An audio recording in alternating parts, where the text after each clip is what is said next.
ท่านกำลังติดตามรับฟังสถานีวิทยุกระจายเสียงพระพุทธศาสนาแห่งชาติและสังคมคลื่นเพื่อการศึกษาพระพุทธศาสนาและวัฒนธรรมระบบ FM 104.5 เมกะเฮิรตซ์รายการต่อไปเป็นรายการคดีโลกคดีธรรม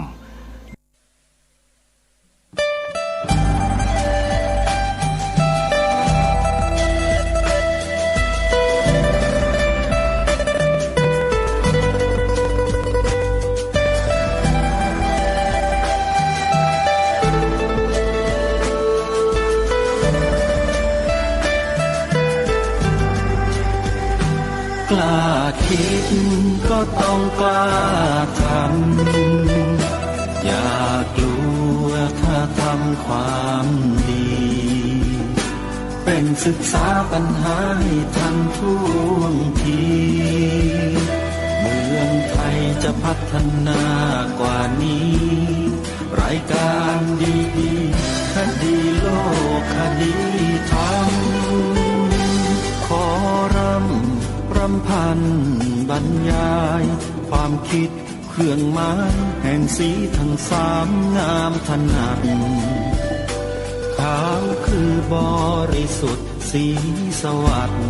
หมายพระไตรรัตน์และธรรมะคุ้มจิตไทยแดงคือโลหิตเราใสซึ่งยอมสละได้เพื่อรักษาชาติศาสนาน้ำเงินคือสีโสภาอันจอมประชาถ้าโปรดเป็นของส่วนองค์จักริ้วเข้าเป็นไตรรงค์จึงเป็นสีธงที่รักแห่งเราชาวไทยทหารอวตารนำไปยงยุทธวิชัยวิชิตก็ชูเกียรติสยามประเทศไทยที่เจริญมั่นคงมาได้จนถึงทุกวันนี้มิได้เกิดขึ้นจากความหวาดกลัวอย่างคลาดเขลาแต่บรรพบุรุษไทยของเราทุกยุคทุกสมัยล้วนแต่มีความกล้าหาญและชาญฉลาดปกป้องเอกราชสร้างชาติให้เกิดความมั่นคงโดยมีธงแห่งพระไตรรัตน์เป็นเครื่องนำชัยจึงเป็นที่มาที่ไปของรายการคดีโลกคดีธรรมกล้าคิดก็ต้องกล้าทำอย่ากลัวถ้าทำความดีเป็นศึกษาปัญหาให้ทันท่วงทีเมืองไทยจะพัฒนากว่านี้รายการดีๆคดีโลกคดีธรรมรายการดีๆคดีโลกคดีธรรม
วันขึ้น11 ค่ำเดือน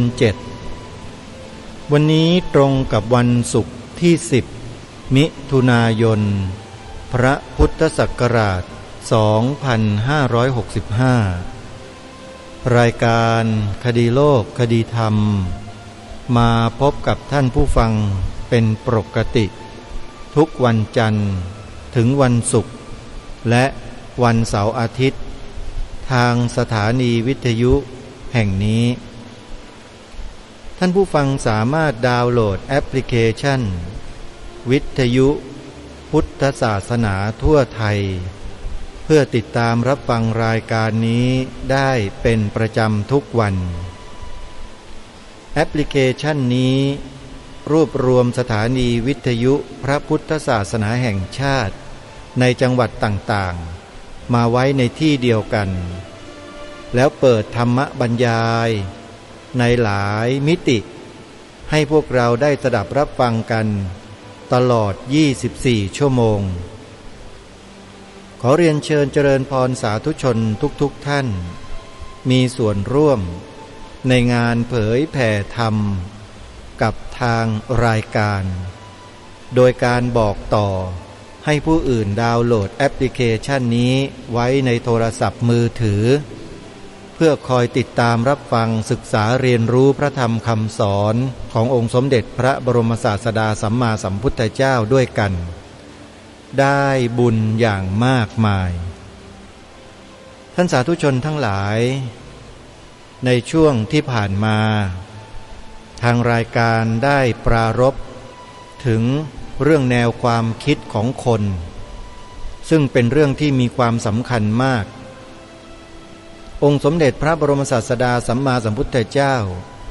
ทรงให้ความสำคัญเรื่องแนวความคิดของผู้คนเป็นสำคัญอย่างมากเพราะถ้ามนุษย์เราหรือคนเรานั้นมีความคิดเห็นที่ไม่ถูกต้องหรือที่เรียกว่าความเห็นผิดพระพุทธองค์ไม่ทรงตรัสแสดงธรรมให้กับคนเหล่านั้นเพื่อสดับพระธรรมเป็นอันขาดเพราะไม่มีประโยชน์มีแต่โทษอย่างเดียวคนเหล่านี้ถือว่าเป็นคนที่ไม่สามารถจะน้อมรับพระธรรมคำสอนขององค์สมเด็จพระบรมศาสดาสัมมาสัมพุทธเจ้าได้แล้ว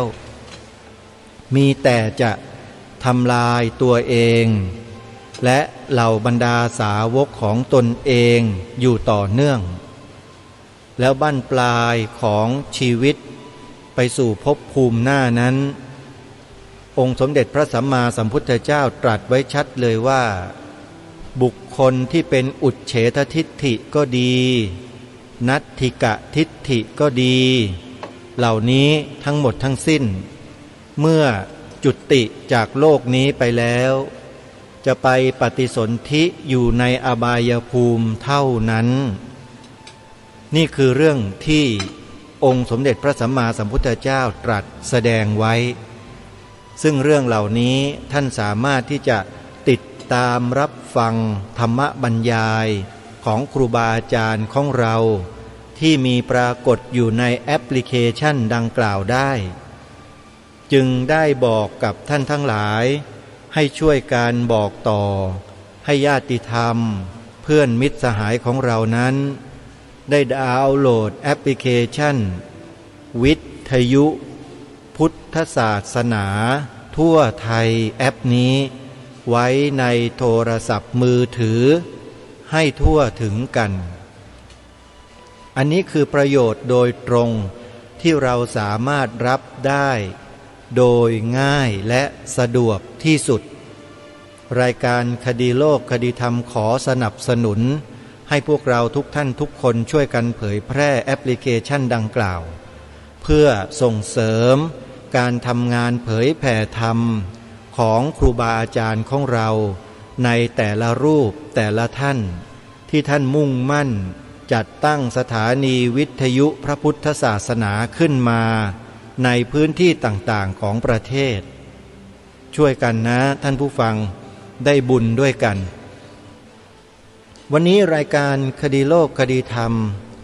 ก็ยังคงมาย้ำให้พวกเราท่านทั้งหลายนั้นยึดมั่นในอุดมการณ์ของชาติบ้านเมืองหลักธรรมคำสอนในทางพระพุทธศาสนานั้น ไม่มีวันจะเสื่อมสลายหายไปไหนได้ตราบใดที่ในสังคมนั้นประเทศชาตินั้นยังมีการศึกษาเล่าเรียนพระปริยัติธรรมกันอยู่การปฏิบัติตามพระสัทธรรมก็จะตามมาปฏิเวทคือผลอันเกิดขึ้นจากการปฏิบัติที่ถูกตรงนั้นก็จะเกิดขึ้นเรื่อยไปอาตมภาพไม่ค่อยเป็นห่วงเรื่องของพระธรรมคำสอนที่จะเสื่อมสลายหายไปไม่เคยห่วงใยเรื่องนี้เลยแต่ห่วงใยคนเราตัวเป็นๆที่มีลมหายใจอยู่ทุกวันนี่แหละกลัวจะพลาดโอกาสที่จะได้รับสิ่งที่ดีๆเหล่านี้เพราะไปหลงเชื่อสื่อแมลงวันรายการคดีโลกคดีธรรมรายการเดียวเท่านั้นที่เปรียบเทียบสื่อทุกวันนี้เป็นสื่อแมลงวันที่กล่าวเช่นนี้ที่ตั้งฉายาเช่นนี้ไม่ได้เกินเลยหรอกพอดีเลยเพราะสื่อทุกวันนี้ส่วนมากจะนำเสนอแต่สิ่งที่เป็นปฏิปักษ์ต่อความสงบของจิตใจมนุษย์เป็นปฏิปักษ์ต่อสมาธิต่อปัญญาของมนุษย์เพราะนำเสนอแต่สิ่งที่จะทำให้จิตใจของมนุษย์ฟุ้งซ่านเศร้าสลดเสียใจมีความเศร้าหมองหม่นหมองใจเป็นพื้นท่านสาธุชนลองพิจารณาดูให้ดีสิฮะว่าสิ่งที่สื่อทุกวันนี้นำเสนอผ่านหน้าจอทีวีที่เราดูกันอยู่ทุกวันเนี่ยทำให้จิตใจของเราสงบเย็นมีสมาธิแล้วเกิดปัญญาสัมมาทิฏฐิมากน้อยเพียงใดหรือไม่เรามาพูดแค่ตรงนี้ก่อนอย่าเอาความรู้สึกนึกคิดตัวเองมาตัดสินคำถามนี้นะเพราะคนเรานั้นมันย่อมเข้าข้างกิเลสตัวเองกันทั้งนั้นแหละแต่พอพูดความจริงแล้วไม่ค่อยยอมรับกันอันนี้ก็เข้าข่ายมิจฉาทิฏฐิเหมือนกันนะเนี่ยไกลๆเลยแหละอันตรายนะอาตมาภาพจะบอกองค์สมเด็จพระสัมมาสัมพุทธเจ้าตรัสไว้เลยว่าธรรมกาโมภวังโหติธรรมเทศสีปราภโวไปแปลกันเอาชัดเจนฮะการที่รายการคดีโลกคดีธรรมรณรงค์ให้พวกเรานั้นมันศึกษาเรียนรู้พระธรรมคำสอนขององค์สมเด็จพระสัมมาสัมพุทธเจ้าผ่านสื่อโซเชียลเน็ตเวิร์กก็ดีผ่านสื่อวิทยุกระจายเสียงที่ท่านสาธุชนกำลังรับฟังอยู่ตอนนี้ก็ดีก็เพื่อที่ต้องการให้พวกเราท่านทั้งหลายนั้นไม่ถูกสื่อแมลงวันเหล่านี้ครอบงำจิตของท่านก็จะไม่มีวันจะเศร้าหมองตามสื่อแมลงวันเหล่านั้นอาการติดเชื้อในจิตท่านก็จะไม่เกิดขึ้นเมื่ออาการติดเชื้อไม่เกิดขึ้นจิตใจของท่านก็ปลอดภัยเมื่อจิตของท่านปลอดภัยแล้วท่านก็ต้องเติมความรู้ความเข้าใจในหลักธรรมคำสอนให้เพิ่มขึ้นศึกษาเรียนรู้ให้เท่าทันสถานการณ์ที่กำลังเป็นไปอยู่ในปัจจุบันนี้ให้มากยิ่งขึ้นไม่เช่นนั้นเราก็จะหลงกลสื่อเหล่านั้นอยู่ตลอดวิธีการสังเกตตัวเราเองง่ายๆว่าเรานั้นติดเชื้อในกระแสจิตหรือไม่อันเกิดจากการบริโภคสื่อแมลงวันอยู่บ่อยๆทุกวี่ทุกวันเนี่ยข้อสังเกตไม่ยากเลยสื่อแมลงวันมุ่งนำเสนอแต่สิ่งที่ไม่เป็นสาระสิ่งที่ไม่ประเทืองปัญญาโฆษณาแต่ละชิ้นเนี่ยถามหน่อยว่ามันประเทืองปัญญาตรงไหนมีแต่จะทำให้โง่ลงทุกวัน หลงตัวเองหลงผิวหนังตัวเองทุกวันทุกวันกระจ่างใสใสปิ้งปิ้งใสใสบ้าใสบออะไรเนี่ยมันหลงอยู่แค่ตรงเนี้ยพอรายการนี้พูดตรงๆก็ไม่ค่อยชอบกันก็แปลว่าสภาพจิตใจของท่านน่ะมันติดเชื้อในกระแสจิตอยู่นั่นแหละไอ้ความที่ไม่พอใจในสิ่งที่รายการคดีโลกคดีธรรมพูดตรงๆเนี่ยให้รู้ตัวกันไว้บ้างว่าติดเชื้อกันอยู่ที่มาพูดทุกวันนี้ก็คือต้องการจะช่วยให้หลุดพ้นจากสิ่งเหล่านี้ทำไมล่ะจึงจะต้องมาช่วยด้วยเพราะอะไรก็เพราะพวกคุณน่ะเป็นพลเมืองของประเทศนี้เป็นลูกหลานของบรรพชนของประเทศนี้แล้วคุณมีหน้าที่ที่จะต้องสืบสารและต่อยอดบรรพชนของคุณช่วยกันดูแลปกป้องรักษาสมบัติของชาติบ้านเมืองของบรรพชนของคุณแล้วคุณมาทำตัวสเปะสปะหลงไหลผิวหนังกระจ่างใสกันอยู่ด้วยครีมบ้าครีมบออะไรกันทั้งหลายอยู่เนี่ยโดยไม่สนใจใส่ใจเรื่องชาติบ้านเมืองเรื่องพระศาสนาเรื่องของสถาบันพระมหากษัตริย์อันเป็นเสาหลักของประเทศไม่ช่วยกันปกป้องดูแลไม่ช่วยกันส่งเสริมถามว่าคุณละเลยหน้าที่ของความเป็นลูกหลานบรรพชนไทยหรือเปล่าอันนี้ถามกันแบบซื่อๆตรงๆหรือคุณไม่ยอมรับว่าคุณไม่ใช่คนไทยแล้วเลยไม่อยากที่จะรักษาความเป็นไทยไว้อย่างนั้นหรือเปล่าแล้วก็ไปคล้อยตามไอ้พวกคนที่มีแต่สภาพร่างกายที่เหมือนมนุษย์แต่จิตใจเป็นอย่างอื่นแล้วเที่ยวมาเสนอให้ยกเลิกใช้เลขไทยให้เลิกใช้ภาษาไทยอย่างนั้นหรือเปล่าอันนี้ต้องคิดให้ดีนะสิ่งที่รายการคดีโลกคดีธรรมพูดอยู่เนี่ยไม่ได้พูดเพื่อที่จะเอาตัวเองมาแสวงหาผลประโยชน์อะไรจากใครทั้งนั้นพูดเพื่อต้องการทุกคนมีส่วนร่วมในการรักษาผลประโยชน์ของชาติบ้านเมืองไว้ด้วยกันแล้ววิธีการที่จะทำได้แก้ได้ก็คือทุกคนจะต้องละต้องเลิกติดตามนะเลิกหลงไหลเคลิบเคลิ้มกับไอ้พวกสื่อแมลงวันเหล่านี้ให้ได้ก่อนถ้าคุณยังไปเสพและไปสมกับอารมณ์ทางสื่อเหล่านี้กันอยู่คุณก็จะไม่มีวันที่จะทำหน้าที่ของความเป็นลูกหลานคนไทยเพื่อสืบสารต่อยอดบรรพชนของคุณเองได้เลยคุณก็จะละทิ้งหมดรายการคดีโลกคดีธรรมก็เลยต้องมาเคาะสนิมออกมันกระเทือนยอมรับกระเทือนความรู้สึกของพวกคุณนั่นแหละที่กำลังติดเชื้อในกระแสจิตกันอยู่เนี่ยกระเทือนมากบ้างกระเทือนน้อยบ้างก็แล้วแต่ใครที่รับเอาเชื้อมามากก็กระเทือนแรงหน่อยใครรับเชื้อมาปานกลางก็กระเทือนปานกลางใครรับเชื้อมาน้อยหน่อยก็กระเทือนน้อยหน่อยก็สังเกตตัวเองจิตใจตัวเองกันได้เมื่อฟังรายการนี้แล้วกระเทือนมากหรือกระเทือนน้อยทุกคนย่อมรู้ตัวตรวจสอบตัวเองกันได้ทั้งนั้นแหละแต่จะยอมรับความจริงกันหรือเปล่าเท่านั้นเองว่าถูกสื่อทุกวันนี้ครอบงำสื่อแมลงวันอาตมาภาพดูโฆษณาแต่ละชิ้นแล้วมันเกิดความสังเวชสลดใจเหลือเกินประเทศไทยของเราเนี่ยทำไมถูกสื่อพวกนี้มอมเมากันได้ทุกวันทุกวี่ตลอด24ชั่วโมงกันได้ทุกวันแล้วก็ติดตามดูกันได้แล้วก็หลงเชื่อกันได้ไปซื้อสิ่งเหล่านี้มาใช้กันได้โธ่เวรกรรมเหลือเกินมนุษย์เรามีอยู่แค่นี้หรือสติปัญญามันพัฒนาได้สูงกว่านี้ตั้งเยอะแยะมากมายมหาศาลเลยแต่ไม่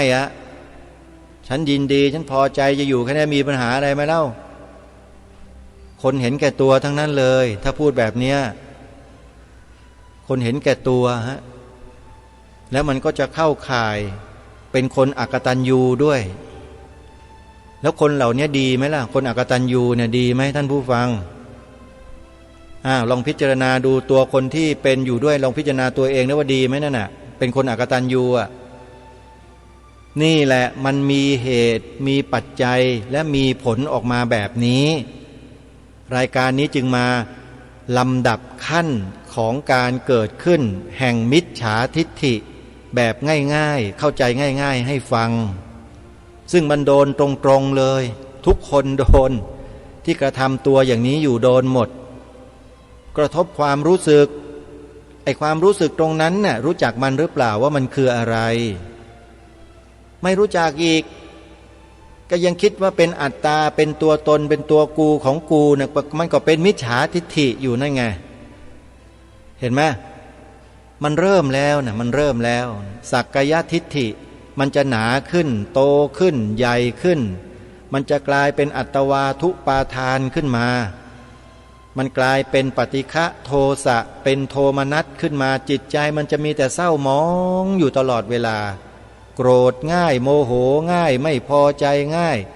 อาการนี้ก็เรียกว่าอาการติดเชื้อในกระแสจิตกันทั้งสิ้นแล้วยาที่จะมารักษาเชื้อเหล่านี้ได้มีขนาดเดียวคือธรรมโอสถไม่ชอบอีกสิธรรมะพอพูดถึงธรรมะร้องยีกันได้ไงรู้ไหมว่าคนที่เกลียดธรรมะไม่ชอบธรรมะเนี่ยเป็นคนประเภทใดเป็นคนประเภทอย่างที่ได้อัญเชิญพระบาลีคำสอนพระพุทธเจ้ามากล่าวเมื่อสักครู่นี้ยังไม่ได้แปลความหมายให้ฟังพระพุทธเจ้าตรัสถึงคนพวกนี้ว่าไงรู้ไหมธรรมกาโมภวังโหติธรรมเทศสีปราภโวประโยคแรกธรรมกาโมผู้ใดใคร่ธรรมภวังโหติผู้นั้นจะมีแต่ความเจริญธรรมเทศสีผู้ใดรังเกียจธรรมปราภโวผู้นั้นจะมีแต่ความพ่ายแพ้ตลอดกาลทุกเมื่อแพ้ภัยตัวเองไม่ได้แพ้อาตมานะพวกนี้ไม่ยอมแพ้หรอกแต่แพ้ตัวเองคือจ้องแต่เอาชนะคนอื่นเขาแต่มันชนะไม่ได้เพราะเหตุผลไม่พอสู้เหตุผลแห่งสัมมาทิฏฐิที่ถูกต้องไม่ได้แล้วก็ตีอกชกตัว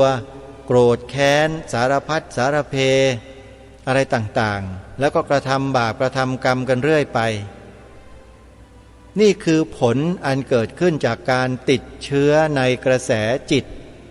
อันเกิดจากการเสพการบริโภคสื่อแมลงวันบ้านเมืองเราสื่อแมลงวันเยอะมากเยอะจนกระทั่งนับกันไม่หวัดไม่ไหวแล้วทุกวันสักคนในสังคมเราก็เสพแต่สื่อแมลงวันเหล่านี้อยู่มากเลยไม่มีหยุดไม่มีหย่อนขนาดโยมแม่อาตมาเองนี่ก็ยังเสพอยู่เลยโยมอันนี้พูดกันตรงๆนะไม่ได้อายหรอกโยมแม่โยมทุกท่านหลายคนก็เสพอยู่กับบ้านน่ะเปิดมาอยู่ไอ้ช่องแมลงวันนะดูมันอยู่นั่นแหละไม่เคยดูสื่อที่มันดีๆมีสาระมีประโยชน์บ้างเลยอย่างสื่อสถานีโทรทัศน์พระพุทธศาสนาต่างๆที่ครูบาอาจารย์ท่านได้จัดได้ทำกันไว้เนี่ยรายการธรรมะครูบาอาจารย์แสดงธรรมมีพุทธประวัติมีอะไรศึกษาเรียนรู้มีเวทีการเสวนาพูดจาในลักษณะที่เป็นเหตุเป็นผลมีความรู้ความเข้าใจเนื้อหาที่ดีมีประโยชน์ไม่เปิดไม่ดูกันเลยพอเปิดทีวีปุ๊บย้ายไปช่องนั้นน่ะช่องนั้นน่ะช่องนั้นน่ะไปที่ไหนไหนก็ดูแต่ช่องนั้นน่ะอยู่โรงพยาบาลก็เปิดช่องนั้นน่ะโรงพยาบาลรัฐโรงพยาบาลเอกชนก็เปิดช่องนั้นน่ะไปธนาคารก็เห็นแต่ช่องนั้นน่ะไปนู่นไปนี่เปิดอยู่ช่องนั้นแหละสื่อที่ไม่มีสาระมีแต่ข่าวสารที่เป็นโทษทางจิตใจทั้งนั้นเลยพอดูมากๆดูบ่อยๆมันเกิดอาการจิตหลอนกิเลสเพิ่มปัญญาลดทีนี้ปัญหามันก็เกิดโดยที่ไม่รู้ตัวมันมีปัญหาเกิดขึ้นกับจิตใจตัวเองเนี่ยมันเกิดอยู่แล้วเกิดแน่เพราะ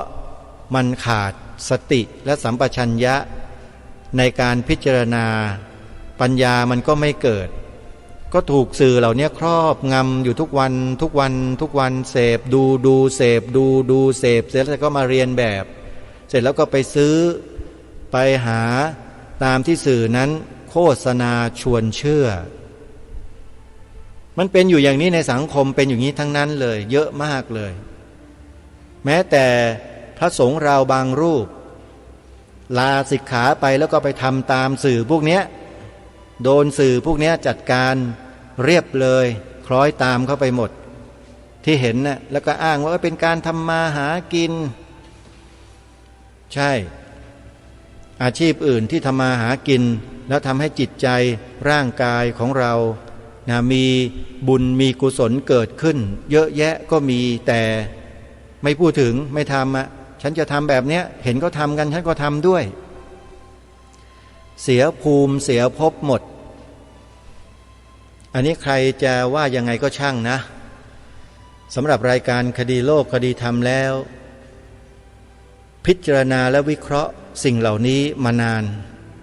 แล้วก็เห็นมานักต่อนักแล้วบางทีมานั่งโต้เถียงอาตมาก็มีเหมือนกันพูดในลักษณะเช่นนี้แหละตั้งประเด็นขึ้นมาแล้วถามเสร็จตอบมาบางทีไม่พอใจ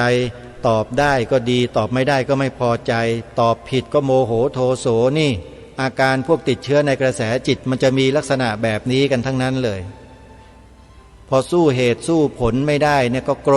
ธไม่พอใจกันฟัดหัวเหวี่ยงบางทีถึงขนาดไม่คบค้าสมาคมกันไปเลยก็มีนี่แหละคือทำให้สังคมเกิดความแตกแยกเห็นชัดเลยเห็นไหม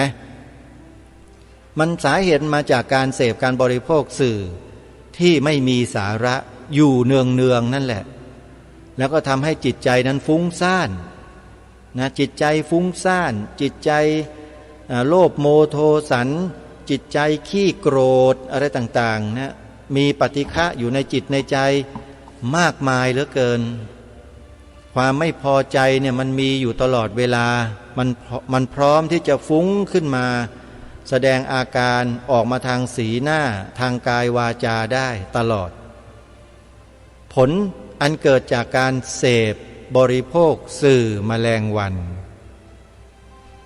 พูดซ้ำๆย้ำๆบ่อยๆบางคนก็เบื่อเหมือนกันไม่อยากจะฟังรายการนี้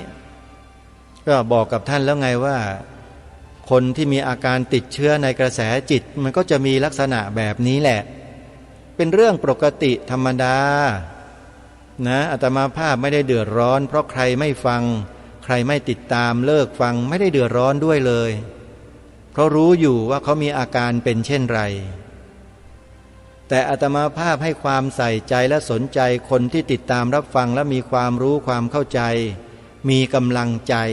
แล้วก็ช่วยกันสารต่อสืบสารต่อยอดบรรพชนของตนเอง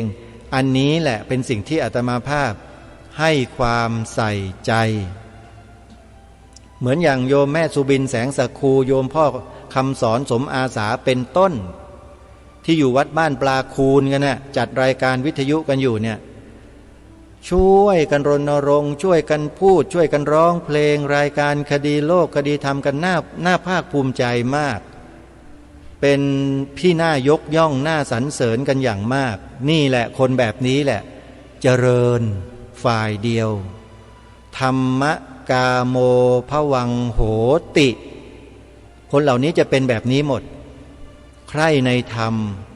มีแต่เจริญอย่างเดียวส่วนคนไหนที่ชังธรรมธรรมเทศสีปราภโวจะมีแต่ความเสื่อม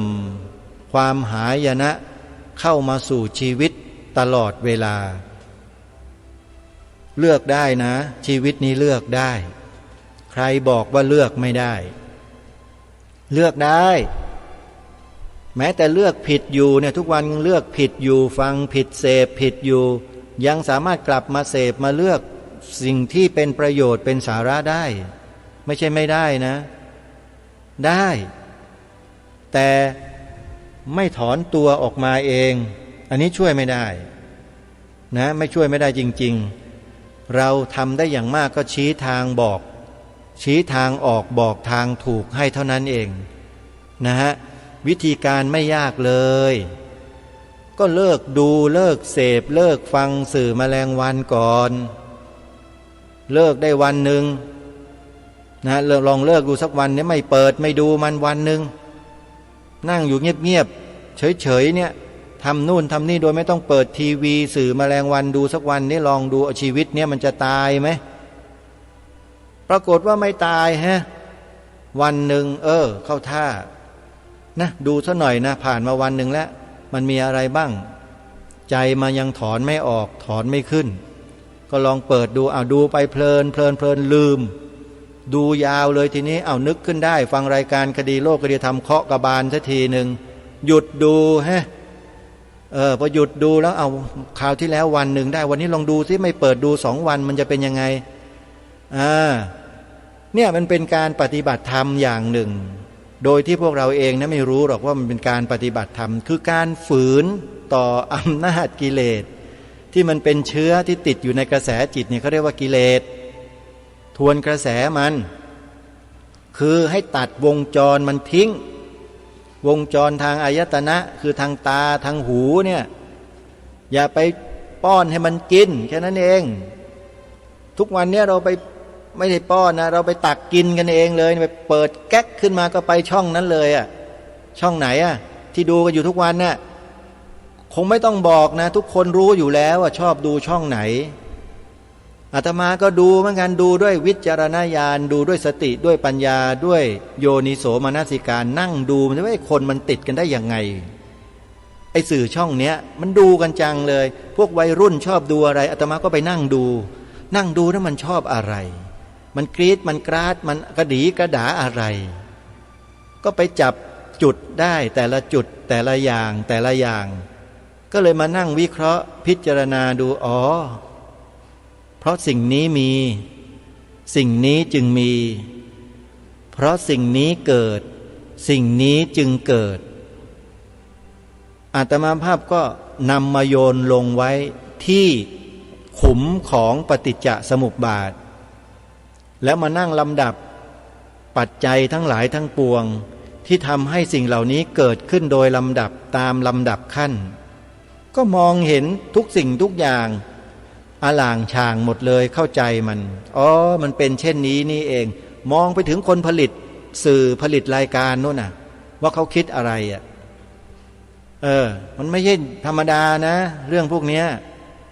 ถ้าเราจะศึกษาจริงๆวิเคราะห์จริงๆเนี่ยมันสามารถมองไปเห็นถึงคนที่ผลิตสื่อนะเขามีเจตนายังไงต้องการอะไรแล้วผลมันเกิดขึ้นก็คือคนเราเนี่ย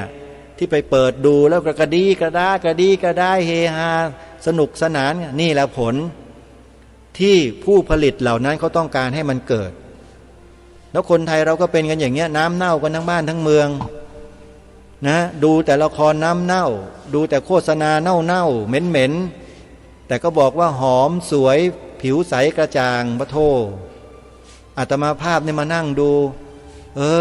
มันดูแค่เห็นแค่ข้างนอกข้างในมองไม่เห็นถ้าถลกหนังออกมามันจะดูกันได้ไหมเนี่ย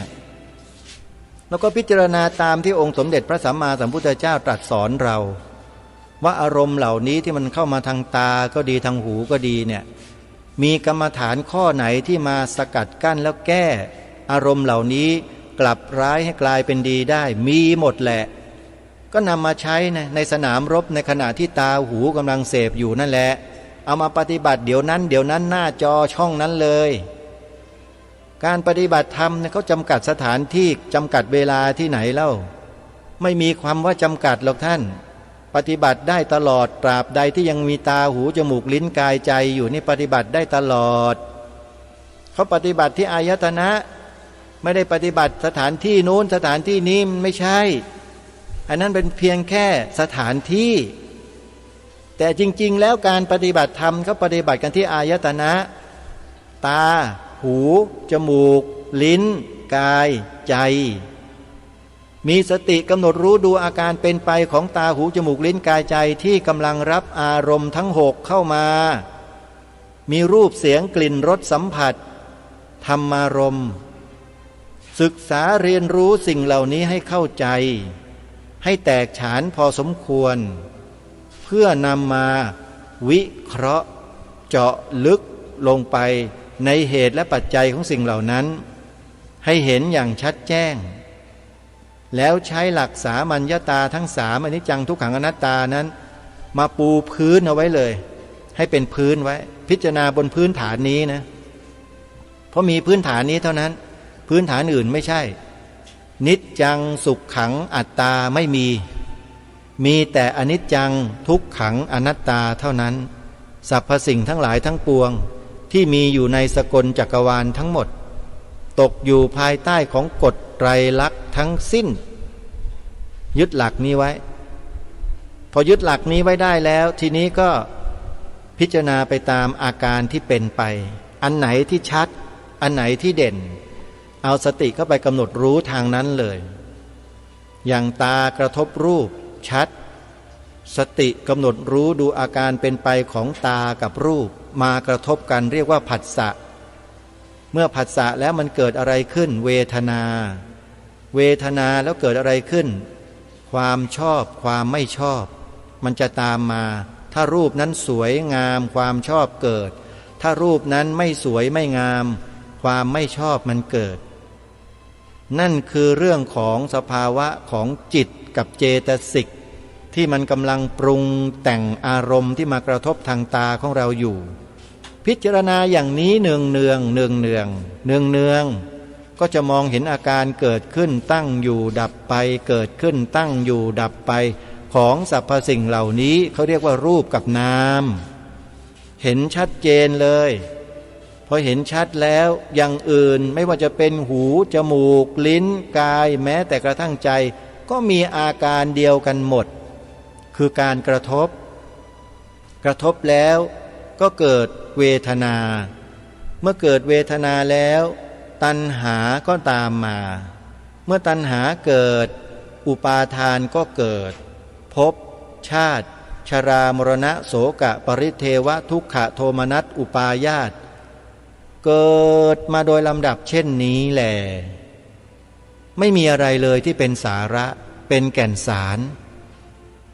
อ้าวแล้วอะไรล่ะที่เป็นแก่นสารเป็นสาระปัญญารู้เท่าทันสรรพสิ่งทั้งหลายทั้งปวงเหล่านี้ตามความเป็นจริงนี่แหละของจริงมีแค่นี้แล้วก็ดำเนินชีวิตไปอยู่กับสิ่งเหล่านั้นด้วยปัญญาอยู่ด้วยปัญญาอยู่ยังไงอยู่เหมือนกับใบบอนใบบัวที่น้ำหยดลงมาแล้วมันไม่เปียกน้ำมันก็กลิ้งออกไปจากใบบอนได้ตลอดเวลาเป็นข้ออุปมานะข้ออุปมาถ้าจิตของเรามีลักษณะในลักษณะเช่นนี้มากบ้างน้อยบ้างปานกลางบ้างบริสุทธิ์ผุดผ่องเป็นพระนิพพานบ้างถือว่าเป็นแนวทางเดียวกันหมดคือกิเลสไม่สามารถจะมาทำให้จิตให้ใจของเราหวั่นไหวไปตามอารมณ์ทั้งหลายทั้งปวงเหล่านั้นได้ง่ายๆหรือไม่ได้เลยอันนี้ก็ขึ้นอยู่กับภูมิธรรมหรือพลังแห่งจิตที่ได้พัฒนาขึ้นมาแล้วว่ามากน้อยเพียงใดด้วยนี่คือประโยชน์สูงสุดที่จะเกิดขึ้นกับตัวเราเองและบุคคลหรือผู้คนที่พัฒนาตนเองฝึกฝนตนเองได้ลักษณะเช่นนี้แล้วเนี่ยคนเหล่านี้เขาจะไม่นิ่งดูดายเลยจะเป็นคนอกตัญญูต่อแผ่นดินต่อบรรพชนตนเองไม่มีเลยฮะจะเป็นคนที่กตัญญูกตเวทีต่อบรรพชนตนเองต่อบรรพบุรุษตนเองต่อแผ่นดินเกิดตนเองต่อสถาบันของชาติตนเองอย่างสุดลิ่มทิ่มประตู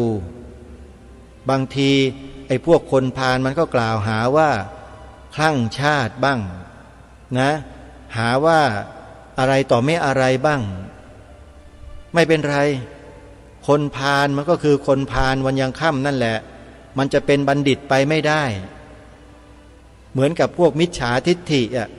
พวกครูทั้ง6นะโยมถ้าใครศึกษาพุทธประวัติที่พระเจ้าตรัสไว้เนี่ยครูทั้ง6พระเจ้าไม่ทรงโปรดเลยแสดงธรรมคำเดียวก็ไม่โปรดเพราะพระพุทธองค์ทรงทราบดีว่าคนพวกนี้ปิดแล้วปิดปัญญาปิดวาสนาปิดอะไรทุกสิ่งทุกอย่างที่จะรับพระธรรมคำสอนอันเป็นอมตะนิพพานเหล่านี้เด็ดขาดเขาไม่ยอมรับเขาถืออัตตาอย่างเดียวว่ามีตัวตนอย่างเดียวว่าเป็นเลิศที่สุด แล้วจะไปสอนอนัตตาว่าไม่ใช่ตัวตนได้ยังไงล่ะคนเหล่านี้เหมือนปัจจุบันก็เหมือนกันไอ้ลัทธิถือพระเจ้าเป็นตัวตนเนี่ยเหมือนกันทุกศาสนาทุกลัทธิเลยเหมือนกันพวกนี้ไม่ยอมรับแล้วก็จะยกแต่ลัทธิตัวเองความเชื่อตัวเองนั่นแหละบางลัทธิถึงขนาดว่าจะมาครอบครองแผ่นดินบ้านเมืองของเขาก็มีอย่างในบ้านเมืองไทยของเราเนี่ยท่านว่ามีไหมพวกจะยึดครองประเทศไทยเราด้วยโดยอาศัยหลักคำสอนของพระผู้เป็นเจ้ามีไหมใครว่าไม่มีบ้างหรือว่าไม่เชื่อบ้างถ้าไม่เชื่อหรือไม่แน่ใจรายการนี้จะแนะนำให้ไปดูคลิปวิดีโอขององค์กรหนึ่งที่เขากำลังเปิดโปงขบวนการเหล่านี้อย่างโจ่งแจ้งแดงแจ๋เลยอย่างที่ไม่มีใครกล้าที่จะเสนอและเปิดโปงขบวนการเหล่านี้ได้อย่างเขาอาตมาภาพขอแนะนำนะให้ใช้กระดาษปากกาเตรียมจดพยัญชนะไทย4 ตัวแล้วไปพิมพ์ลงใน YouTube แล้วไปรีบเปิดดูทีเดียวแล้วติดตามให้ต่อเนื่องดูกันให้ครบทุกตอนตั้งแต่อดีตมาจนถึงปัจจุบันเนี่ยนั่งฟังนั่งดูเถอะแล้วท่านจะรู้เองพยัญชนะไทย4 ตัวนะฮะจดเอาไว้ออ่างปอปลาพอพานสอเสือ4 ตัวอปอพอสออ่างปอปลาพอพานสอเสือเข้าไปดูซะแล้วจะรู้ว่าสิ่งที่รายการคดีโลกคดีธรรมพูดเนี่ยจริงหรือไม่ลัทธิพวกนี้พยายามจะยึดครองประเทศไทยของเราเนี่ยจริงหรือไม่ถ้าไม่เชื่ออย่าลบหลู่ไปดูไปฟังกันซะแล้วจะได้รู้ว่ามีหรือไม่มีเขาถึงขนาดกล้าประกาศตัวเองออกมาแล้วด้วยผ่านสื่อทั้งหลายทั้งปวงเยอะแยะเนี่ยเขาเรียกว่าเปิดหน้าชนกับพวกเราเลยเนี่ยแล้วพวกเรามันงุมมางาหรามาบ้าบออยู่กับสื่อแมลงวันอยู่อย่างที่กล่าวมาเนี่ยถามว่ามันจะไปรักษาความเป็นประเทศชาติบ้านเมืองนี้เอาไว้ได้ยังไงล่ะมันยากนะพอถึงเวลาที่จะต้องการบุคคลหรือประชาชนของชาติให้มาร่วมด้วยช่วยกันปกป้องชาติทุกคนต่างก็เห็นแต่แก่ตัวกันเองนั่งเงียบๆเฉยๆเล่นเกมเล่นออนไลน์กันอยู่นั่นแหละไม่สนใจอะไรเลยบ้านเมืองมันจะเป็นยังไงอย่างนี้ถือว่ามันใช้ได้ไหมเล่าแล้วที่รายการคดีโลกคดีธรรมพูดบอกมาเนี่ยท่านคิดว่ารายการนี้เป็นรายการที่เห็นแก่ตัวหรือเปล่าหรือเป็นรายการที่เอาแต่ว่าคนนู้นว่าคนนี้หรือไม่อาตมาไม่ได้ว่านะโยมนะ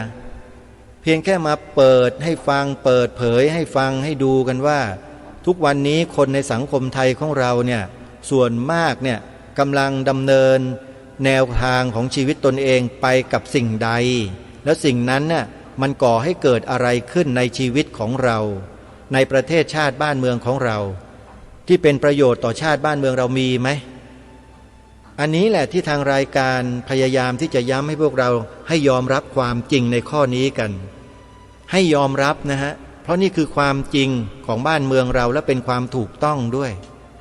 แล้วถ้าเราไม่ช่วยรักษาความจริงและความถูกต้องของชาติของบ้านเมืองเราไว้เนี่ยเราจะชื่อว่าเป็นลูกหลานคนไทยที่มีความกตัญญูกตเวทีได้หรือไม่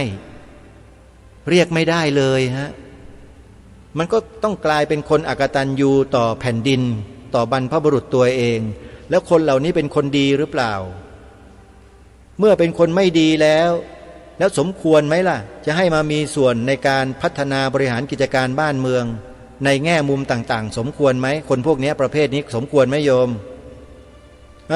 ลองตอบคำถามนี้ดูสิแล้วที่รายการมารณรงค์ให้พวกเราคนไทยตั้งมั่นอยู่ในความกตัญญูกตเวทีต่อบรรพชนต่อบรรพบุรุษต่อแผ่นดินเกิดตนเองเนี่ยถามว่าการกระทำเช่นนี้ผิดตรงไหนหรือไม่ดีตรงไหนใครบอกว่าผิดตรงไหนหรือไม่ดีตรงไหนช่วยชี้แจงให้ฟังหน่อยอาตมาภาพจะนั่งฟังโดยดุษณีพอฟังจบอาตมาก็จะถามคำเดียว ถามสั้นๆเลยว่าแกเป็นใครมาจากไหนเนี่ยถามแค่นี้แหละพอถามเสร็จแล้วเขาตอบว่าเป็นใครมาจากไหนอาตมาก็จะบอกเขาคำเดียวเหมือนกันว่าจงไปที่นั่นซะจบมาทางไหนก็ไปที่นั่นคุยกันไม่รู้เรื่องเห็นไหมมันก็แค่นี้เองการทำงานเพื่อชาติบ้านเมืองเพื่อพระศาสนาเพื่อสถาบันพระมหากษัตริย์ของเราเราต้องมีฐานของเราให้มั่นคงโดยเฉพาะฐานทางจิตใจของเราเนี่ยไม่ง่อนแง่นไม่คลอนแคลนต้องเป็นอจลศรัทธาให้ได้เป็นจละศรัทธานั้นถือว่ายังไม่มั่นคงอันตรายต้องสร้างจิตของเราเนี่ยจิตสำนึกเนี่ยให้มันมีขึ้นมาให้ได้ให้เป็นอจลศรัทธาศรัทธาที่ไม่หวั่นไหวไม่ง่อนแง่นไม่คลอนแคลนทั้งนี้ทั้งนั้นจะสร้างศรัทธาตัวนี้เกิดขึ้นได้ก็จะต้องศึกษาเรียนรู้ทำความเข้าใจให้ถูกต้องในหลักธรรมคำสอนอย่างที่อาตมาภาพได้กล่าวไว้ตั้งแต่เมื่อวานนี้คือต้องเรียนต้องรู้ต้องดูต้องทำต้องปฏิบัติเนืองวิธีการแบบง่ายๆก็คือฟังธรรมะบรรยายจากรายการวิทยุที่ครูบาอาจารย์เราท่านจัดท่านทำท่านตั้งสถานีวิทยุในจังหวัดต่างๆทั่วประเทศแล้วรวบรวมลงมาอยู่ในแอปพลิเคชันเพื่ออำนวยความสะดวกให้แก่พวกเราได้ดาวน์โหลดไว้ในโทรศัพท์มือถือระบบ Android เพื่อให้เราได้ติดตามรับฟังกันได้ตลอด24ชั่วโมงแอปพลิเคชันนี้ชื่อว่าวิทยุพุทธศาสนาทั่วไทยรายการคดีโลกคดีธรรมก็ออกอากาศผ่านแอปพลิเคชันนี้ทุกวันเลยวันหนึ่ง3-4 รอบ9 โมงเช้าสถานีวิทยุวัดหนองกายอำเภอแม่แตงเชียงใหม่ผ่านแอปพลิเคชันนะ10 โมงเช้าวัดป่าจริยธรรมนาด้วงจังหวัดเลย11 โมงวัดฝายหินตำบลสุเทพอำเภอเมืองเชียงใหม่บ่ายโมงตรงวัดบ้านปลาคูนอำเภอโพนทรายจังหวัด101เห็นไหม4 เวลารายการคดีโลกคดีธรรมออก4 สถานีในแอปพลิเคชันท่านก็สามารถเปิดรับฟังได้สะดวกรายการนี้พอขึ้นต้นรายการทุกวันจึงให้พวกเราดาวน์โหลดแอปพลิเคชันนี้ไง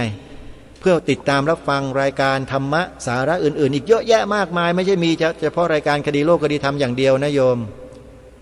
รายการคดีโลกคดีธรรมเป็นแค่1 เศษเสี้ยวของเนื้อหาสาระที่ดีๆกว่านี้มีอีกมากมายเลยที่เราจะได้ประโยชน์โดยตรงแต่รายการนี้จะเน้นให้พวกเราเนี่ยสร้างจิตสามัญสำนึกของความเป็นคนไทยให้เกิดมีขึ้นเพื่อช่วยกันรักษาสิ่งที่ดีเลิศประเสริฐสุดๆก็คือพระพุทธศาสนาของเราเอาไว้ด้วยกันเพราะถ้าพุทธศาสนายังอยู่ในประเทศนี้มีเกียรติในประเทศนี้มีศักดิ์ศรีในประเทศนี้และมีบทบัญญัติไว้ในรัฐธรรมนูญว่าพระพุทธศาสนาเป็นศาสนาประจำชาติไทยของเราแล้วเนี่ยเราก็จะสบายใจขึ้นเราก็จะนอนใจได้สบายใจขึ้นกิจอื่นๆที่เราควรจะทำมากกว่านี้ให้เจริญรุ่งเรืองกว่านี้เราก็จะทำได้มากขึ้นแต่ทุกวันนี้มันยังไม่ใช่อย่างนั้นไงก็เลยมาชวนพวกเราได้ช่วยกันรณรงค์เริ่มต้นจากการใช้วาจาให้เป็นประโยชน์ด้วยการกล่าวให้เหมือนกันทั้งประเทศว่าพระพุทธศาสนาเป็นศาสนาประจำชาติไทยของเราสร้างความรู้สึกอันเนี้ยให้เกิดมีขึ้นในใจของคนไทยให้ได้มากที่สุดให้ต่อเนื่องตลอดไปให้มากที่สุดแล้วเราคนเดียวทำไม่ได้ต้องช่วยกันทุกท่านทุกคนครับครูบาอาจารย์ทุกรูปช่วยกันเถอะฮะมันเป็นประโยชน์ส่วนรวมไม่ใช่ประโยชน์ส่วนตนที่ให้ทำเนี่ยแล้วเรื่องความหมายสีขาวในธงไตรรงค์ใครที่เป็นครูพระสอนศีลธรรมอยู่ในจังหวัดต่างๆครับสอนให้เด็กกล่าวแปลความหมายธงชาติไทยให้ตรงกันสักทีครับท่านโดยไม่ต้องไปหวั่นเกรงใครทั้งนั้นถ้าผู้อำนวยการโรงเรียนคนไหนครูคนไหนเจ้าหน้าที่ของรัฐคนไหนมาต่อต้านคัดค้านไม่เห็นด้วยช่วยโทรบอกผมด้วยนะ เอาชื่อนามสกุลตำแหน่งส่งมาพร้อมด้วยนะครับเดี๋ยวผมจะส่งให้คณะกรรมการองค์การศาสนาพุทธโลกเขาพิจารณาแจกรางวัลต่อไปเพราะรางวัลเขาเยอะแจกรางวัลราชการมาเยอะแล้วองค์การศาสนาพุทธโลกเนี่ยนี่คือการทำงานฮะเราต้องช่วยกันไงเราจะนิ่งๆเฉยๆไม่ได้สีขาวในธงชาติไทยสอนเด็กเลยครับหมายถึงพระพุทธศาสนาเท่านั้นถ้าหากเราสอนแบบนี้ให้เด็กท่องแบบนี้แล้วใครมันจะเดือดเนื้อร้อนใจก็ช่างบะไรเล่าถ้ามันอยู่ประเทศนี้ไม่ได้ก็ย้ายไปอยู่ประเทศซาอุดิอาระเบียนู่นไปให้หมดทำไมล่ะประเทศนี้เป็นประเทศพุทธแล้วมีปัญหาอะไรไหมเล่าก็ถามกันไปแบบเนี้ยสีธงชาติชัดๆอยู่สีขาวที่พระองค์ท่านพระราชทานไว้ให้หมายถึงศาสนาพุทธประเทศนี้ก็เป็นประเทศพุทธนะฮะแล้วถ้าเราไม่ปลูกฝังเด็กเราเยาวชนเราเดี๋ยวถูกไอ้พวกโจรพวกนี้ล้างสมองกันหมดบิดเบือนความหมายธงชาติมันก็ทำกันมาแล้วแต่รายการนี้ตื่นตัวขึ้นมาก็เลยมาปลุกพวกเราให้ช่วยกันรักษาป้องกันไม่ใช่ไปทำลายใครนะเนี่ยที่ทำอยู่เนี่ยไม่ได้ไปกล่าวโจทย์กล่าวร้ายว่าร้ายใครสักนิดหนึ่งเราทำของเราให้เป็นที่ปรากฏเท่านั้นเองแล้วถ้าใครไม่ทำก็หนีอีกหลีกออกไปห่างๆหน่อยอย่าอยู่ใกล้รัศมีก็แค่นั้นเองฮะไปไหนก็ไปอย่ามายุ่งถ้าไม่ทำแล้วมือไม่พายแล้วอย่าเอาตีนมาราน้ำภาษาโบราณเขานะไม่ใช่คำหยาบนะขออภัยด้วยสำหรับผู้รากมากดีทั้งหลายที่รับไม่ได้เนี่ยอาตมาก็อย่างนี้แหละตรงๆนะโยมนะเหลือบดูเวลาหมดลงพอดีวันนี้เวลาของรายการหมดท่านผู้ฟังนะเดี๋ยววันพรุ่งนี้มาคอยติดตามรับฟังกันต่อขอความสุขความสวัสดีในธรรมแห่งองค์สมเด็จพระบรมศาสดาสัมมาสัมพุทธเจ้าจงปรากฏเกิดมีขึ้นในจิตใจของท่านผู้ฟังทุกท่านทุกคนเทินขอเจริญพร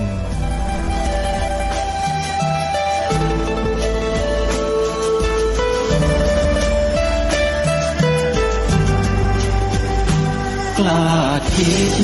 ก็ต้องกล้าทำอย่ากลัวถ้าทำความดีเป็นศึกษาปัญหาให้ทันท่วงทีเมืองไทยจะพัฒนากว่านี้รายการดีๆคดีโลกคดีธรรมขอรำพัน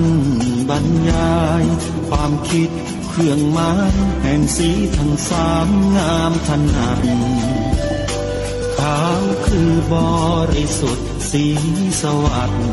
หมายพระไตรรัตน์และธรรมะคุ้มจิตไทย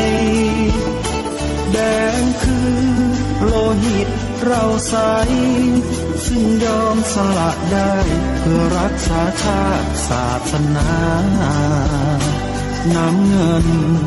คือสีโสภาอันจอมกระชากพระโปรดเป็นของส่วนองค์จัดริ้วเข้าเป็นไตรรงค์ยิ่งเป็นสีธงที่รักแห่งเราชาวไทยทหารอวตารนำไปยงยุทธวิชัยวิชิตก็ชูเกียรติสยามประเทศไทยที่เจริญมั่นคงมาได้จนถึงทุกวันนี้มิได้เกิดขึ้นจากความหวาดกลัวอย่างคลาดเขลา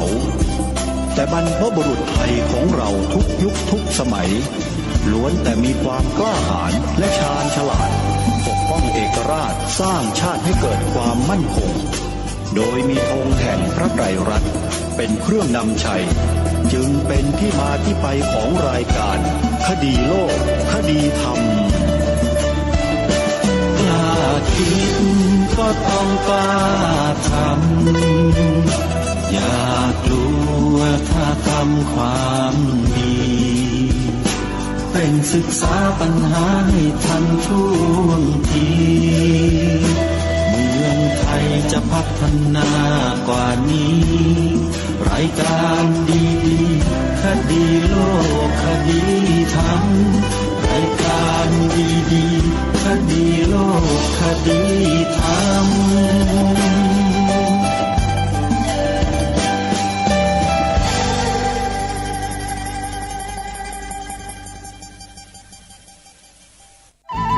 ที่จบไปแล้วนั้นเป็นรายการคดีโลกคดีธรรมดำเนินรายการโดยพระครูปลัดนรงค์ฤทธิ์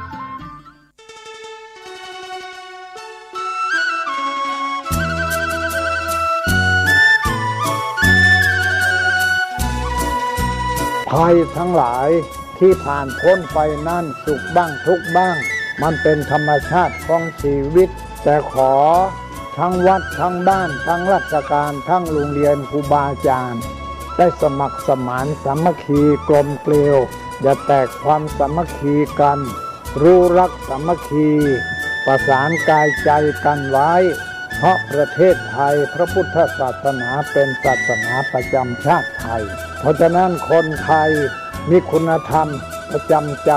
ประจำกายรักษากายวาจาใจให้เจริญมั่นคงเพื่อเป็นการผูกสัมพันธไมตรีโดยพรหมวิหารธรรมคือให้มีเมตตาปราณีเอื้ออารีซึ่งกันและกันไว้จะแตกความสามัคคีกันให้สัมพันธ์กัน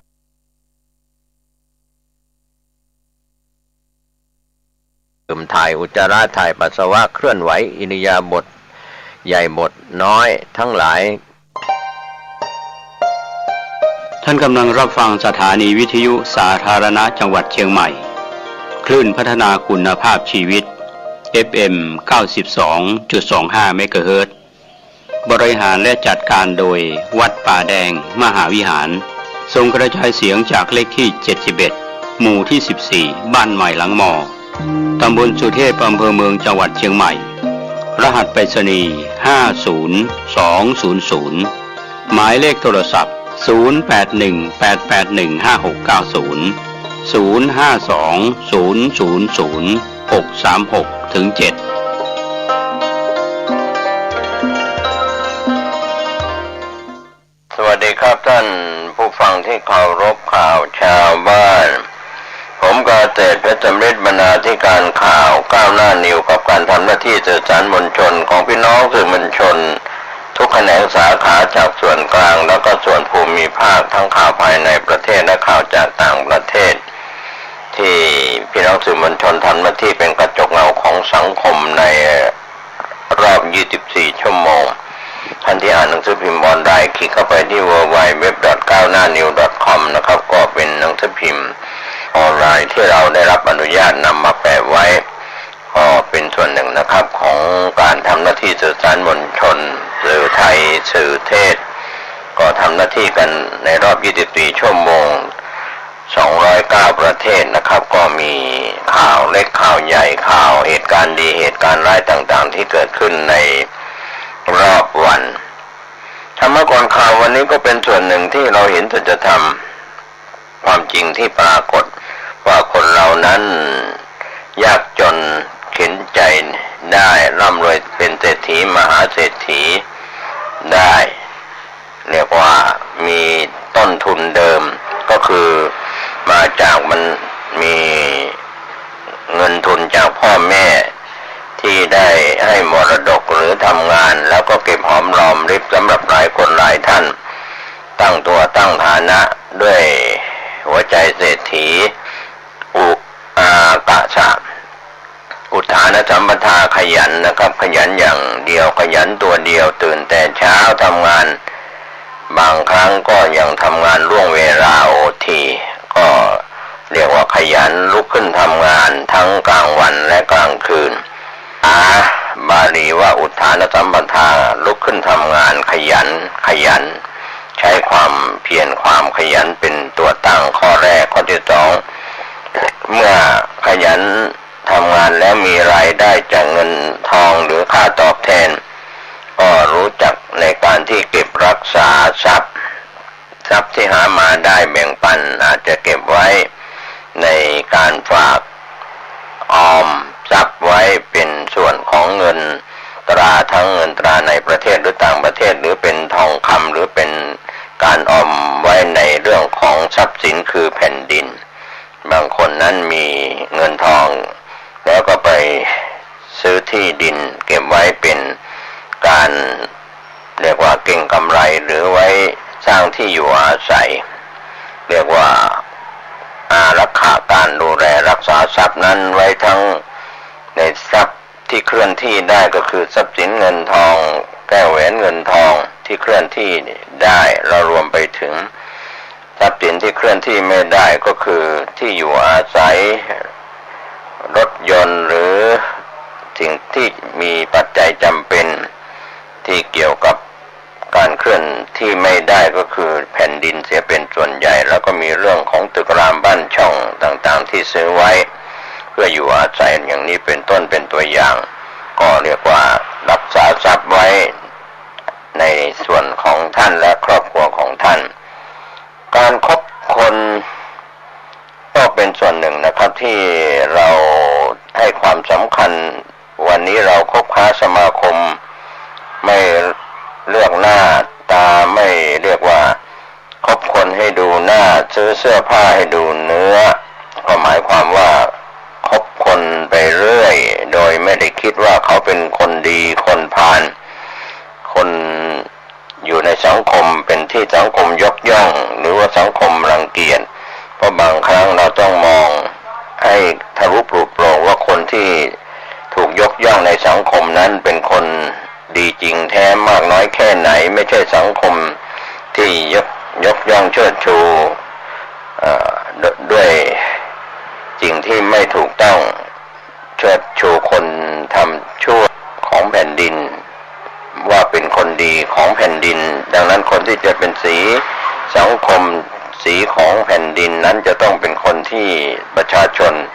คนในประเทศหรือต่างประเทศเป็นที่ยอมรับวันนี้เราได้ใช้หลักธรรมอุอากาสะในการที่เราจะได้ใช้ในการจับจ่ายใช้สอยไม่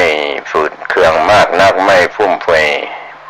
เรียกว่าไม่สุรุ่ยสุร่ายนะครับพอดีพอเพียงอะไรอย่างนี้เป็นต้นเป็นตัวอย่างก็เป็นธรรมะก่อนข่าวที่นำมาฝากกับรายการข่าวชาวบ้านที่ท่านได้รับรู้รับทราบกันข่าวแรกวันนี้ก็เป็นเรื่องที่เราเห็นความจริงเรื่องของโลกธรรม 8ที่สำนักข่าวอิสราได้รายงานข่าวกันเข้ามามีราบเสื่อมราบมียศเสื่อมยศวิบากกรรมคู่สามีภรรยาวัชโรไทยโดนโทษคุกคดีอาญาคนละ2 ปีเศษ9 มิถุนายน 2565ทีมข่าวได้รับรายงานกันเข้ามาก็โปรดใช้วิจารณญาณในเรื่องเหล่านี้นะครับในส่วนของการรายงานข่าวจากทีมข่าวแล้ววันนี้นางอุทัยรัตน์วัชโรไทยภรรยานายดิษฐรวัชโรไทยก็ถูกศาลพิพากษาตัดสินลงโทษจำคุกเป็นเวลา2 ปี 2 เดือน 20 วันแม้ว่าคดีนี้ยังไม่สิ้นสุดนางอุทัยรัตน์ยังมีสิทธิ์ต่อสู้คดีเพื่อพิสูจน์ความบริสุทธิ์ในชั้นศาลที่สูงกว่านี้ได้อีกแต่ไม่ว่าผลจะออกมาเป็นอย่างไรสิ่งที่เกิดขึ้นนับเป็นวิบากกรรมของ2 สามีภรรยาคู่นี้อันมีผลมาจากการประพฤติปฏิบัติที่ไม่ถูกต้องในตำแหน่งหน้าที่การงานตามความรับผิดชอบมีลาภเสื่อมลาภมียศเสื่อมยศเป็นสิ่งที่ไม่เที่ยงในหมู่มนุษย์3 คดีอาญาทุจริตและประพฤติมิชอบกลางตัดสินลงโทษจำคุกเป็นเวลา3 ปี 4 เดือนแต่คำให้การเป็นประโยชน์แก่การพิจารณาคดีลดโทษให้ตามป.มาตรา 78ให้1 ใน 3คงให้จำคุกกำหนด2 ปี 2 เดือน 20 วันบทลงโทษของนางอุทัยรัตน์วัชโรไทยอดีตผู้จัดการสำนักเลขานุการคณะกรรมการบริษัท TOT จำกัดมหาชนหรือบมจ. TOT ในฐานะจำเลยที่2ในคดีเบิกจ่ายค่ารับรองเท็จประชุมร้านไวหรูที่สำนักข่าวอิสรานำมาเสนอให้สาธารณชนได้รับทราบไปแล้วนั้นส่วนนายยงยุทธวัฒนศิลป์จำเลยที่1อดีตกรรมการผู้จัดการใหญ่บริษัท TOT จำกัดมหาชน หรือบมจ.ทีโอทีถูกตัดสินลงโทษจำคุกเป็นเวลา5 ปีคำพิพากษาคดีนี้มีรายละเอียดเป็นอย่างไรสำนักข่าวอิสราอยู่ระหว่างการสืบค้นข้อมูลเชิงลึกเมื่อได้รับทราบแล้วจะรีบนำมาเสนอให้สาธารณชนได้รับทราบเป็นทางการต่อไปอย่างไรก็ดีข้อมูลเกี่ยวกับนางอุทัยรัตน์วัชโรไทยเป็นที่รับทราบกันดีอยู่แล้วว่าเป็นภรรยานายดิษฐรวัชโรไทยอดีตข้าราชการประจำสำนักพระราชวังขณะที่นายดิษฐรวัชโรไทยนั้นเคยปรากฏเป็นข่าวเมื่อ1 สิงหาคม 2561ที่ผ่านมาศาล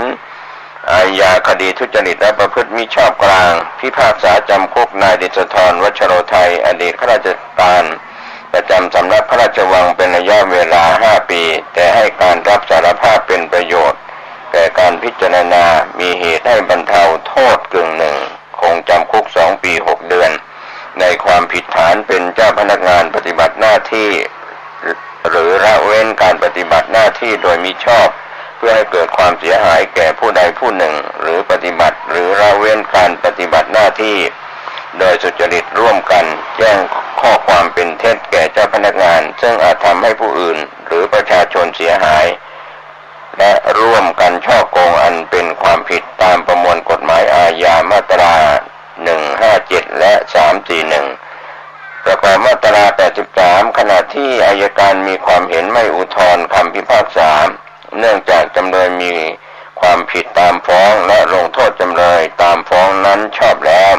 สำหรับรายละเอียดคำพิพากษาคดีความของนายดิษฐร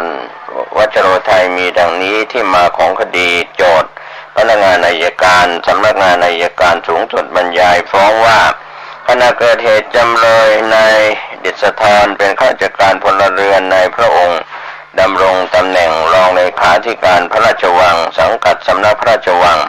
มีหน้าที่รับผิดชอบการปฏิบัติราชการในตำแหน่งหน้าที่กับหน้าที่ที่ได้รับมอบหมายพิเศษในกิจกรรมอื่นๆที่ทรงพระกรุณาโปรดเกล้ามอบหมายเมื่อวันที่ 9 เมษายน 2551 พระบาทสมเด็จพระเจ้าอยู่หัวรัชกาลที่ 9 ทรงมีพระบรมราชโองการโปรดเกล้าแต่งตั้งให้จำเลยซึ่งขณะนั้นเป็นผู้ช่วยเลขาธิการพระราชวังให้ดำรงตำแหน่งประธานกรรมการบริหารมูลนิธิราชประชานุเคราะห์ในพระบรมราชูปถัมภ์อันเป็นการปฏิบัติหน้าที่ราชการ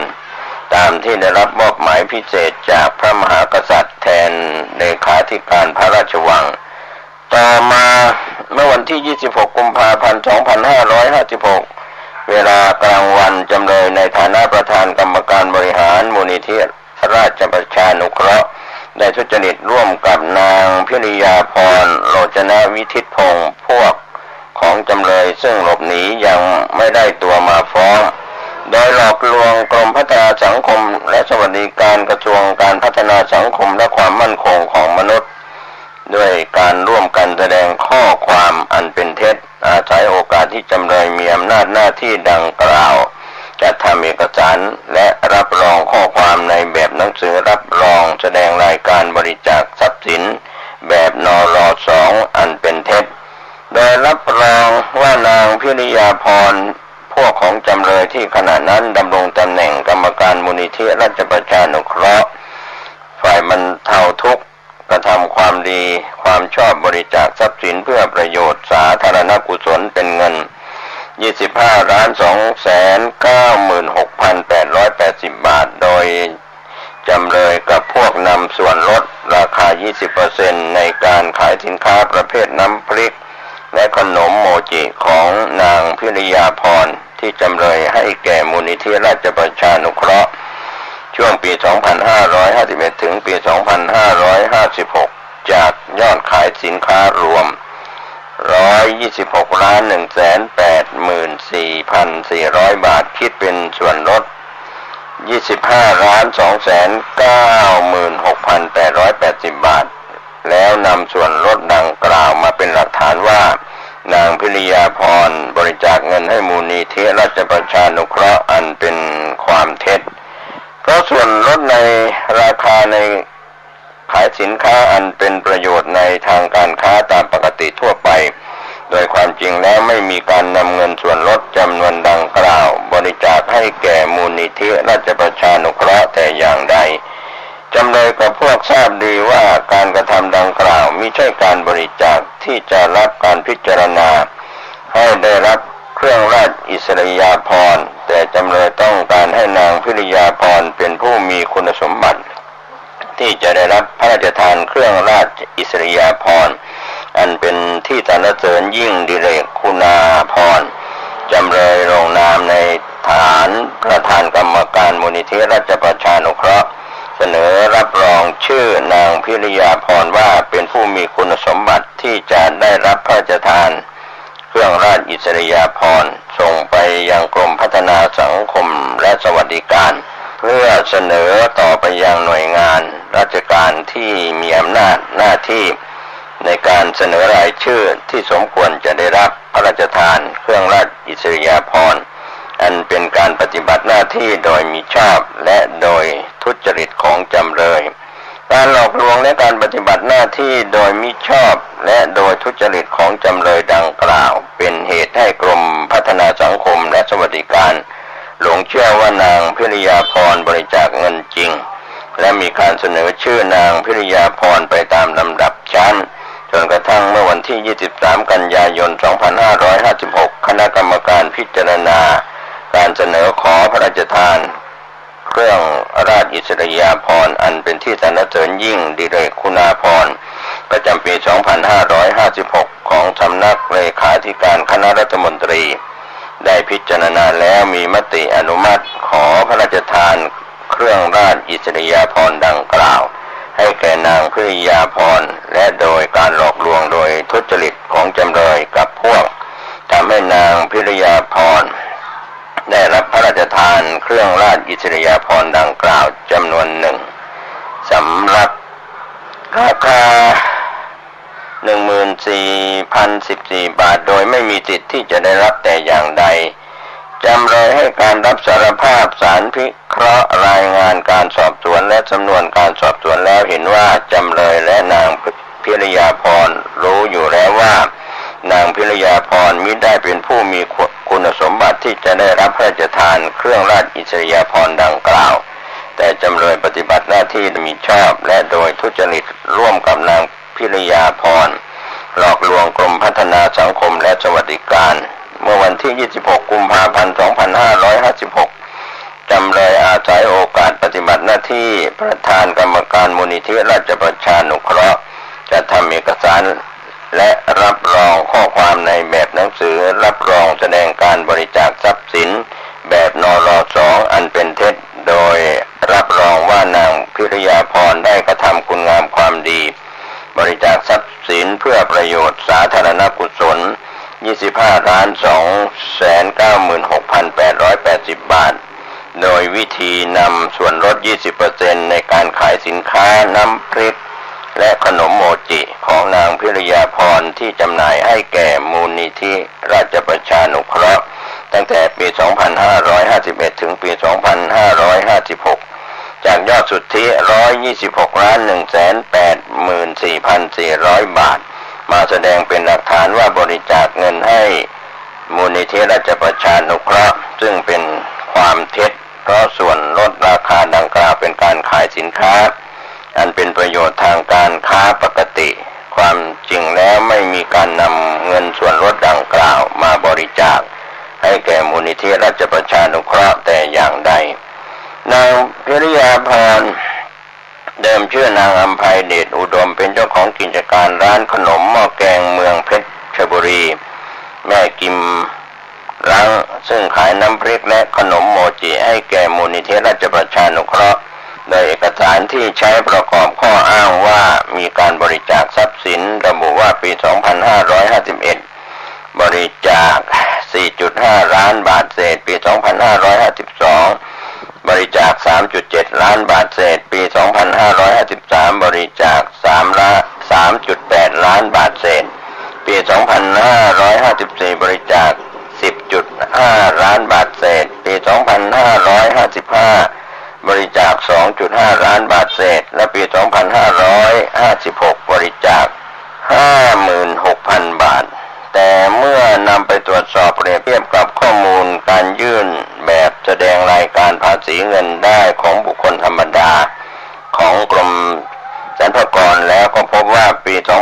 2551 นางพิริยาพรยื่นแบบแสดงรายการเสียภาษีเงินได้บุคคลธรรมดาระบุว่าบริจาคเงินให้แก่มูลนิธิราชประชานุเคราะห์แค่ 30,000 บาทและขอใช้สิทธิ์หักลดหย่อนเงินบริจาคตามแบบแสดงรายการดังกล่าว 176,303 บาทและในปี 2552 ถึงปี 2556 ไม่ปรากฏหลักฐานว่าในการยื่นแบบแสดงรายการภาษีเงินได้บุคคลธรรมดาของนางพิริยาพรได้ขอใช้สิทธิ์หักลดหย่อนเงินบริจาคให้แก่มูลนิธิราชประชานุเคราะห์แต่อย่างใดพยานหลักฐานส่วนนี้บ่งชี้ให้เห็นว่าที่ร้านขนมหม้อแกงเมืองเพชรบุรีแม่กิมล้างให้ส่วนลดแก่มูลนิธิราชประชานุเคราะห์นั้นเป็นการให้ส่วนลดอันเป็นประโยชน์ในทางการค้าปกตินางพิริยาพรไม่ได้คิดว่าเงินส่วนลดดังกล่าวเป็นเงินบริจาคมิฉะนั้นแล้วนางพิริยาพรย่อมนำยอดเงินดังกล่าวไปขอใช้สิทธิ์หักลดหย่อนในการยื่นแบบแสดงรายการภาษีเงินได้บุคคลธรรมดาแล้วและจากการให้ปากคำของพยานได้ความว่าหากสั่งซื้อสินค้าปริมาณมากจะได้รับส่วนลดอยู่แล้วเป็นปกติสำหรับมูลนิธิราชประชานุเคราะห์เป็นลูกค้าสั่งซื้อสินค้าเป็นประจำการสั่งซื้อสินค้าแต่ละครั้งมีปริมาณมากหลายครั้งที่ซื้อเกินกว่า 10,000 ชุดในคราวเดียวกันจึงเป็นธรรมดาที่ต้องได้รับส่วนลดมากกว่า 10% ประกอบกับผู้ทำหน้าที่ตรวจสอบการเสนอขอพระราชทานเครื่องราชอิสริยาภรณ์ให้แก่พนักงานสอบสวนตามบันทึกคำให้การของผู้ร้องทุกข์กล่าวโทษหรือพยานว่าตามพรด.ว่าด้วยการขอพระราชทานเครื่องราชอิสริยาภรณ์อันเป็นที่สรรเสริญยิ่งดิเรกคุณาภรณ์พุทธศักราช 2538 มาตรา 8 วงเล็บ 2 การกระทำความดีความชอบที่จะนำมาเสนอขอพระราชทานเครื่องราชอิสริยาภรณ์อันเป็นที่สรรเสริญยิ่งดิเรกคุณาภรณ์ต้องเป็นการกระทำความชอบที่เป็นการบริจาคทรัพย์สินเพื่อสาธารณประโยชน์ส่วนลดในการขายสินค้าอันเป็นประโยชน์ทางการค้าปกติทั่วไปไม่ใช่การบริจาคทรัพย์สินไม่อาจนำเสนอขอพระราชทานเครื่องราชอิสริยาภรณ์ได้กรณีนางพิริยาภรณ์ไม่มีคุณสมบัติแต่เพราะจำเลยทำหนังสือรับรองแสดงรายการบริจาคทรัพย์สินแบบนร2ลงวันที่ 26 กุมภาพันธ์ 2556 ระบุว่านางพิริยาภรณ์บริจาคทรัพย์สินเพื่อประโยชน์สาธารณกุศลโดยได้ลดเปอร์เซ็นต์ในการขายให้กับองค์กรสาธารณกุศลต่างๆทำให้กรมพัฒนาสังคมซึ่งเป็นหน่วยงานรับผิดชอบการเสนอขอพระราชทานเครื่องราชอิสริยาภรณ์ลงเชื่อว่านาง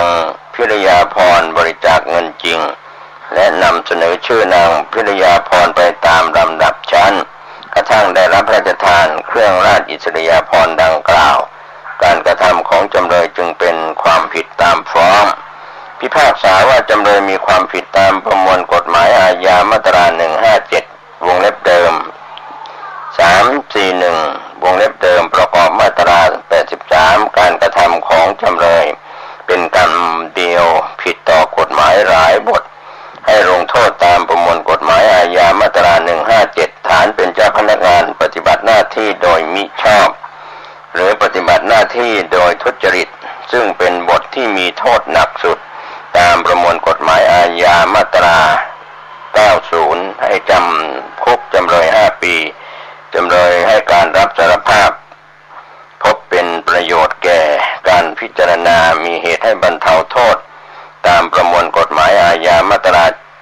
78 ลดโทษให้กึ่งหนึ่งคงจำคุก 2 ปี 6 เดือน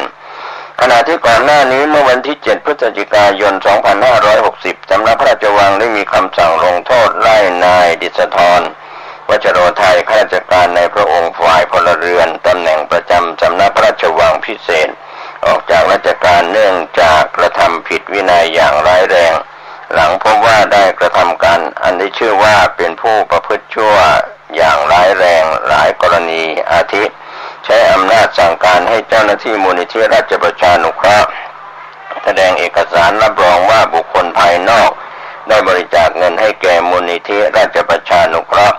เป็นจำนวน25 ล้านบาทซึ่งเงินจำนวนดังกล่าวเป็นส่วนลดในการซื้อสินค้าตามปกติโดยไม่ได้มีการบริจาคเงินจำนวนดังกล่าวจริงแต่อย่างใดและนายดิษฐรยังได้นำเอกสารรับรองการบริจาคดังกล่าวเสนอต่อกรมพัฒนาสังคมและความมั่นคงของมนุษย์เพื่อขอพระราชทานเครื่องราชอิสริยาภรณ์อันเป็นที่สรรเสริญยิ่งดิเรกคุณาภรณ์ชั้นทุติยดิเรกคุณาภรณ์ให้แก่บุคคลภายนอกอันเป็นการช่อโกงเครื่องราชอิสริยาภรณ์นอกจากนี้นายดิษฐานในฐานะรองเลขาธิการพระราชวังซึ่งมีหน้าที่ควบคุมดูแลกองพระราชพาหนะได้นำรถยนต์ในพระปรมาภิไธยไปใช้จนเกิดอุบัติเหตุและแอบอ้างพระปรมาภิไธยเพื่อยกเว้นภาษีการนำเข้ารถยนต์จากต่างประเทศแล้วนำรถยนต์นำเข้าจากต่างประเทศไปใช้ทดแทนรถยนต์คันเดิมที่ประสบอุบัติเหตุโดยไม่ปรากฏหลักฐานการน้อมเกล้าน้อมกระหม่อมถวายรถยนต์คันใหม่และไม่มีหลักฐานการขอพระราชทานพระบรมราชานุญาตโอนกรรมสิทธิ์รถยนต์คันเดิมแต่อย่างใดเป็นต้นณวันนี้นางอุทัยรัตน์วัชโรไทยภรรยาของนายดิษฐรวัชโรไทยก็ถูกศาลพิพากษาตัดสินลงโทษจำคุกเป็นเวลา2 ปี 2 เดือน 20 วันแม้ว่าคดีนี้ยังไม่สิ้นสุดนางอุทัยรัตน์ยังมีสิทธิ์ต่อสู้คดีเพื่อพิสูจน์ความบริสุทธิ์ในชั้นศาลที่สูงกว่านี้ได้อีกแต่ไม่ว่าผลจะออกมาเป็นอย่างไรสิ่งที่เกิดขึ้นนับเป็นวิบากกรรมของสองสามีภรรยาคู่นี้อันมีผลมาจากการประพฤติปฏิบัติที่ไม่ถูกต้องสุจริตในตำแหน่งหน้าที่การงานตามความรับผิดชอบมีลาภเสื่อมลาภมียศเสื่อมยศเป็นสิ่งที่ไม่เที่ยงในหมู่มนุษย์กรณีนี้จึงนับเป็นอีกหนึ่งกรณีศึกษาสำคัญไม่ให้ใครเดินย่ำซ้ำรอยเอาเป็นเยี่ยงอย่างในอนาคตอีกต่อไปอันนี้ก็เป็นข่าวที่ทางทีมข่าวจากสำนักข่าวอิสราได้รายงานข่าวนี้กันเข้ามาท่านผู้ชมท่านผู้ฟังโปรดใช้วิจารณญาณนะครับข่าวจากสำนักข่าวอิสราได้รายงานข่าววันพระราชบดีที่9 มิถุนายนพุทธศักราช 2565 เวลา 9:29 นาทีครับก็เป็นส่วนที่ทางทีมข่าวก็ขอบคุณการรายงานข่าวนะครับโปรดใช้วิจารณญาณในเรื่องราวที่เกิดขึ้นแต่ทางด้านข่าวสุดท้ายราชกิจจาประกาศลดภาษีสรรพสามิตรถยนต์ EV เหลือ 2% 8 มิถุนายน 2565 ราชกิจจานุเบกษาประกาศลดยกเว้นเปลี่ยนโครงสร้างภาษีสรรพสามิตรใหม่ส่งเสริมรถยนต์ EV นับ 9 มิถุนายน 2565 ก็เป็นการรายงานข่าว8 มิถุนายน 2565 เว็บไซต์ราชกิจจานุเบกษาเผยแพร่กฎกระทรวงเรื่องกำหนดพิกัดอัตราภาษีสรรพสามิตฉบับที่ 23 พุทธศักราช 2565 อาศัยอำนาจตามความในมาตรา 5 วรรค 1 แห่งพระราชบัญญัติภาษีสรรพสามิตพุทธศักราช 2560 รัฐมนตรีว่าการกระทรวงการคลังออกกฎกระทรวงไว้ดังต่อไปนี้ข้อ 1 กฎกระทรวงนี้ใช้บังคับตั้งแต่วันถัดจากวันประกาศในราชกิจจานุเบกษาเป็นต้นไปข้อที่ 2 ให้ยกเลิกความในประเภทข้อ 2 ให้ยกเลิกความในประเภท 06.01 รถยนต์นั่งและประเภทที่ 06.02 รถยนต์โดยสารที่มีที่นั่งไม่เกิน 10 คนตามที่ 6 สินค้ารถยนต์ตามบัญชีท้ายกฎกระทรวงกำหนดพิกัดอัตราภาษีสรรพสามิตพุทธศักราช 2560 และให้ใช้ความต่อไปนี้แทนครับก็ มีรายละเอียดจากประชาชาติธุรกิจได้ประกาศในราชกิจจานุเบกษาประกาศลดภาษีสรรพสามิตรถยนต์ EV เหลือ 2% 8 มิถุนายน 2565 ก็เป็น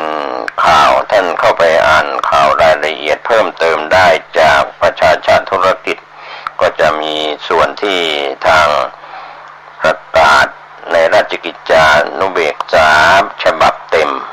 วันนี้ข่าวชาวบ้านหมดเวลาลงผมเกษตรเพชรสำนิดบรรณาธิการข่าวก้าวหน้านิวขอบคุณพี่น้องสื่อมวลชนทุกแขนงสาขาจากส่วนกลางและพี่น้องสื่อมวลชนในส่วนของภูมิภาคทั้งข่าวภายในประเทศและข่าวจากประเทศต่างประเทศด้วยความขอบคุณขอทุกคนทุกท่านได้ติดตามข้อมูลข่าวสารจากหนังสือพิมพ์ออนไลน์ผ่านเว็บไซต์ www.9hnanew.com ได้ใช้วิจารณญาณเลือกบริโภคข้อมูลข่าวสารขอทุกคนทุกท่านได้ปฏิบัติภารกิจในการดูแลสุขภาพตัวท่านเองและก็การทำหน้าที่ในส่วนงานที่รับผิดชอบด้วยความสุจริตถูกต้องตามกฎหมายศีลธรรมวัฒนธรรมก็จะอยู่สุขสบายดีทุกโลกทุกนามสวัสดีครับทุกท่านทุกคนมาพบมาปะกันอีกแล้วในรายการปกิณกะแห่งธรรมะสัพเพหิระในวันและเวลาเดียวกันนี้ณทางสถานีวิทยุแห่งนี้พระเจ้าวัดหนองตองตนนี้นำอปกิณกะเนี่ยมาพบปะกับญาติกับโยมเป็นประจำเมื่อเอามาพบมาปะกันแล้วสิ่งที่เขาละมาได้ก็คือไหว้พระสวดมนต์ที่เขาได้ปฏิบัติมาเอาละต่อไปนี้ญาติโยมเอามาไหว้พระสวดมนต์โดยย่อโดยสังเขปว่าพร้อมๆกันอะระหังสัมมาสัมพุทโธภควาพุทธังภวันตังอภิวาเทมิกราบพระพุทธสวากขาโตภควตาธัมโมธัมมังนัมมัสสามิกราบพระธรรมสุปฏิปันโนภควโตสาวกสังโฆสังฆังนะมามิกราบพระสงฆ์ต่อไปกล่าวคำนมัสการพร้อมๆกันไปนะโมตัสสะภะคะวะโตอะระหะโตสัมมาสัมพุทธัสสะ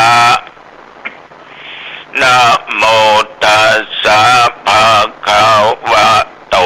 อะระหะโตสัมมาสัมพุทธัสสะนะโมตัสสะภะคะวะโตอะระหะโตสัมมาสัมพุทธัสสะพุทธังสารนังคัจฉามิธัมมังสารนังคัจฉามิสังฆังสารนังคัจฉามิทุติยัมปิพุทธังสารนังคัจฉามิทุติยัมปิธัมมังสารนังคัจฉามิทุติยัมปิสังฆังสารนังคัจฉามิตติยัมปิพุทธังสารนังคัจฉามิตติยัมปิธัมมังสารนังคัจฉามิตติยัมปิ ธังสารนังคัจฉามิกรมอุตุประกาศว่าระยะนี้จะมีฟ้าฝนเล็กน้อยตกเที่ยววัดหนองตองและใกล้เคียงตั้งแต่ตะวันมาจนถึงปัจจุบันนี้ตอนเจ้าตะวันนี้มีฝนตกสุยหมอกแผ่นดินลายนะหมอกอาจจะไปที่ไหนกลางจ้องดีกาเนี่ยมันตกต่อไปก็แดดออกวันค่ำกินข้าวตอนได้สักบึ้นสักเมื่อสัก2-3 โมงเนี่ยลงมาสุยมันก็ตกบันนักตะวันนี่นะแต่ว่าละอ่อนเขาไปกาดไปลีบิ๊กมาเขาว่าตั้งอำเภอแม่ทานั่นน่ะฝนตกโดนตุลุงหนักอะละเหมือนกันแต่เมื่อไปถึงเขตอำเภอแม่ทาเลยอำเภอไปฝนก็หยุดพอมีฝนตกก็แสดงว่าเรื่องฟ้าเรื่องฝนมันก็เป็นเรื่องธรรมชาตินะเนาะดังที่เฮาหูกันอยู่อย่างใดก็ตามญาติโยมฝนตกคนตั้งลื่นไปเหนือใต้ตกออกไกลๆขับขี่ยวดยานพาหนะ2 ล้อ4 ล้อกี่ล้อก็ตามแม้จะเดินก็ตามจะไปประมาทเนอะบอกให้เกิดอุบัติเหตุได้แต่ว่าจะ2 ล้อ4 ล้อหลายล้อเกิดอุบัติเหตุได้แม้แต่เราจะเดินไปที่ไหนนะถ้าฝนตกใหม่ๆเนี่ยระวังดีบดีคนจำเบานะดีบดีก็จาดลาดปนะบอกให้ฉะนั้นต้องระมัดระวังขนาดว่าอาตมาภาพนะมีไม้เต้าถือนะไม้เต้าเนี่ยญาติโยมเป็นเพื่อนได้จะดีแต่ว่าจะต้องระมัดระวังตอนที่จำนั่นนะเวลาจำปลายไม้เต้าลงไปเนี่ยถูกกับดินก็ดีหรือว่าอะไรก็ตามเกิดบัตัดนั้นมีใครคู่แล้วก็จำปะแลดที่นะเพราะเรามันต้องจะล้มเนอะเพราะสิ่งเหล่านี้เคยผ่านมานักเหมือนกับญาติกับโยมฉะนั้นก็ต้องมีสติสัมปชัญญะอยู่ตลอดเวลาพี่น้องสาธุชนญาติโยมแต่ว่านี่ตอนเจ้าโยมหมอเพิ่งก็มาเจาะเลือดอาตมาภาพประมาณ6 โมงหลังจากรายการนี้จบเอาเลือดไปดู2 หลอดแล้วก็ลองวัดดูความดันตะวันนี่สูงน้อยเฮ้ยข้างบนมี147ข้างกลางมี78ก็สูงน้อยพูดถึงอายุของเฮาวัยนี้ก็สูงไปน้อยอยู่มันก็แน่วะเดี๋ยวก็ขึ้นเดี๋ยวก็ลงเดี๋ยวก็130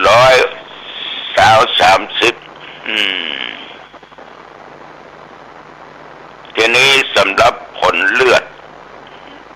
ที่น้องน้ำหวานนั่นนะมา 4-5 วันก่อนนี้ฉันทุเรียนหรอกโยมเปิ้นเอามาถวายมันก็แปลกเหมือนกันโอ้ยโยมมาถวาย3-4 ลูกก็กินน้อยๆนั่นนะไม่ใช่กินคนเดียวทั้ง4 ลูกก็ จายกันไปยวงหนึ่งก็เอาก้อนเดียวก้อนน้อยๆนั่นนะแต่วันก็มีคนทุเรียนมาถวายไปฮับทานไปกินนิมนต์ก็มีทุเรียนได้ฉัน3 วันติดต่อกันฉันทุเรียนไปของมันมากเลยเนาะทางที่หูนะเป็นเหตุให้น้ำตาลขึ้นนะน้องน้ำหวานนี่นะแต่เขาก็หูจักกินพอประมาณเมื่อคราวก่อนนั้นเจาะดูผลปรากฏว่าน้ำตาลสูงมีถึง165แต่ตะวันนี้ก่อนที่จะเจาะอย่างก่อน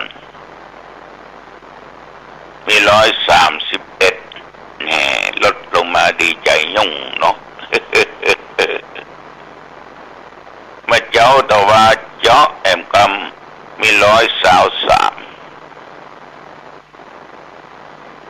ผลปรากฏว่าตกเย็นมาเจ้าหน้าที่โรงพยาบาลมหาราชเพิ่นก็แจ้งมาเอาผลการตรวจเลือดน้ำตาลเหลือ103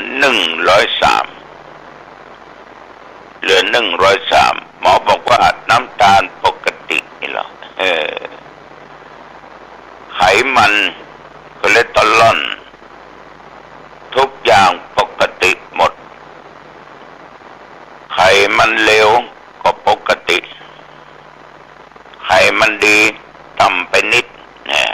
ไขมันดีก็มีนะไขมันเลวก็มีนะไขมันดีเนี่ยต่ำไปนิดหน่อยความดีมันน้อยกว่าความชั่วขนาด เลือดดีเลือดชั่วเนาะเนี่ยอาหารการกินเนี่ยทุกสิ่งทุกอย่างในญาติโยมมันก็วัดผลเขาได้นะทีนี้น้ำตาลทำไมถึงลดนอกจากยาโรงพยาบาลแล้วอาตมาก็มันนึก5-6 วันเนี่ย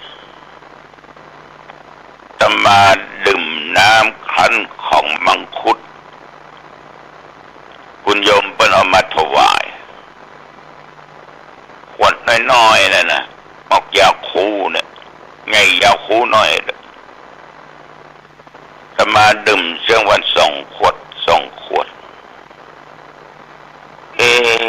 มันจะเกี่ยวกับ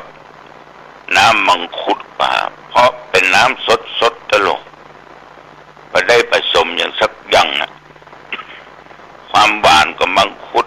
กลิ่นก็มังคุดแต่ได้บ่ได้จำเป็นต้องบอกคุณโยมเป็นละเอาไปมาถวายประมาณ10 กว่าขวดก็ใส่ตู้เย็นด้วยเนาะเอาไว้ห้องเย็นดมซ้ำนะกินมาได้นะออกมามันแข็งหมดละ แต่มันดีเนอะมันได้กลิ่นเมินเฮ้ยได้บีบได้เอาปลาช้อนตั้งกินกำน้อยขวดหนึ่งใช้เวลาจะเป็นครึ่งชั่วโมงบนทำเป็นน้ำไม่เนาะมันในอะไรนะใส่บึกหมดโอ้โหสู้เฮากินอย่างอิ่มได้ลำเดียวเฮ้ยอาจจะเป็นเกี่ยวกับดื่มน้ำมังคุดก็ได้ทำให้น้ำตาลลดลงไปหวบนะน้ำหนักตัวเจ้าก็จาก90ลดนั่นเนอะเหลือ86 จุดปลาย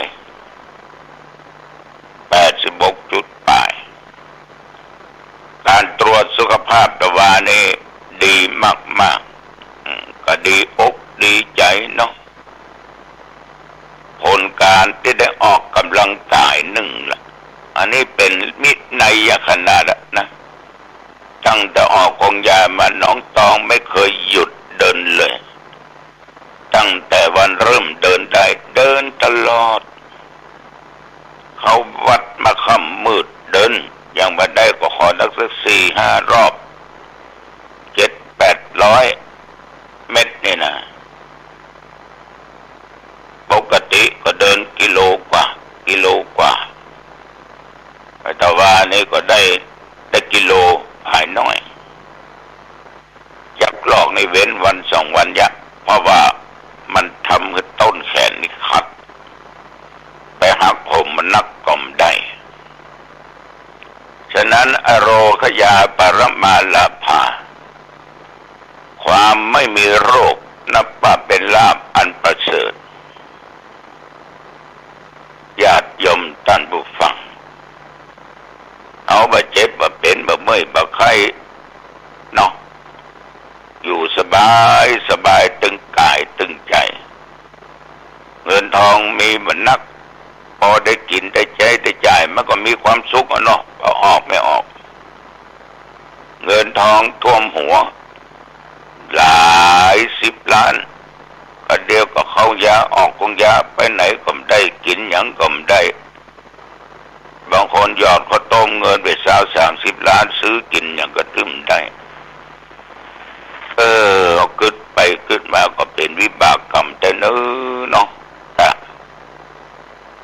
แต่ก็ยังทำเมืองเขาอะโยม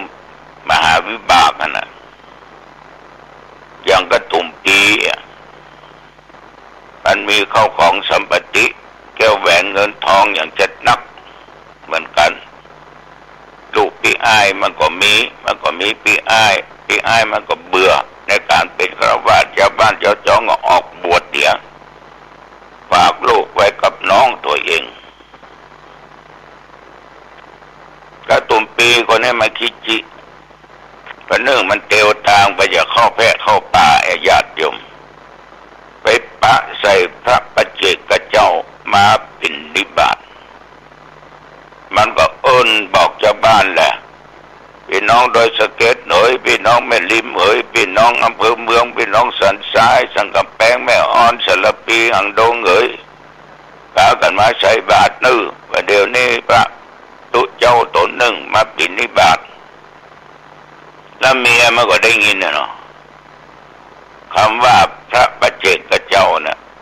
เกิดศรัทธาขึ้นเอาอาหารอันดีอันล้ำมาใส่บาตรชาวบ้านก็ใส่มันลูกป่าปิกมาก็เดินหนทางสวนกับพระปัจเจกเจ้าท่านเจ้าขอดูหน่อยเหรอได้นักก็เปิดฝาบาตรเปิ้นน่ะนี่ไปหั่นอาหารการกินจำได้ว่าเป็นของบ้านมันเมียมันต้องใส่แน่เกิดความกินแหงแข็งใจเข้าป่าอาหารที่ในบาตรเมียกูใส่เนี่ยกูกินก็จักอิ่มต้องถ้าบางอันก็คือคนใจของกูกินยักการคือกูคงจะเหลือเว้ยอันนี้มาคือไปกินบะเตื้อสมณะหัวล้นตัวนี้กินแล้วไปยักการอย่างกินแล้วก็เต้านั่งนอนหลับอย่าไปได้เกิดความเสียดายก็ออกไม่ออก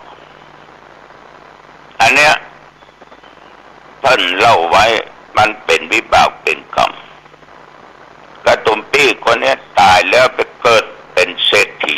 มีเงินมีทองมีเข้ากี่ของสัมปติแต่ว่าบักกินบัดใจอย่างสักอย่างยวดยานสีวิกายจะมีรถมานั่งมาขับมาขี่ก็มีไปที่ไหนก็นั่งหัวล้อไปขลกเอาก็เก่าล้มบ่ล้มแลฮะเนาะแว่นล้อพอจะถอดฮะเนาะถ้าเปิ้นเอายวดยานสีวิกายอันดีอันอย่างนั่งมันด่าว่าเขาโลกญาติโยมท่านผู้ฟังเปิ้นอยากกินอยากว่าอันดีอันล้ำอันประณีตมือมันก็ด่ามันกินข้าวหัวเปลี่ยนนะข้าวหัวเปลี่ยนต้มนะเป็นวิบากก็ญาติโยมวิบากตัวเนี้ยที่มันไม่ได้กินดีเนี่ยเพราะมันเกิดความกินแหนงจากที่เป็นกระตุ่มปีเมียมันเนี่ยเอาเข้าป่าไปใส่บาตรพระปัจเจกเจ้ามันเกิดความกินแหนงลูกเกิดความกินแหนงแก่ใจขึ้นระวังนะญาติโยมระวังนะไปที่ไหนตึมไปได้นั่งรถไปเปิ้นนะตึมมีรถขับไปเปิ้นนะขี่ล้อลุอย่างเพราะมันเป็นคนที่ชอบว่า คนนั้นคนนี้ด่าหมู่ลูกบ้านมันด่าคนใจมันแล้วมันเกิดมานะมันเป็นเศรษฐีนะมันมีลูกมีเต้าญาติโยมมีไผสืบแทนตระกูลสักคนนะพอออกไม่ออกลองคิดดูดิลูกผู้ชายก็มีลูกไม่ยิงก็มีมันเป็นวิบากเขาอย่างใดพลัมหมดเลยมันได้อย่างกระตุ่มปีคนเนี้ยมันเลี้ยงลูกปีอ้ายมันก็นึกละอ่อนคนนี้เตียวไปหันเตียวไปนี่ในของบ้านอันนั้นก็ของอีป้อข้าอันนั้นก็ของอีป้อข้าเขียนเล่มนั้นก็ของอีป้อควายนั้นก็ของอีป้อหมูนั้นของอีป้ออันนั้นก็ของอีป้อเขามันได้ยินแหละเกิดความกินแดงแข็งใจขึ้นบะม่วนอกบะม่วนใจละอ่อนคนนี้ขนาดตัวมึงอีนะถ้ามันใหญ่มาอ่ะมันดีเอาของเหล่านี้ไปให้เปิ้นให้หมดวะน่ะอันนี้ก็ของป้อมันอันนี้ก็ของป้อมันไปได้อยู่กับเฮาได้บ่ได้ละมันจะขนไปเปิ้นหมดกระตุ่มปีมันวางแผนและญาติโยมหลานเอ้ยครับไปเอียป่าตัวน้าไปเดี๋ยวละอ่อนมันอยู่แล้วดีอยู่แล้วครับไปก็ไปครับออกจากบ้านเข้าสู่ป่าสู่อย่างญาติโยมไปถึงกลางป่าปอดคนแล้วเนาะเปียคอหลานมันได้แหละสเวียวแหละหักคอหลานมันไอ้หักคอหลานมันจนหลานมันตายญาติโยมใครบอกว่าหาสักคนชาวบ้านถามว่าไอ้น้อยคนนั้นไปไหนใช่มันออกไปป่านะเสือก็นักอะไรอย่างก็นักนะถ้าซ้อมันดึมป่าไปแล้วเสือครบอากาศให้เธอหรอก แสดงสมบทบาทเนี่ยเกิดมาญาตินี้ญาติโยมมันเลยหาไผสืบแทนตระกูลบ่ได้ผ้าผ่อนตอนสบายที่มันนุ่งก็นุ่งปุดขาดเอาพอคนมีสตางค์บางคนนะโอ้จิโอ้ยจะซื้อผ้าเนื้อดีแน่นนั่นนะอดทนมันนุ่งตึกดีเสื้อเปิ้นเอามาฮื้อนะลูกหลานมาตานเก็บไว้ในตู้บรรนุ่งโอ้ยปุ้นจนตายปุ้นเขามานุ่งฮื้อหรือบางอันก็ใส่เป็นผ้าปุกไว้ตั้งนอกอุ้ยเหยพ่ออุ้ยเหยแม่เหยพ่อเหยผ้าของพ่อแม่มีเนี่ยเนอะเอาไปใจหน้าเนอะมันจะใจวะฮะมันคิดจิเปิ้นเอาผ้าดีๆนุ่งมันก็ด่าหัวเปิ้นเนี่ยไปได้ฟังดูเจ้าหนองทองอู้อย่างมีก็ป้าออกไม่ออกเก็บผ้าใหม่ยัดไปในตู้อย่างมันนุ่งบัดใจจะซื้อมันนุ่งนี้ก็ได้นุ่งนี้ก็ได้โอ้ยเปิ้นก็ไม่ใจบอกว่าซื้อมันนุ่งถึงวันหรอกมันซื้อมันนุ่งเนี่ยกำกะมีสตางค์ร่วมบ่มีบ่ว่านะอันเนี้ยญาติโยมท่านผู้ฟัง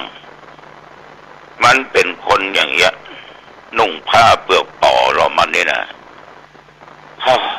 ระวังเด้อขี้จำนะก็ออกไม่ออกอย่างใดก็ตามเรื่องกรรมวิบากนะมันมีบางครั้งก็เกิดกับเฮานะพระเจ้าก็ถึงวันเนี่ยก็เป็นดีไข้หัวตัวเก่าจะเตื้อของดีๆนะเนาะเป็นก๊อกชากะเป็นยังกะแก้วกะยังกะนะดีๆงามไปรับทานวัดนั้นสถาบันทานปัจจัยเนี่ยเก็บไว้ฮะนะเดี๋ยวนี้ออกใจละแต่มันนึกในใจว่ากูจะใจเมื่อใดตายแล้วเอามาใจไม่ได้ใจวะ เขาจะมาเลี้ยงเบื่อหน่อมาใจให้เปิ้นนั้นเปิ้นฉะนั้นญาติโยมบางสิ่งบางอย่างเนี่ยก็ไป ขึ้นมาก็เข้าตัวเก่าก็มีนะอับตานมาใจประมาณนี้ผ้าโยมตาในใจหมดอันใดที่มันนี้ใจใดใจเป็นตาเนื้อใจแล้วก็ไปตานต่อก็มีจนหมดลึกเหมือนกันนะอันนี้ฝากไปกับญาติกับโยมนะเรื่องกรรมวิบากเนี่ยนะทรมานทรกรรมเกิดมาจากนี้มันเป็นนั่นเป็นนี้เจ็บนั่นเจ็บนี้โอ้เบาจะหายมันเป็นกรรมวิบากของเฮานะขอฝากไว้แต่ดีใจที่ตะวันน้ำตาเหลือ103ดีอกดีใจแต่ประมาทมาได้ต้องคุมมันให้อยู่ญาติโยมก็เช่นเดียวกันอย่าตั้งอยู่ในความประมาทญาติวันนี้กินก็ตอนแล้วจะไปประชุมที่วัดพระธาตุเจ้าสี่จำตองร่วมคณะสงฆ์จังหวัดเชียงใหม่พระเตรียมงานที่จะตั้งพัดประเรียน3 ประโยคและ1-2ณที่วัดพระธาตุเจ้าสี่จำตองจะมีงานวันที่23ต้องเตรียมกันไว้เจ้าคณะประสังฆาธิการมีเจ้าคณะจังหวัดรองจังหวัดเจ้าคณะอำเภอรองอำเภอเลขานุการจะไปพร้อมกันที่วัดพระธาตุเจ้าสี่จำตองประชุมกันตอนบ่ายวันนี้เอาละวันนี้เรื่องที่ไปประชุมเป็นจะได้เนาะจะมาฟังวันพุธอายุวันโนสุขังปัลลังพบกันใหม่โอกาสหน้าเจริญพรสวัสดีครับท่านผู้ฟังที่เคารพธรรมสาระวันนี้ผมกาเศษเพชรสำนิทเชิญชวนท่านคิดท่านพิจารณาทั้ง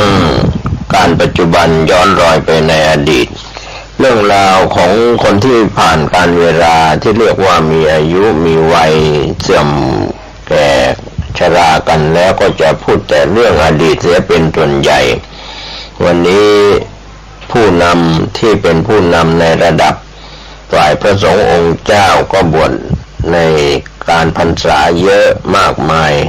ก็เรียกว่าเป็นพระมหาเถระอาวุโสพระเถระหรือพระมัชฌิมาพระนวกะก็แล้วแต่อย่างไรก็ตามในทางพระพุทธศาสนาในช่วงการเวลาที่ผ่านมานะครับเชิญท่านคิดท่านพิจารณา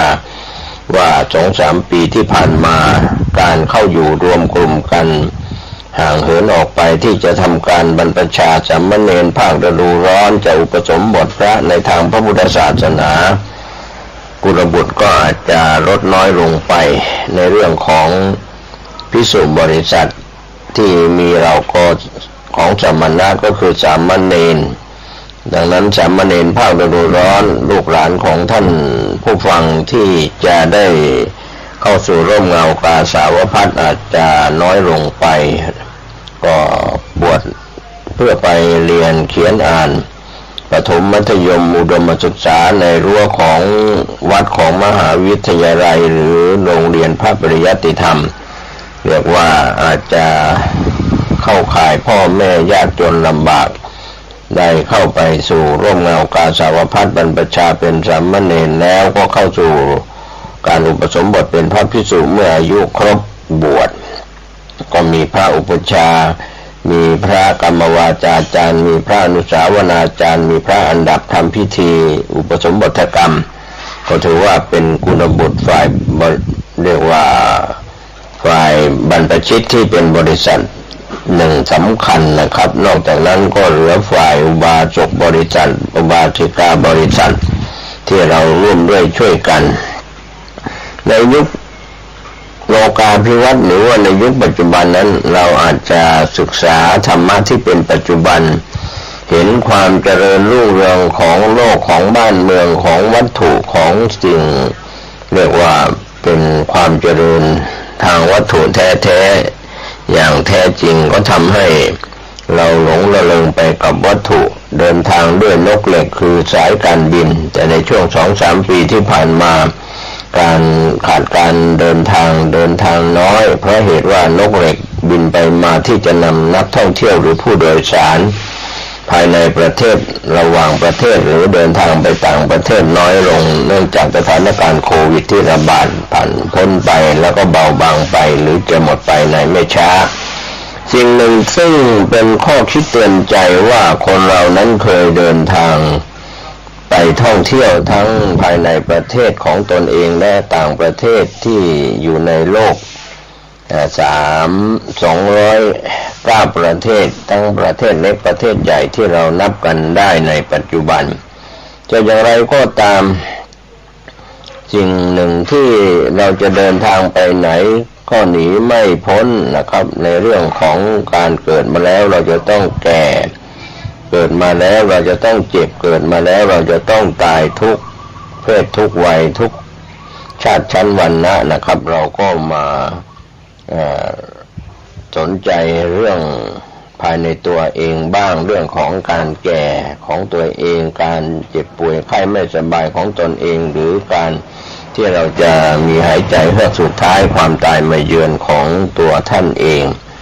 คนเรานั้นอาจจะเห็นผ้าพันกายจะเป็นหญิงเป็นชายหรือผ้าพันกายที่เป็นพระภิกษุสามเณรก็คือผ้ากาสาวพัสก็ล้วนแล้วจะเป็นสิ่งที่ถูกสมมติเรียกว่าสมมติกันว่าเป็นพระภิกษุเป็นสามเณรเป็นแม่ชีเป็นนักบวชเป็นผู้ที่เข้าถึงธรรมไม่เข้าถึงธรรมวันนี้เราเห็นหน้าทั้งฝ่ายบรรพชิตและคฤหัสถ์เราก็ไม่รู้ใจว่าเขา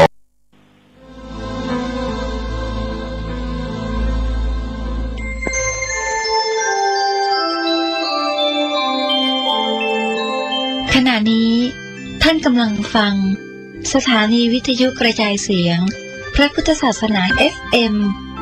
104.5 เมกะเฮิรตซ์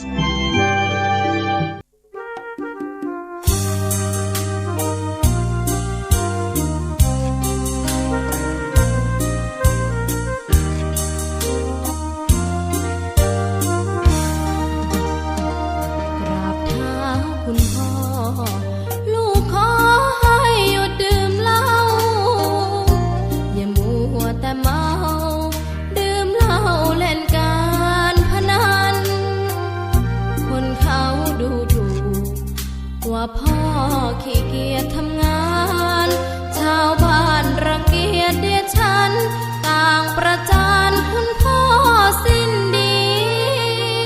สงสารคุณแม่ลำบากแท้หาเงินมาให้ได้มาเท่าใดพ่อใช้จนหมดไม่มีขัดสนจนยากลำบากคนแค้นเต็มทีอนาคตของลูกริบหรี่ความหวังที่มีมืดมนพ่อดื่มสุราเหมือนกินน้ำตาของแม่พ่อจ๋าฐานะเราแย่หากไม่แก้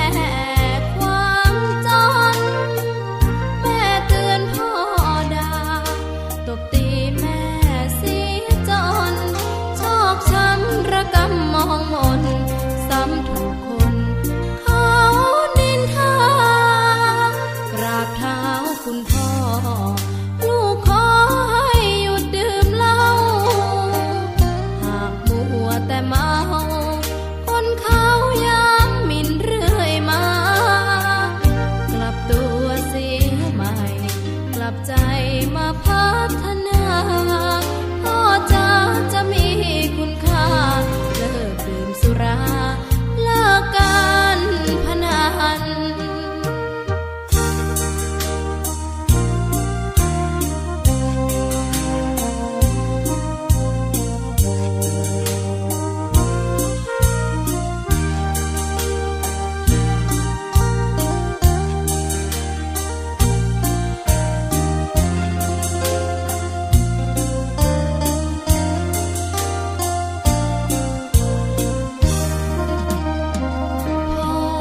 ดื่มสุรา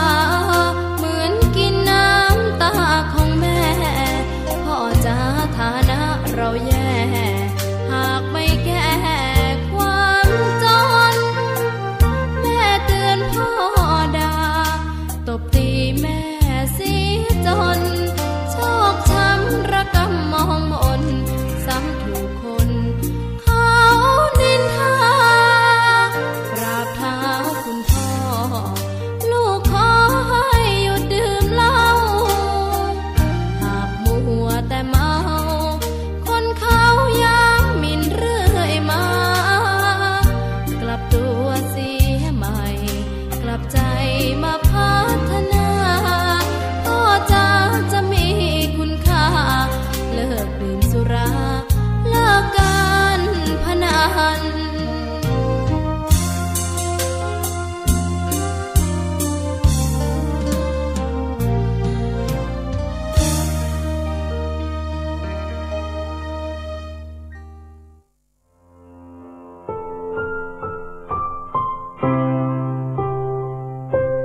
เข้าคอร์สครั้งนี้ก็นำเรื่องเดิมนั่นแหละคือเรื่องสติปัฏฐานสี่นะสติปัฏฐานสี่แบบเคลื่อนไหวซึ่งเราจะใช้แบบเคลื่อนไหวเป็นหลักแต่บางช่วงที่มันเหนื่อยจากการเคลื่อนไหวก็นั่งสงบได้บ้างแต่อาจจะไม่หลับตาเพราะการหลับตานั้นเป็นการเสี่ยงต่อการง่วงแต่บางคนการนอนหลับกลางคืนไม่ได้สนิทก็อาจจะมีการง่วงบ้างอันนี้ก็ไม่เป็นไรแต่ขอให้พยายามปลุกตัวเองได้เสมอนะที่ในเรื่องของสติปัฏฐานสี่เราก็จะว่าไปตั้งแต่ต้นแหละในเรื่องของกายานุปัสสนาแต่ละวันไปสมมติวันนี้ว่าได้หมดกายานุปัสสนาเราก็จะเน้นเรื่องกายว่าในเรื่องกายของเราเนี่ยหมวดกายานุปัสสนาไม่ว่าด้วยเรื่องอะไรบ้างตามหลักที่พุทธเจ้าท่านสอนไว้แล้วก็มาสอดคล้องกับการเคลื่อนไหวอย่างไรก็จะทำความเข้าใจเรื่องนี้ให้ชัดก็จะมีการทบทวนว่าวันนี้ได้ว่าด้วยเรื่องอะไรสมมุติว่าช่วงเช้าเนี่ยทำความเข้าใจเรื่องนี้ช่วงกลางวันในช่วงกลางวันในช่วงทานอาหารเสร็จแล้วเนี่ยเราก็ไม่ได้รีบลุกไปไหนก็ถือว่าในช่วงทานอาหารก็ถือว่าเป็นการปฏิบัติอีกภาคหนึ่งภาครับประทานอาหารแล้วก็ mindful meal หมายถึงว่าทานอย่างมีสติในช่วงนั้นก็จะการเคลื่อนไหวทุกอย่างจะเป็นไปด้วยความ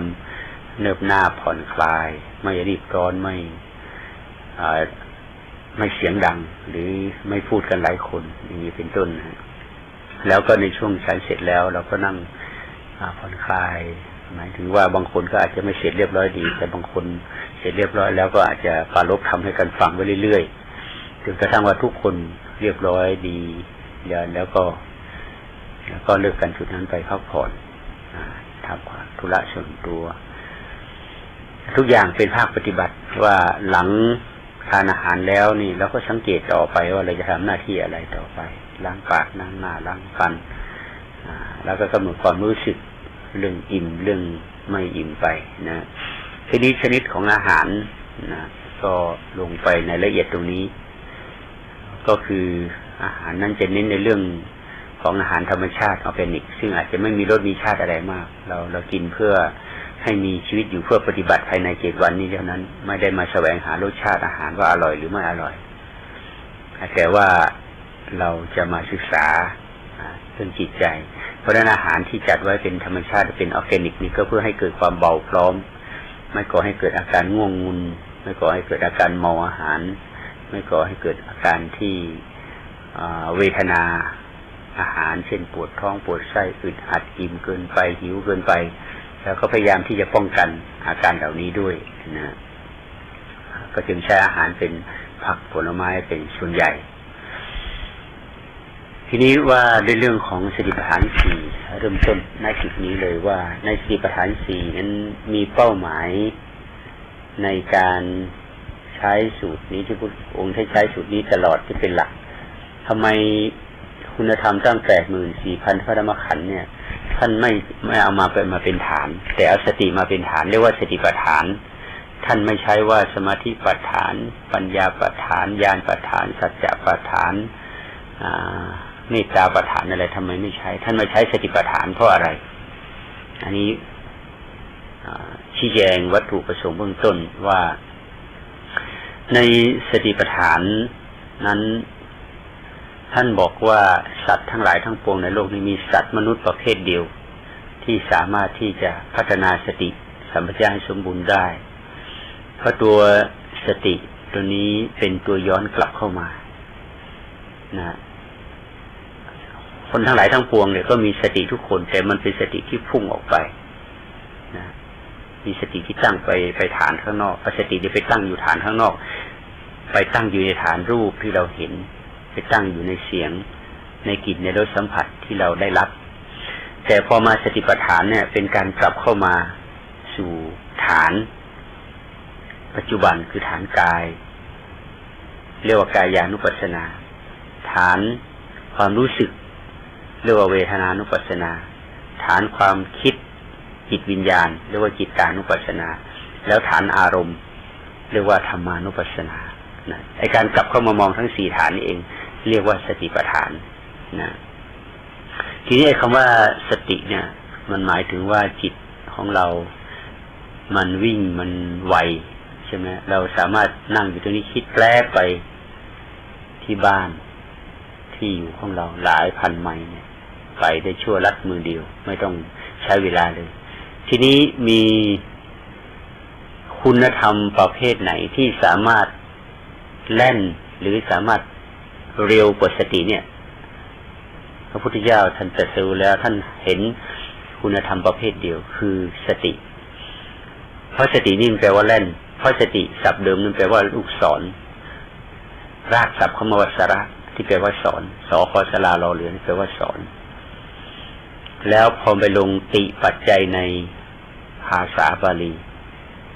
รอเรือตัวนั้นก็หายไปกลายมารวมเป็นติก็เป็นสติเพราะนั้นสอนตัวนึงแปลว่าแล่นอะไรเหมือนท่านเปรียบเสมือนกับนายพรานไปยิงสัตว์ใช้ลูกศรเนี่ยเป็นเครื่องมือในสมัยโบราณเพราะท่านก็เปรียบลูกศรแต่สมัยนี้ก็ใช้ลูกปืนแทนลูกศรนะเพราะฉะนั้นคุณสมบัติของลูกปืนและลูกศรเนี่ยหมายความว่ามันจะต้องไวที่สุดแล้วก็ตรงเป้าที่สุดมันถึงจะไปจับสัตว์หรือจับเป้าหมายที่เขาต้องการได้นะฉะนั้นพระพุทธเจ้าเลยยืมคำเนี้ยยืมคำว่าสอนหรือสระเนี่ยมาใช้คำว่าสติเพราะว่าจิตของเราแล่นไปวิ่งไปเร็วขนาดไหนสติต้องเร็วกว่านั้นต้องฝึกสติให้เร็วกว่านั้นถ้าจิตไม่เร็วกว่าถ้าสติไม่เร็วกว่าจิตแล้วไม่สามารถจะคอนโทรลหรือจับจิตได้ไม่สามารถจะหยุดจิตได้เพราะนั้นเองเราก็จึงมาฝึกตัวสอนหรือตัวจิตของเราเนี่ยตัวสติของเราเนี่ยให้มีกำลังเร็วกว่าจิตถ้าตราบใดจิตยังเร็วกว่าสติแล้วเนี่ยเราจะเอาจิตไม่อยู่นะเพราะนั้นการมาฝึกกรรมฐานนี่คือมาฝึกกำลังของสติให้เร็วกว่าจิตเพราะจิตไปทางไหนสติต้องตามทันทุกครั้งถ้าจิตไปตรงนั้นสติตามทันสติไปนั้นจิตตามทันหมดท่านเปรียบเสมือนแม่กับลูกนะแม่ลูกอ่อนอายุเด็กอ่อน3 ขวบ 5 ขวบกำลังซนแม่ต้องดูแลตลอดเด็กจะคลานไปไหนมันไม่รู้เด็กจะตกจะตายตรงไหนเสี่ยงแม่ต้องดูแลตลอดเพราะฉะนั้นกำลังของแม่ต้องเร็วกว่าลูกเราถึงจะทันลูกถ้าสมมุติว่าแม่ช้ากว่าลูกก็ต้องได้รับอันตรายไปตกไปตายไปหกไปล้มอะไรต่างๆก็จะเดือดร้อนท่านเปรียบเสมือนจิตนั้นเหมือนกับลูกอ่อนสตินั้นเปรียบเสมือนแม่การที่แม่ดูแลลูกอ่อนชั้นใดจิตต้องได้รับสติต้องได้รับการพัฒนาให้เข้มแข็งยิ่งกว่าจิตเหมือนแม่กับลูกนะเพราะนั้นเองอันนี้คือความหมายของว่าสติเอาเป็นฐานนะเอามาเป็นฐานของอารมณ์แล้วก็พระพุทธเจ้าก็บอกว่าเอกายโนมัคโคสตานังวิสุทธิยาโสกปริเทวานังอัตถังขมายะอภิชาโทมนัสสังแล้วก็ยายสะอธิขมายะนิพพานะสัจจิกเรนทายะนี่มีเป้าหมาย5ประการเป้าหมายประการที่1ก็สัตตานังวิสุทธิยาเพื่อความบริสุทธิ์หมดจดของจิตเป้าหมายที่1นะว่าจิตของเราเนี่ยมันเปื้อนมันเปรอะเพราะอะไรเพราะเราเอาจิตเนี่ยไปเอาความคิดไปอารมณ์ต่างๆเข้ามามันถึงเปื้อนแต่พอสติตามไปทันสตินี่ไปจัดการกับจิตที่ไปรับอารมณ์อะไรมาสติจะทำการชำระเหมือนกับลูกแม่ปล่อยลูกเล็กๆเนี่ยไปเล่นโน่นเล่นนี้เปื้อนแล้วแม่เห็นว่ามันเปื้อนเป็นอันตรายจับโน่นจับนี่ใส่ปากเด็กเล็กๆเนี่ยอาจจะจับของที่ไม่ดีใส่ปากก็เดือดร้อนแม่ก็ต้องเอาลูกเนี่ยไปอยู่ที่ปลอดภัยเอาไปทำความสะอาดไปอาบน้ำไปล้างอะไรก็แล้วแต่นี่หน้าที่ของจิตหน้าที่ของสติประการที่1เหมือนแม่ที่เอาลูกที่ซนๆไปเล่นไปสนุกนั้นถ้าคนไหนที่ง่วงก็สร้างจังหวะไปด้วยจะได้ตื่นนะไม่นั่งหลับตาถ้านั่งหลับตาเราไม่ตื่นแล้วฟังไม่รู้เรื่องนะให้ตื่นเอาไว้นะหรือเมื่อคืนไหนจะนอนไม่หลับก็ได้ปลุกตัวด้วยการสร้างจังหวะเรื่อยๆนะสร้างจังหวะเรื่อยๆนะเหมือนหน้าที่ของแม่นะที่เมื่อลูกวิ่งไปเล่นไปเล่นซนๆก็จับลูกมานั่งใหม่มาใส่อู่บ้างมาใส่เปกลวยบ้างนี่อันที่1คือชำระจิตให้สะอาดสัตตานังวิสุทธิยาประการที่2โสกปริเทวานังทุกขโทมนัสสานังอัตถังขมายะเพื่อจะก้าวล่วงซึ่งทุกข์และโทมนัส นะทุกข์คือความไม่สบายกายโทมนัสความไม่สบายใจเพื่อที่เข้าไปความทุกข์และโทมนัสเนี่ยเพื่อที่จะข้ามทั้งสองอย่างนี้ความไม่สบายกายเรียกว่าทุกข์ความไม่สบายใจเรียกว่าโทมนัสทุกขโทมนัสสาดังอัตถังขมายะอัตถังขมายะสมติกมายะเพื่อที่การก้าวล่วงเสียถึงความไม่สบายกายไม่สบายใจเพราะฉะนั้นเรามาที่นี่ความไม่สบายกายเรามีอะไรเราก็บำบัดด้วยการอาบน้ำร้อนบ้างโดยการทำโยคะบ้างการทำความลมปราณบ้างอันนี้วิธีการขจัดทุกข์ของกายวิธีการขัดทุกข์โทมนัสคือการขุ่นเคืองใจการขัดข้องใจการไม่สบายใจการคับแค้นใจความอึดอัดขัดเคืองอะไรต่างๆเราก็จะความไม่สบายใจเหล่านี้เราจะแก้ด้วยการเจริญสติในการเฝ้าดูแล้วก็บำบัดความรู้สึกนั้นออกไปโดยการสร้างสัพพยะที่ดีเช่นว่าเราไม่ชวนกันคุยเป็นสาเหตุให้เกิดกระทบกระเทือนกันโดยวาจาและไม่ชวนกันทำอะไรที่นอกเรื่องจากการปฏิบัติเราก็มีกติกากันไว้เพราะบางทีคุยกันมากจากเรื่องหนึ่งไปสู่เรื่องหนึ่งเรื่องดีบ้างไม่ดีบ้างก็นำไปสู่ความอึดอัดขัดแย้งนำไปสู่ทัศนคติไม่ตรงกันก็ให้เกิดความขุ่นมัวทางด้านจิตใจโทมนัสก็เกิดขึ้นแต่ต่างคนต่างรู้ว่ามาปฏิบัติไม่ได้มาสนเสเฮฮาไม่ได้มาเอาเรื่องอะไรต่างๆมาคุยกันก็ระวังซึ่งกันและกันไอ้การที่อีกคนหนึ่งชวนอีกคนหนึ่งพูดคุยแสดงว่าอีกคนนี้ไม่ระวังคนนั้นถ้าคนนั้นก็จำเป็นต้องพูดด้วยเพราะว่าเพื่อนชวนคุยถ้าไม่คุยด้วยก็จะเกรงใจเพื่อนก็ต้องคุยด้วยถึงแม้ว่าตัวเองไม่เต็มใจก็ต้องตอบสนองอันนี้ก็เป็นส่วนหนึ่งที่จะก่อให้เกิดโทมนัสได้ให้เห็นว่าเพื่อนเงียบๆเราว่าเห็นเพื่อนกำลังสำรวมระวังเราก็ไม่รบกวนแต่ถ้ามีความจำเป็นว่าไอ้ตรงนี้หายไปไหนตรงนั้นจะทำยังไงก็ถามก็ได้ลักษณะอย่างนี้ได้แต่ถ้าไม่มีเรื่องจำเป็นชวนคุยเรื่องนู้นเรื่องนี้จะกลับบ้านเมื่อไหร่กลับเวลาเท่าไหร่ถึงเวลาแล้วอย่างอะไรทำนองนี้เป็นเรื่องที่ไม่จำเป็นหรือมีความจำเป็นน้อยแล้วก็ตัดออกไปเพื่อที่รักษาเวลาของเพื่อนที่รักษาความสงบของเพื่อนอันนี้เขาเรียกว่าเราช่วยกันป้องกันโทมนัสไม่ให้เกิดขึ้นแต่ถ้าหากว่าเราเห็นเพื่อนกำลังปฏิบัติอยู่เราไปรบกวนเพื่อนก็จะเกิดโทมนัสในใจก็จะขุ่นมัวขึ้นมาเราก็จะเป็นบาปนะอันนี้ก็ต้องระวังป้องกันบาปแก่กันและกันไม่ให้เกิดโทมนัสนี่เป้าหมายที่สองของสติเป้าหมายที่สามซึ่งใช้ว่าโสกะปริเทวนังอัตถังขมายะเพื่อความตั้งอยู่ไม่ได้ของความเศร้าโศกพิไรลำพันธ์คือหมายความว่าบางคนเนี่ยอาจจะคิดถึงอดีตก่อนที่มานี่อาจจะขัดข้องหมองใจกับใครอาจจะขัดเคืองใจกับใครนำมาระลึกถึงเมื่อไหร่แล้วจิตใจมันแป้วมันเศร้ามันแสบทันทีเลยตรงนี้เราก็สติเข้าไปสำรวจเราคิดไปแล้วนี่อันนั้นมันเป็นอดีตนะไม่ใช่ปัจจุบันนี้เรากำลังรู้สึกตัวอยู่แล้วสติเข้าไปจัดการทันทีนี้เรียกว่าโสกะปริเทวนังอัตถังขมายะเพื่อความตั้งอยู่ไม่ได้อันเมื่อกี้นั้นว่าทุกขโทมนัสสานังอัตถังขมายะอันที่สองนี้เป็นโสกะปริเทวนังสมติกมายะนะเพื่อการก้าวล่วงเสียซึ่งความสุขและความพิไรลำพันธ์อันเมื่อกี้ว่าเพื่อความตั้งอยู่ไม่ได้ของทุกข์และโทมนัสอันที่สามนี้เรียกว่าความก้าวล่วงเสียซึ่งความโศกเศร้าพิไรลำพันธ์อันที่สี่เป้าหมายที่สี่ของสติก็คือยายัสสะอธิคมายะคือการเพื่อรู้ธรรมที่ควรจะรู้เพื่อเข้าถึงธรรมที่ถูกต้องใหญ่เขาเรียกธรรมที่ถูกเลยว่าใหญ่ยะธรรมธรรมที่พระพุทธเจ้าตรัสรู้อันไหนเราจะเข้าถึงธรรมอันนั้นธรรมที่พระอรหันต์เจ้าเข้าถึงธรรมอันไหนเราจะเข้าถึงธรรมอันนั้น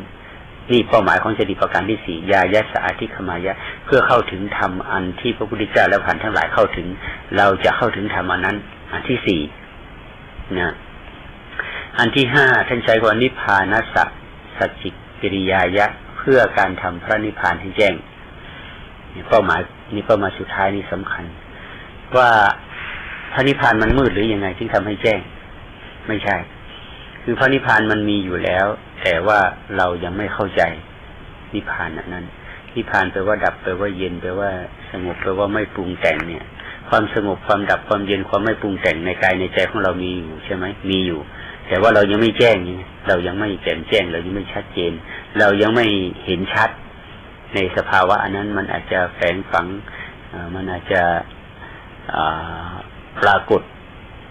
ไม่บ่อยเนี่ยเราก็มาทำให้ความคิดความไม่ปรุงแต่งความสงบความเย็นความไม่มีวิตกกังวลอะไรต่างให้เห็นชัดๆว่าขณะนี้จิตมันเป็นยังไงจิตมันเฉยแบบไหนเฉยแบบสงบหรือไม่สงบเฉยแบบบังคับกดข่มหรือเฉยแบบรู้แจ้งสำรวจเข้าไปถ้ามันเฉยแบบรู้แจ้งเห็นว่าจิตเป็นอย่างนี้กายเป็นอย่างนี้แล้วก็ดำรงการเฝ้าดูอย่างผ่อนคลายสบายนี่เรียกว่าพระนิพพานปรากฏละ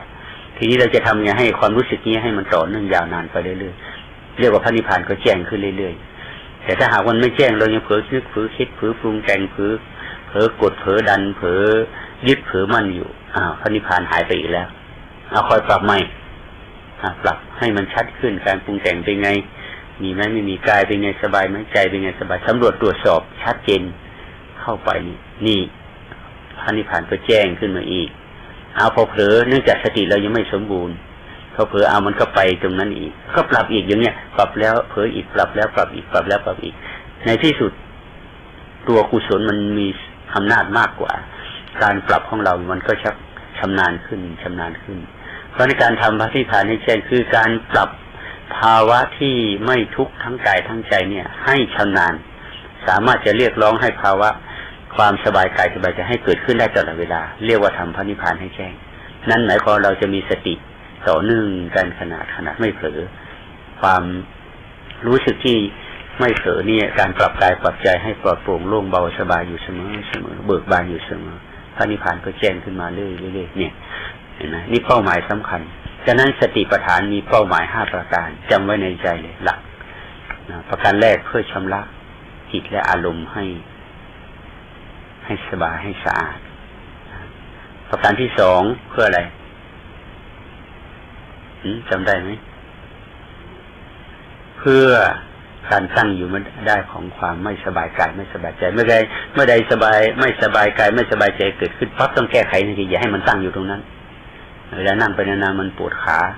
แก้ไขปวดขาเวลานั่งไปนานๆมันง่วงแก้ไขความง่วงไปเวลานั่งไปนานๆมันหงุดหงิดแก้ไขความหงุดหงิดไปนี่เรียกว่าเพื่อการตั้งอยู่ไม่ได้ของความทุกข์กายและทุกข์ใจประการที่3เพื่อการก้าวล่วงเสียซึ่งความโศกคือความหวนคิดถึงอารมณ์อดีตก็ดีอนาคตก็ดีมันเกิดความไม่สบายบางคนก็คิดถึงความผิดพลาดผิดศีลผิดธรรมตัวเองที่ได้ทำไว้บางช่วงบางเวลาของชีวิตแล้วเกิดความห่อเหี่ยวเกิดความเศร้าใจขึ้นมาปั๊บเราเข้ารู้ทันทีนี่มันคิดไปแล้วแล้วก็เข้าไปประการที่4เพื่อเข้าถึงธรรมบรรลุถึงธรรมที่พระพุทธเจ้าและพระอรหันต์ทั้งหลายที่ท่านรู้มาอย่างไรขอให้เรารู้อย่างนั้น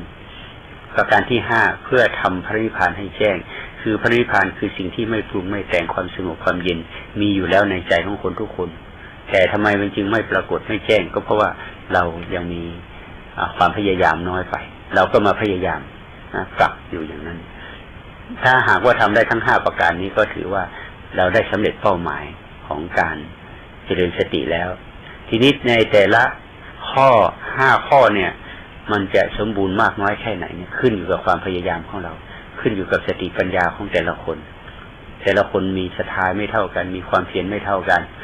มีสติไม่เท่ากันมีสมาธิไม่เท่ากันมีปัญญาไม่เท่ากันแต่เราก็ขวนขวายช่วยเหลือซึ่งกันและกันอันนั้นก็คือคอยเป็นกำลังใจของกันและกันนะไม่เข้าไป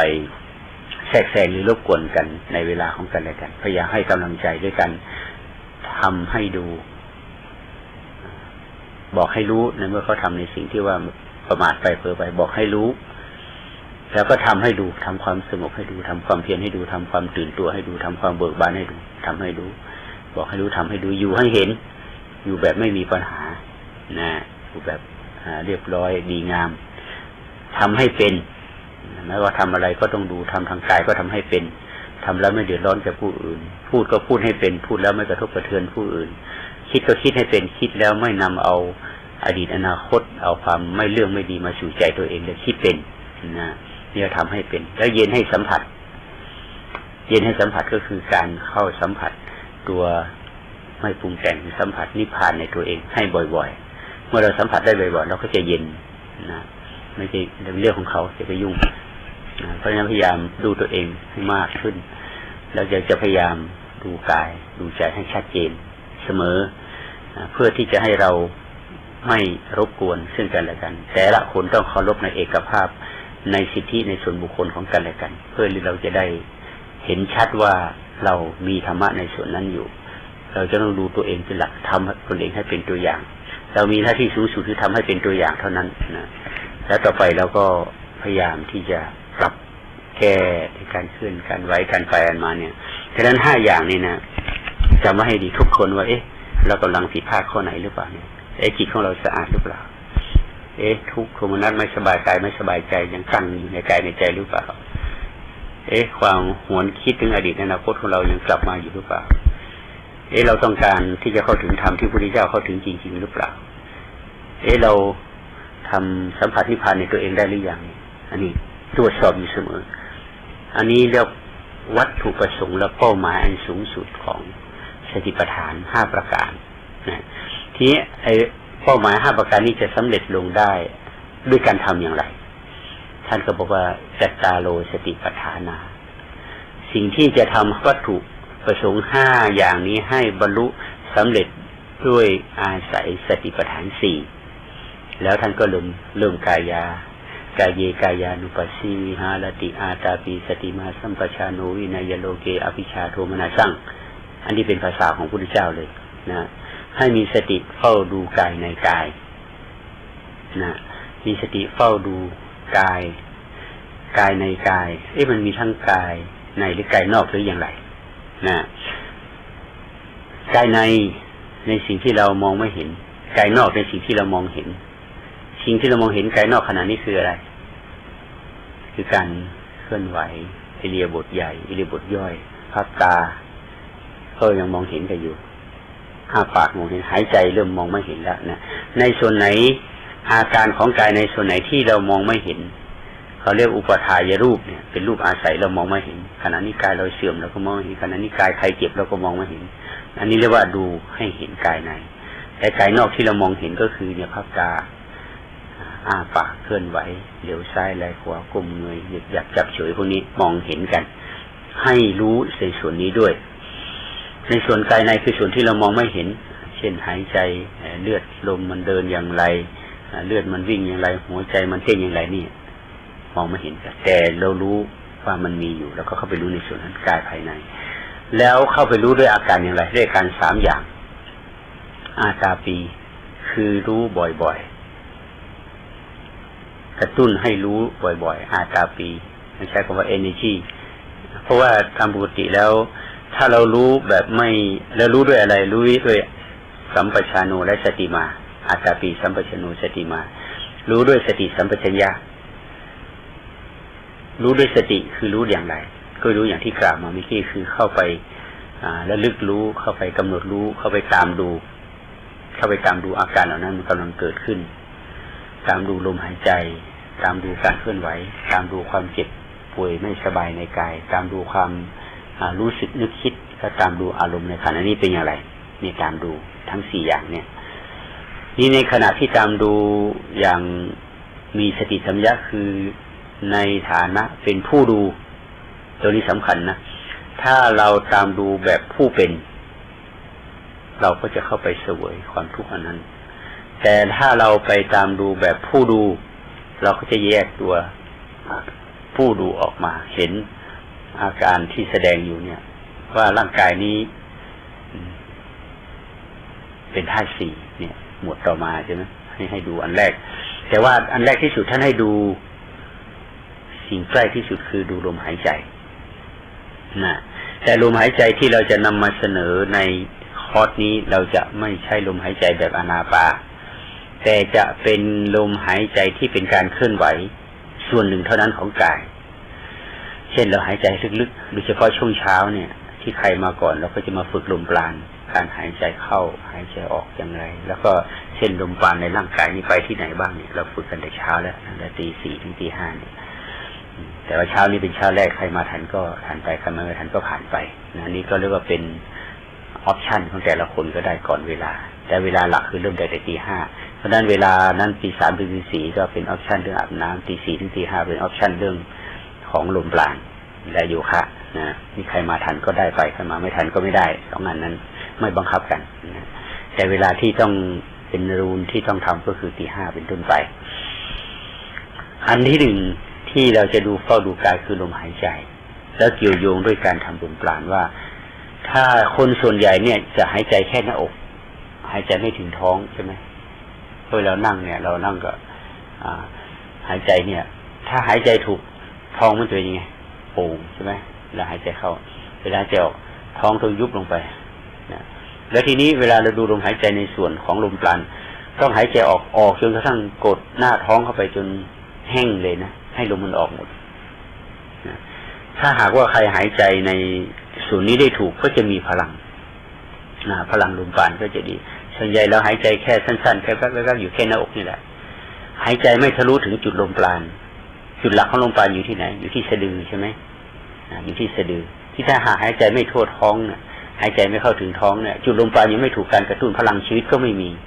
และชีวิตของเราก็จะตกไปอยู่ในแต่ความคิดความวิตกกังวลความอยากความหิวเกินประมาณเพราะว่าชีวิตมันไม่สมบูรณ์เพราะเราเข้าไม่สู่จุดกลางของชีวิตเพราะนั้นสะดือถือว่าเป็นจุดกลางวัดจากนี้ลงไปข้างล่างก็เท่ากันวัดจากนี้ไปข้างบนก็เท่ากันอย่างเงี้ยนั้นให้เฝ้าดูลมหายใจแต่ว่าไม่ไปนั่งเฝ้าดูลมหายใจแบบเน้นแบบอนาปานนะคือนึกขึ้นได้ตอนไหนดูตอนไหนก็นึกได้ตอนไหนก็ดูตอนนั้นบางครั้งเราต้องการดูในส่วนอื่นดูการเคลื่อนไหวมันชัดฝ่าก็ดูในส่วนนั้นบางครั้งนั่นนานๆมันขัดก็ปรับในส่วนนั้นนี่การเฝ้าดูพร้อมๆกันไปได้ไม่ใช่เฝ้าดูแต่ละอย่างในกายเนี่ยมันมีจุดที่เฝ้าดูถึง6จุดใช่ไหม1ลมหายใจในจุดแรก2อิริยาบถ4ยืนเดินนั่งนอน3อิริยาบถย่อยพับตาอ้าปากหายใจเคลื่อนไหวเลี้ยวซ้ายแลขวากุมเงยหยิบจับฉวย4เฝ้าดูอาการของธาตุ4ในขณะนี้ธาตุลมเราเป็นยังไงหายใจคล่องไหมหายใจติดไหมธาตุไฟเป็นยังไงความอบอุ่นเพียงพอไหมธาตุน้ำเป็นยังไงรู้สึกถึงร่างกายนี้เป็นยังไงกระชุ่มกระชวยไหมแล้วธาตุไฟ energy พลังของชีวิตเราเพียงพอไหมมีพลังชีวิตแล้วมันไม่อ่อนระหวยรวยแรงไม่อ่อนไม่เพลียรู้สึกกระปรี้กระเปร่าพลังของชีวิตนี่พลังของธาตุ4ในธาตุไหนบ้างที่มันอ่อนเราก็ปรับธาตุนั้นเราปรับด้วยการใช้ธาตุ4เหมือนกันธาตุ4คือดินอาหารที่เราทานเป็นยังไงปรับในเรื่องอาหารทานอาหารที่เราทานเป็นอาหารหนักไปหรือเปล่าหรืออาหารแสลงอันนี้เป็นธาตุดินแล้วต้องปรับกระโชคดีที่นี่เราก็นี่เป็นอาหารแบบออร์แกนิกนะซึ่งก็อาจจะมีเนื้อมีปลาบ้างอาจจะน้อยมากเนื้ออาจจะไม่มีเลยอาจจะมีปลาบ้างอาจจะมีไข่บ้างก็พอปนไปสำหรับคนที่ยังไม่คุ้นแต่ถ้าจะเป็นวิจิเทเรียนหรือเป็นผักทั้งหมดเลยก็บางคนอาจจะไม่คุ้นก็อาจจะรับไม่ได้แต่แล้วก็อนุโลมกันไปเล็กๆน้อยๆอันนี้ปรับธาตุดินแล้วธาตุน้ำเนี่ยอย่างน้อยเราตื่นขึ้นมาช่วงเช้าเราก็มาได้ธาตุน้ำแล้วเป็นน้ำแร่อย่างดีเลยนะซึมซับเข้าในร่างกายของเราธาตุน้ำแล้วก็ได้ธาตุไฟไปในตัวในน้ำก็มีความร้อนด้วยได้ลงอาบน้ำเราได้ธาตุทั้งไฟทั้งอากาศใช้น้ำด้วยได้หลายส่วนทีเดียวอาบน้ำตัวนั้นอันนี้เรียกว่าปรับธาตุ4แล้วก็เพื่อเราในที่นี้มาที่นี่เป็นนอกเมืองไกลมาอากาศบริสุทธิ์มากอากาศสะอาดมากความสงบก็มีสูงตอนนั้นอาจารย์สุทธิวัฒน์คำพาเนี่ยมาช่วยเราบรรยายที่นี่ครั้งหนึ่งที่เรารีทรีตปรากฏว่าแกมาวัดด้วยลักษณะการวัดตามหลักการของแกบอกว่าที่นี่มีความพลังของความสงบมีถึง200,000 เก้าแปลว่านะแกวัดดูนะแต่จะมีหลักวัดของแกเขาใช้ลูกดิ่งเขาเรียกแพนทูรัมมาวัดดูแล้วความสงบเงียบขนาดนี้ถ้าหากเราใช้เป็นประโยชน์มันจะมีพลังมากในการที่ทำให้จิตของเราเป็นสมาธิได้เร็วทำให้จิตของเราเนี่ยมีความสงบได้เร็วก็มีความสงบเงียบเนี่ยเขาวัดเป็นเก้าได้ ตามหน่วยของการวัดที่ไหนที่มันมีมลภาวะทางเสียงสูงเนี่ยมันก็จะมีเกาของความสงบก็จะต่ำลงเหลือ1,000 2,000 10,000 20,000นี้แล้วถ้าไปทำสมาธิก็ได้สมาธิได้ยากมากเช่นเราอยู่ที่บ้านเนี่ยทำไมทำสติทำสมาธิได้ยากเพราะว่าไอ้พลังของไอ้เกาของความพลังของสงบเนี่ยมันต่ำอาจจะมีแค่2-3 พันอันนั้นก็กวนอันนี้ก็ดึงอันนี้ก็ฉุดแต่มาที่นี่ไม่มีอะไรฉุดไม่มีอะไรดึงทุกอย่างมารวมที่ก็ตั้งสติขึ้นมานิดหนึ่งตั้งสมาธิมาหนึ่งก็มีพลังได้อารมณ์นะอันนี้เรียกว่าในส่วนที่เป็นความสงบต่อมานะธาตุ4แล้วอาการ32ในการตามดูอาการ32ของเราเนี่ยแล้วก็เฝ้าดูว่าอาการแต่ละส่วนนะตั้งแต่หัวจุดเท้าของเราผมขนเล็บฟันหนังเอ็นกระดูกทั้งหมดนี่ไม่ใช่แยกส่วนดูทีละอย่างอย่างนะแต่เป็นการดูโดยรวมทั้งหมดว่าในอาการ32ให้ดูอาการนะไม่ใช่ดูอวัยวะตรงเนี้ยถ้าไปดูแยกส่วนเป็นอวัยวะเป็นส่วนเขาเรียกว่าดูแบบสมถะเป็นลักษณะเพ่งผมเป็นอย่างนี้พิจารณาไปทีละอย่างดินผมขนเล็บฟันหนังไม่เที่ยงนะเป็นทุกข์เป็นอนัตตาเนี่ยอันนี้เขาเรียกว่าเป็นสมถะคือนึกเอามันไม่ใช่ของจริงแต่ถ้าหากว่าพิจารณาของจริงเป็นยังไงคือดูอาการนี้อาการ32เป็นไงปวดตรงนี้นิดยอกตรงนี้หน่อยตึงตรงนี้เคล็ดตรงนี้หน่อยนี่อาการโดยรวมของมันอาการของมันสบายหรือไม่สบายอาการส่วนใหญ่มันก็เป็นทุกข์เท่านั้นนะส่วนใหญ่ก็ติดตรงนั้นเจ็บตรงนี้แสบตรงนั้นปวดตรงนี้ไปดูอาการโดยรวมของมันก็เฝ้าดูแก้ไขมันไปเรื่อยๆปรับปรุงมันไปเท่าที่เราทนได้เรียกว่าดูอาการ32และอันสุดท้ายอันที่6เรียกว่าอสุภะอสุภะมี2ลักษณะอสุภะทางกายก็คือตัวที่มันเป็นความไม่งามของกายวัตถุภายนอกที่หยาบที่สุดก็คือในส่วนที่เป็นอาการของเซลล์ต่างๆที่มันไหลออกมาจากร่างกายเซลล์ที่มันไหลออกมาจากผมมันก็เป็นเรียกว่าขี้ผมขี้รังแคเซลล์ที่มันตายแล้วออกมาจากตาก็ออกมาขี้ตาเซลล์ที่มันตายออกมาจากหูคนเรียกว่าหูเซลล์ที่มันตายออกจากจมูกก็เรียกว่าน้ำมูกทางกายทางส่วนทั้งหมดในส่วนภายนอกที่มันไหลออกมานี่ส่วนภายนอกที่สุดที่เราเห็นคือส่วนที่ไม่งามมันตายตลอดเวลาร่างกายของเราตายแล้วก็ต้องไปอาบไปชำระไปขัดไปถูไปล้างมันออกทุกวันนะไม่ว่าผมขนเล็บฟันหนังก็ได้ล้ำละเพราะมันเซลล์เหล่านี้มันตายตลอดเวลาตายพอแล้วมันก็ถ้าไม่ชำระไม่ล้างทำความสะอาดก็บูดก็เน่าก็เหม็นก็ทำให้ไม่สบายอันนี้ในส่วนที่หยาบเราต้องชำระชาล้างตกแต่งปัดกวาดเช็ดถูร่างกายอยู่วันทั้งหลายหนอันนี้เพราะว่าเราทำในส่วนที่ไม่งามเนี่ยให้มันดีขึ้นแล้วในส่วนที่เป็นภายในในส่วนที่เป็นภายในคือเรียกว่าความไม่งามของรูปนามคือความเป็นไม่สบายเช่นขัดตรงนั้นยอกตรงนี้มันไม่สบายหรือแม้แต่กระทั่งอารมณ์ที่มันไม่สบายเพราะนั้นอสุภะในฝ่ายรูปกับฝ่ายนามเป็นอย่างนี้นะอันนี้คือวิธีดูกายทั้ง6ส่วนทั้ง6ส่วนทบทวนดีๆว่าให้ตามดูท่านใช้คำว่ากายานุปัสสนากายาอนุปัสสนาอนุปัสสนาแปลว่าตามดูกายานุปัสสนาสติปัฏฐานมีสติในการตามดูกายทั้งภายในและภายนอกภายในดังได้กล่าวแล้วว่าในส่วนที่เรามองไม่เห็นภายนอกในส่วนที่เรามองเห็นส่วนที่เราสัมผัสได้และส่วนที่เราสัมผัสไม่ได้กายนอกกายในเพราะนั้นทั้ง6ส่วนนี้จะแต่ก็ไม่ต้องจำหรอกเอาโดยคอนเซปต์เอาโดยรวบยอดของมันเลยว่าในส่วนไหนที่เป็นความไม่สบายกายแก้ไขในส่วนนั้นในส่วนไหนเป็นความไม่สบายใจแก้ไขในส่วนนั้นความไม่สบายกายแก้ไขอย่างไรด้วยกรรมจิตอุตุอาหารปรับให้ดีอันนี้รายละเอียดเราจะว่าต่อไปในวันต่อไปความไม่สบายทางจิตแก้ไขอย่างไรด้วยการปรับอารมณ์ให้อยู่กับปัจจุบันแต่ถ้าเรายิ่งยื่นอารมณ์ยื่นความสนใจเราออกไปข้างนอกมากเท่าไหร่นะความไม่สบายใจมันก็จะเกิดขึ้นเช่นว่าเราไปเห็นคนนั้นคุยกันหลวงพ่อบอกว่าท่านไม่ให้คุยกันทำไมไปยืนคุยกันเราก็ไม่สบายใจเราเข้าไปเตือนอย่าคุยกันนะหลวงพ่อเอาไอ้คนถูกเตือนก็ไม่สบายใจทำไมเตือนเราทำไมเป็นเรื่องของเรา ที่นี่เห็นไหมมันก็จะเกิดยื่นกันไปยื่นกันมาก็ตัวไม่สบายกระจายออกไปนะกระจายออกไปแต่เรื่องคนเป็นเรื่องของเขาเราก็เฉยใช่แล้วก็กับสำรวมระวังของเราไปก็ทุกข์แต่เขาที่เขาคุยกันก็ทุกข์แต่เขาเราก็ไม่ทุกข์ด้วยแต่เราไปเกี่ยวข้องด้วยแล้วทุกข์ก็กระจายไปสู่เราด้วยกระจายกันออกไปเห็นไหมเพราะฉะนั้นไอ้ความละเอียดรอบคอบของสติละเอียดประณีตมากถ้าเราไม่ระวังจริงๆมันก็จะทำให้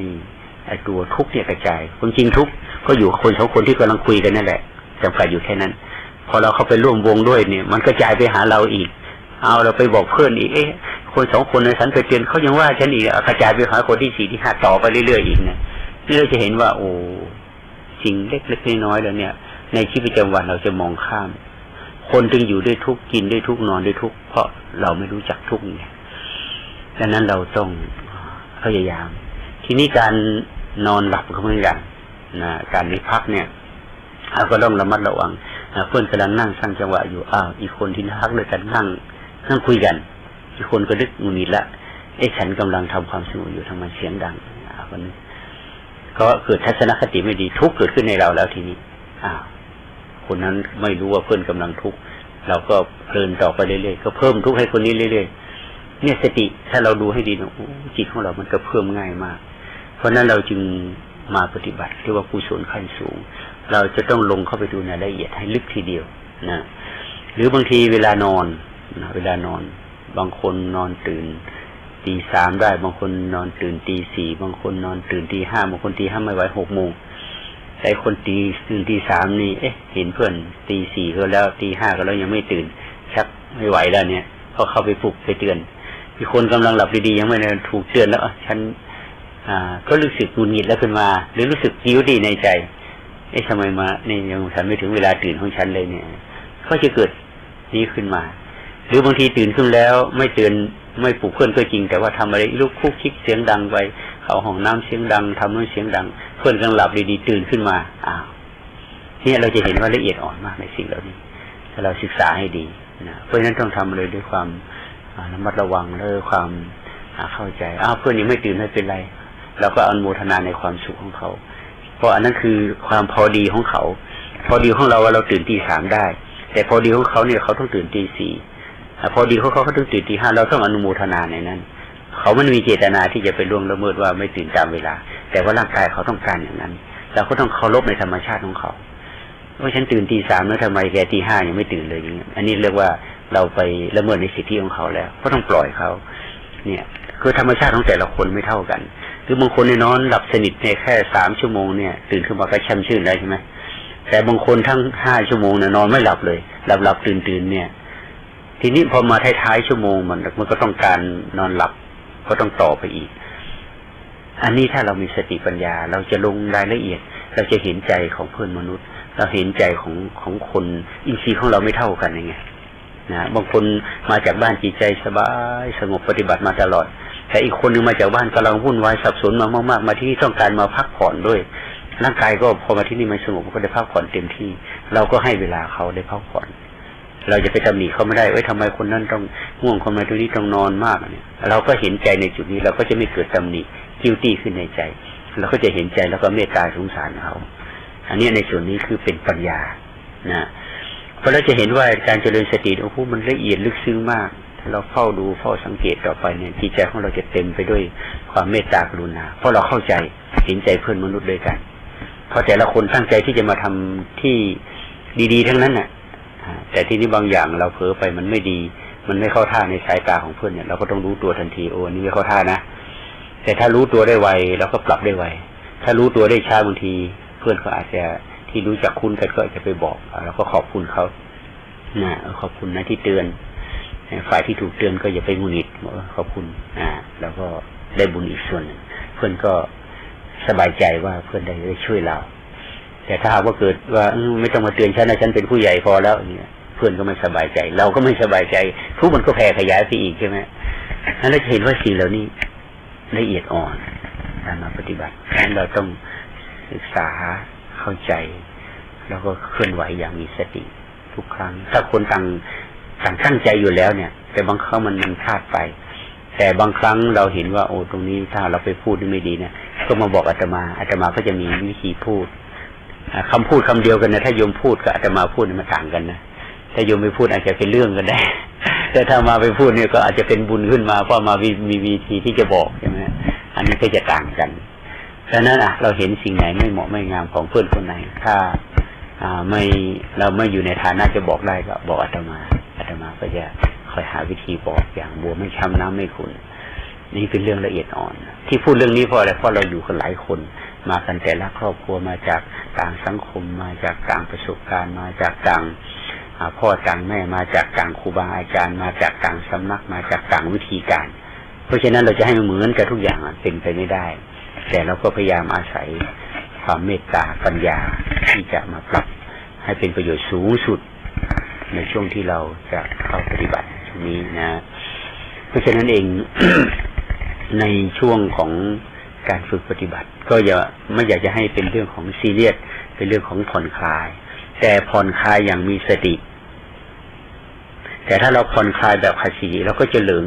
สนุกสนานเพลิดเพลินหัวเราะแบบชาวบ้านนั่นผ่อนคลายแบบขาดสติก็หลงไปสู่ติดในส่วนที่เป็นอิทธาลมคือความสบายใจก็ทำให้เพลินแต่ในวิธีการเจริญสติแบบเราผ่อนคลายด้วยสงบในท่าทีด้วยไม่เครียดด้วยแล้วก็สบายสงบด้วยเราต้องการแบบนั้นคือถ้าหากว่าเราตั้งใจจริงจังสำรวมได้ดีแต่ว่าข้างในมันเครียดอันนี้ไม่ดีมันจะก่อให้เกิดปวดเสียนเวียนก้าวปวดหัวอึดอัดในใจขึ้นมาเพราะฉะนั้นเราให้มันได้ทั้งสองส่วนที่กายแล้วก็ผ่อนคลายสงบในส่วนจิตก็ผ่อนคลายสงบถ้าสองอย่างนี้ไปด้วยกันความสุขก็เกิดขึ้นความสงบก็เกิดขึ้นแต่ละคนก็เรียกว่าได้ประโยชน์นะอันนี้คือการชี้เรื่องของคำว่ากายานุปัสสนาสีประธานช่วงแรกนั้นชี้ถึงเรื่องว่าเป้าหมายหรือวัตถุประสงค์ของสติ5ประการนะในส่วนที่2และการตามเฝ้าดูกายเนี่ยดูอย่างไรก็ดูใน6ฐานเนี่ยฐานของลมหายใจฐานของอิริยาบถ4ฐานของอิริยาบถย่อยฐานของธาตุ4ฐานของอาการ32และฐานของอสุภะทั้ง6ฐานเนี่ยและทั้ง6ฐานนั้นก็ไม่ใช่ว่าดูทีละฐานก็ดูรวมๆกันไปและสังเกตว่าอันไหนมันชัดแล้วก็แก้ไขอันนั้นอย่างสมมตินั่งไปนานๆโอ้โหปวดเหลือเกินจะลุกไปก็เกรงใจเพื่อนอันนี้ไม่ต้องเกรงใจเราก็สามารถผ่อนคลายรีแลกซ์ได้อาจจะขอลุกขึ้นยืนนิดนึงพอเดินลมมันผ่อนคลายสบายเนี่ยสบายหายใจลึกๆเราก็เขาย่อตัวลงใหม่อย่างนี้เนี่ยอันนี้เราทำได้เพราะฉะนั้นตอนนี้ทุกคนลุกขึ้นยืนแล้วลองสร้างใจร่วมกันดูนะ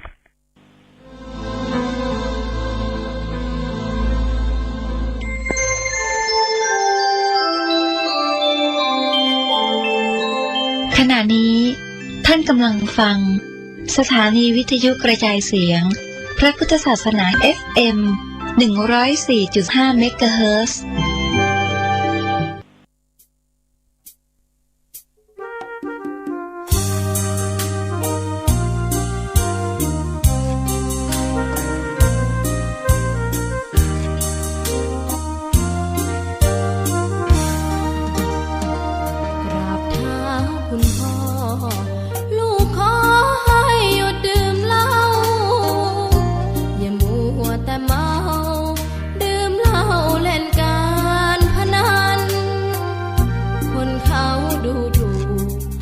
ว่าพ่อขี้เกียจทำงานชาวบ้านรังเกียจเดียดฉันต่างประจานคุณพ่อสิ้นดีสงสารคุณแม่ลำบากแท้หาเงินมาให้ได้มาเท่าใดพ่อใช้จนหมดไม่มีขัดสนจนยากลำบากคนแค้นเต็มทีอนาคตของลูกริบหรี่ความหวังที่มีมืดมนพ่อดื่มสุราเหมือนกินน้ำตาของแม่พ่อจ๋าฐานะเราแย่หากไม่แก้ความจนแม่เตือนพ่อด่าตบตีแม่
ถูกถ้อยคำเข้าถึงจิตใจ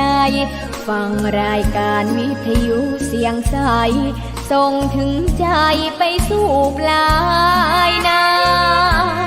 สารธรรมน้อมนำมองพระศาสดาบอกผู้คนทั่วลาหันมาเข้าวัดฟังธรรมคลื่นเสียงนี้เป็นคลื่นธรรมะจากใจ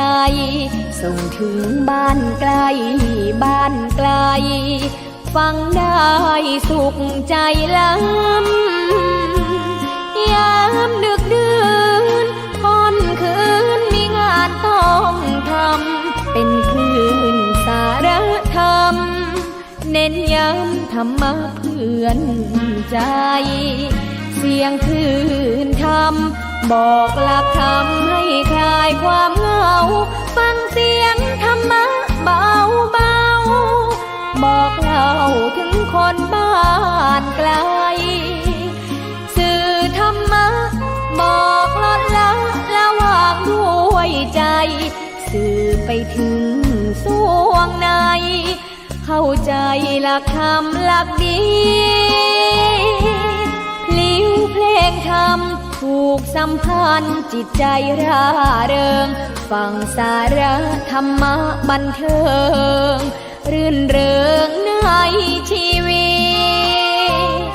ตยามวันว่าง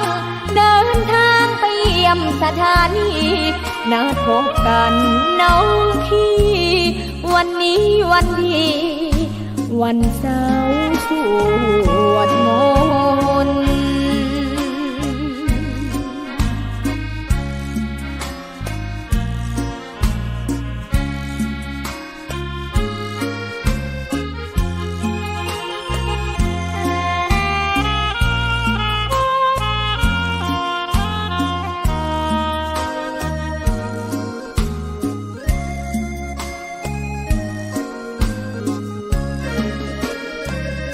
เสียงคลื่นธรรมบอกหลักธรรมให้คลายความเหงาฟังเสียงธรรมะเบาเบาบอกเล่าถึงคนบ้านไกลสื่อธรรมะบอกลดละวางด้วยใจสื่อไปถึงสวงในเข้าใจหลักธรรมหลักดีเพลงธรรมผูกสัมพันธ์ท่านกำลังติดตามรับฟังสถานีวิทยุกระจายเสียงพระพุทธศาสนาแห่งชาติและสังคมคลื่นเพื่อการศึกษาพระพุทธศาสนาและวัฒนธรรมระบบ FM 104.5 เมกะเฮิรตซ์รายการต่อไปเป็นรายการศึกษาธรรมนำสุขดำเนินรายการโดยพันเอกตนัสเดชะ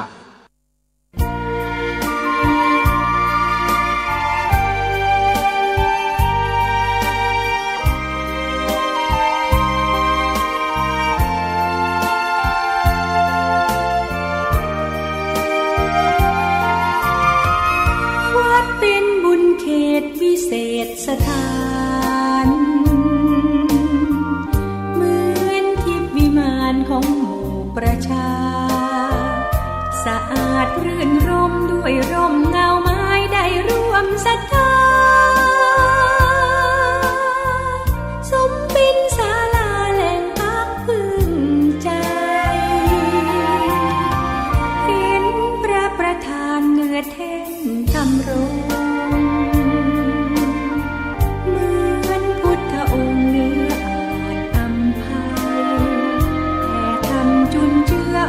เพื่อเรามองปัดป้องปวงไทย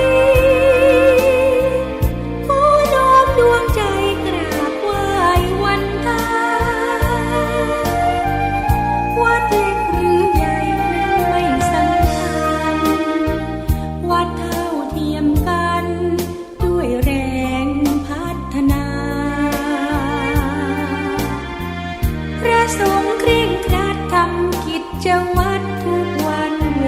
ลามีจิตเมตตาต่อชา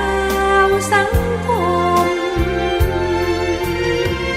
ระฆังกังวานคานเร่ง สวัสดีครับท่านผู้ฟังที่เคารพครับท่านผู้ฟังรับฟังรายการศึกษาธรรมนำสุขมีเสนอกับท่านผู้ฟังทุกวันศุกร์และวันเสาร์ตั้งแต่เวลา 15 นาฬิกาถึง 16 นาฬิกา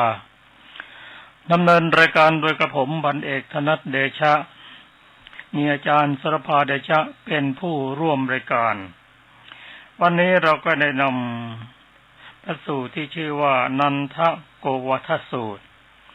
ซึ่งมีอยู่ในพระไตรปิฎกฉบับมมร.เล่มที่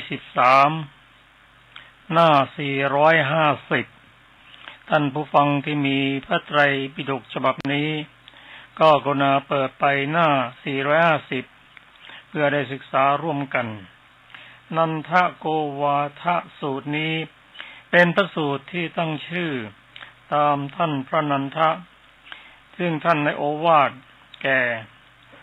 ภิกษุณีท่านนันทะนั้นเป็นน้องชายต่างพระมารดาของพระผู้มีพระภาคเจ้าท่านนันทะนั้นในบวชวันที่ 4หลังจากที่พระผู้เจ้าได้เสด็จไปยังกรุงกบิลพัสดุหลังจากที่พระองค์ได้เสด็จไปกรุงกบิลพัสดุได้3 วันก็เป็นวันเดียวกันกับที่ท่านนันทะได้จัดพิธีสมรสระหว่างท่านกับนางชนบทกัลยาณีแล้วก็เป็นวันฉลองพระปราสาทวันเดียวกันท่านได้รับนิมนต์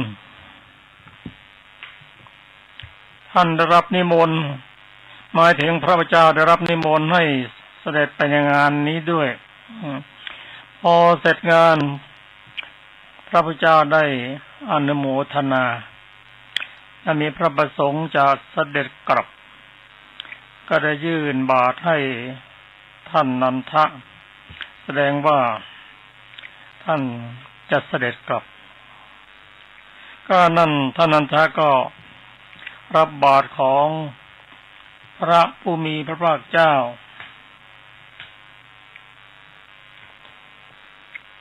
เสด็จตามหลังพระผู้มีพระเจ้าก็คิดว่าสักครู่หนึ่ง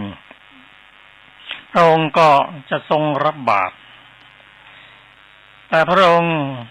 ก็ไม่ได้ทรงรับบาตรท่านนันทะตามเสด็จไปด้วยความเกรงพระทัยพอเสด็จถึงวิหารแล้วพระองค์ได้หันหน้ามายังท่านนันทกะว่าเธอจักบวชหรือท่านนันทกะด้วยความเกรงใจในพระผู้เป็นเจ้าด้วยความเคารพด้วยก็ตั้งสติได้ทูลว่าพระเจ้าข้าจักบวชพระองค์ก็บวชให้กับท่านนันทกะนันทกะนั้นท่านบวชด้วยความไม่เต็มใจเพราะว่าวันที่ตามหลังถือบาตรตามหลังพระพุทธเจ้านั้นพระนางกัลยาณีชนบทซึ่งเป็นคู่สมรสของพระองค์ก็เรียกว่าขอให้ท่านนันทะรีบกลับมาเร็วๆนะก็เสียงนี้ยังก้องอยู่ในหูถึงแม้จะบวชก็บวชด้วยความไม่เต็มใจคิดถึงยิ่งนานไปก็ยิ่งคิดถึงนางชลบทกัลยาณีแล้วก็ได้กล่าวกับภิกษุรูปอื่นว่าผมอยากจะสึกความนี้ได้ยินไปถึงพระผู้มีเจ้าพระองค์ตรัสเรียกนันทกะมาพระถามว่าเธออยากจะสึกหรือท่านนันทกะก็กราบทูลด้วยความจริงว่าพระองค์ ไม่ได้บวชเพื่อความเต็มใจเพราะว่าวันที่พระองค์เสด็จไปนั้นก็เป็นวันจะสมรสของข้าพระองค์และเสียงนั้นก็ยังก้องอยู่ในหูแล้วก็มีความประสงค์อยากจะบวชพระพุทธเจ้าเมื่อทราบความคิดอย่างนั้นก็ได้จูงมือท่านนันทะผ่านไปแล้วก็นำท่านนันทะเสด็จไปด้วยฤทธิ์ของพระพุทธเจ้าระหว่างทางนั้นได้พบนางลิงตนหนึ่งนั่งอยู่บนตอไม้ก็ท่านก็ชี้ให้ท่านนันทกะได้ดูหลังจากนั้นพระองค์ก็ได้นำท่านนันทกะไปด้วยฤทธิ์ไปถึงสวรรค์ชั้นดาวดึงส์ทีเดียวและชี้ให้ดูว่านันทกะจะดูนางฟ้าเหล่านี้500นั้นนะเป็นยังไงมั่งโอ้สวยจริงๆพระเจ้าค่ะถ้าเปรียบเทียบกับพระนางกัลยาณีแล้วก็นางก็เหมือนลิงที่นั่งอยู่บนต้นไม้นั่นแหละพระพุทธเจ้าเห็นว่าเธอค่อยคลายคิดถึงนางชนบทกัลยาณีว่านันทกะเธอจักได้นางฟ้าเหล่านี้แน่นอนเพียงแต่เธอตั้งใจปฏิบัติธรรมเท่านั้นเองอันนี้เป็น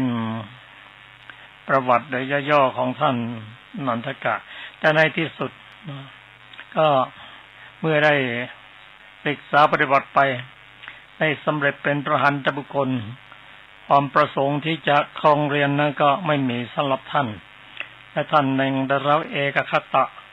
ในฐานะเป็นผู้ที่สำรวมอินทรีย์ครับวันนี้ท่านนันทกะก็เป็นผู้หนึ่งที่ได้รับหน้าที่ให้เป็นผู้สอนนางภิกษุณีนั้นมีประมาณ500 คนก็พระพุทธเจ้าได้หมุนเวียนให้ภิกษุได้ไปสอนธรรมะแก่นางภิกษุณีเหล่านั้นปรากฏว่านานไปนะความล่าช้าความสนใจในการแสดงธรรมก็ลดลงพระองค์ได้โปรดให้ตั้งเวรใครไปแสดงธรรมก็หมุนกันไปส่วนท่านนันทะนะพอถึงเวรท่านก็ไม่ไปก็พระเจ้าได้ตรัสเรียกว่านันทะเธอเป็นเวรของเธอจงไปให้แสดงธรรมแก่นางภิกษุณีเสียเถิดก็ท่านก็เสด็จไปแสดงธรรมทีนี้เหตุผลที่ท่านไม่ไปนั้นในอัตถกถากล่าวว่าท่านได้ระลึกชาติได้ในสมัยชาติก่อนๆพระนางเหล่านี้500เนี่ยเคยเป็นสนมของท่านถ้าท่านไปแสดงธรรมก็อาจจะมีผู้ที่ระลึกชาติได้แต่เห็นท่านไปแสดงธรรมแก่บริวารของท่านในอดีตนั้นก็ท่านอาจจะคิดว่าท่านอาจจะดูเหมาะสมกับจริงๆท่านก็มีความละอายไม่อยากจะไปแสดงธรรมแก่นางภิกษุณี500ซึ่งเคยเป็นบริวารของท่านแต่เมื่อพระเจ้าได้ตรัสบอกพระองค์ก็เสด็จไปอันนี้เรื่องของเรื่องก็ชื่อว่านันทโกวัฏสูตรนันทโกวัฏสูตรนั้นเรื่องราวจะเป็นอย่างไรนั้นก็จะขอเชิญอาจารย์สรภาได้นำมาศึกษาร่วมกับท่านผู้ฟังถ้าถึงระยะหนึ่งตอนหนึ่งจะอธิบายเพิ่มเติมก็จะได้อธิบายเพิ่มเติมให้ขอเชิญเลยครับ สวัสดีค่ะท่านฟังทุกท่านนันทโกวาทสูตรข้าพเจ้าได้สดับมาอย่างนี้สมัยหนึ่งพระผู้มีพระภาคเจ้าประทับอยู่ที่พระวิหารเชตวันอารามของท่านอนาถบิณฑิกเศรษฐีเขตพระนครสาวัตถีครั้งนั้นแลพระมหาประชาบดีโคตมี พร้อมด้วยภิกษุณีประมาณ500 รูปเข้าไปเฝ้าพระผู้มี พระภาคเจ้าอย่างที่ประทับ ถวายอภิวาทพระผู้มีพระภาคเจ้าแล้วได้ยืนณที่ควรส่วนข้างหนึ่งพอยืนเรียบร้อยแล้วได้กราบทูลพระผู้มีพระภาคเจ้าดังนี้ว่าข้าแต่พระองค์ผู้เจริญขอพระผู้มีพระภาคเจ้าจงทรงโอวาทสั่งสอนพวกภิกษุณีจงตรัสสั่งแสดงธรรมแก่พวกภิกษุณีเถิดก็สมัยนั้นแลภิกษุผู้เถระทั้งหลายย่อมโอวาทพวกภิกษุณีโดยเป็นเวรกันแต่ท่านพระนันทกะไม่ปรารถนาจะโอวาทพวกภิกษุณีโดยเป็นเวรกันลำดับนั้นพระผู้มีพระภาคเจ้าจึงตรัสถามท่านพระอานนท์ว่าดูก่อนอานนท์วันนี้เวรโอวาทภิกษุณีโดยเป็นเวรกันของใครหนอแลท่านพระอานนท์กราบทูลว่าข้าแต่พระองค์ผู้เจริญภิกษุทั้งปวงทำเวรโอวาทภิกษุณีโดยเป็นเวรกันหมดแล้วแต่ท่านพระนันทกะรูปนี้ไม่ปรารถนาจะโอวาทพวกภิกษุณีโดยเป็นเวรกันต่อนนั้นพระผู้มีพระภาคเจ้าจึงตรัสกับท่านพระนันทกะว่าดูก่อนนันทกะเธอจงโอวาทสั่งสอนพวกภิกษุณีดูก่อนพราหมณ์เธอจงกล่าวแสดงธรรมกถาแก่พวกภิกษุณีเถิดท่านพระนันทกะทูลรับพระผู้มีพระภาคเจ้าว่าชอบแล้วพระพุทธเจ้าข้าโดยนุ่งสบงทรงบาทจีวรเข้าไปบิณฑบาตยังพระนครสาวัตถีในเวลาเช้าครั้นกลับจากบิณฑบาตภายหลังเวลาอาหารแล้วเข้าไปยังวิหารราชการามแต่ผู้เดียวภิกษุณีเหล่านั้นได้เห็นท่านพระนันทกะเดินมาแต่ไกลพากันแต่งตั้งอาสนะและตั้งน้ำสำหรับล้างเท้าไว้ท่านพระนันทกะนั่งบนอาสนะที่แต่งตั้งไว้แล้วจึงล้างเท้าแม้ภิกษุณีเหล่านั้นก็ถวายอภิวาทท่านพระนันทกะแล้วนั่งณที่ควรส่วนข้างหนึ่งพอนั่งเรียบร้อยแล้วท่านพระนันทกะได้กล่าวดังนี้ว่าดูก่อนน้องหญิงทั้งหลายจักต้องมีข้อสอบถามกันแลในข้อสอบถามนั้นน้องหญิงทั้งหลายรู้อยู่พึงตอบว่ารู้ไม่รู้อยู่ก็พึงตอบว่าไม่รู้หรือน้องหญิงรูปใดมีความเคลือบแคลงสงสัยน้องหญิงรูปนั้นพึงทูลถามข้าพเจ้าในเรื่องนั้นว่าข้าแต่ท่านผู้เจริญข้อนี้เป็นอย่างไรข้อนี้มีเนื้อความอย่างไรภิกษุณีเหล่านั้นกล่าวว่าข้าแต่ท่านผู้เจริญพวกดิฉันย่อมพอใจยินดีต่อพระผู้เป็นเจ้านันทกะด้วยเหตุที่พระผู้เป็นเจ้านันทกะปวารณาแก่พวกดิฉันเช่นนี้ว่าด้วยอายตนะภายในนันทกะดูก่อนน้องหญิงทั้งหลายพวกท่านจะสำคัญความข้อนั้นเป็นไฉนจักษุเที่ยงหรือไม่เที่ยงภิกษุณีไม่เที่ยงเจ้าข้าพระนันทกะก็สิ่งใดไม่เที่ยงสิ่งนั้นเป็นทุกข์หรือเป็นสุขภิกษุณีเป็นทุกข์เจ้าข้าพระนันทกะก็สิ่งใดไม่เที่ยงเป็นทุกข์มีความแปรปรวนเป็นธรรมดาควรหรือที่จะตามเห็นสิ่งนั้นว่านั่นของเรานั่นเรานั่นอัตตาของเราภิกษุณีไม่ควรเลยเจ้าข้าพระนันทกะดูก่อนน้องหญิงทั้งหลายพวกท่านจะสำคัญความข้อนั้นเป็นไฉนโสตะเที่ยงหรือไม่โสตะเที่ยงหรือไม่เที่ยงภิกษุณีไม่เที่ยงเจ้าข้า พระนันทกะคานะเที่ยงหรือไม่เที่ยงภิกษุณีไม่เที่ยงเจ้าข้าพระนันทกะชิวหาเที่ยงหรือไม่เที่ยงภิกษุณีไม่เที่ยงเจ้าข้าพระนันทกะกายเที่ยงหรือไม่เที่ยงภิกษุณีไม่เที่ยงเจ้าข้าพระนันทกะมโนเที่ยงหรือไม่เที่ยงภิกษุณีไม่เที่ยงเจ้าข้าพระนันทกะก็สิ่งใดไม่เที่ยงสิ่งนั้นเป็นทุกข์หรือเป็นสุข ภิกษุณีเป็นทุกข์เจ้าค่ะพระนันทกะก็สิ่งใดไม่เที่ยงเป็นทุกข์มีความแปรปรวนเป็นธรรมดาควรหรือที่จะตามเห็นสิ่งนั้นว่านั่นของเรานั่นเรานั่นอัตตาของเราภิกษุณีไม่ควรเลยเจ้าค่ะพระนันทกะนั่นเพราะเหตุไรภิกษุณีเพราะเมื่อก่อนพวกดิฉันมิได้เห็นข้อนั้นดีด้วยปัญญาชอบตามความเป็นจริงว่าอายตนะภายในหกของเราไม่เที่ยงแม้เพราะเหตุนี้เจ้าค่ะพระนันทกะดูก่อนน้องหญิงทั้งหลายถูกละพระอริยสาวกผู้เห็นเรื่องนี้ด้วยปัญญาชอบตามความเป็นจริง ย่อมมีความเห็นอย่างนี้แลพระนันทกะดูก่อนน้องหญิงทั้งหลายพวกท่านจะสำคัญความข้อนั้นเป็นไฉนรูปเที่ยงหรือไม่เที่ยงภิกษุณีไม่เที่ยงเจ้าค่ะพระนันทกะก็สิ่งใดไม่เที่ยงสิ่งนั้นเป็นทุกข์หรือเป็นสุขภิกษุณีไม่เป็นทุกข์พระเจ้าค่ะนันทกะก็สิ่งใดไม่เที่ยงเป็นทุกข์มีความแปรปรวนเป็นธรรมดาควรหรือที่จะตามเห็นสิ่งนั้นว่านั่นของเรานั่นเรา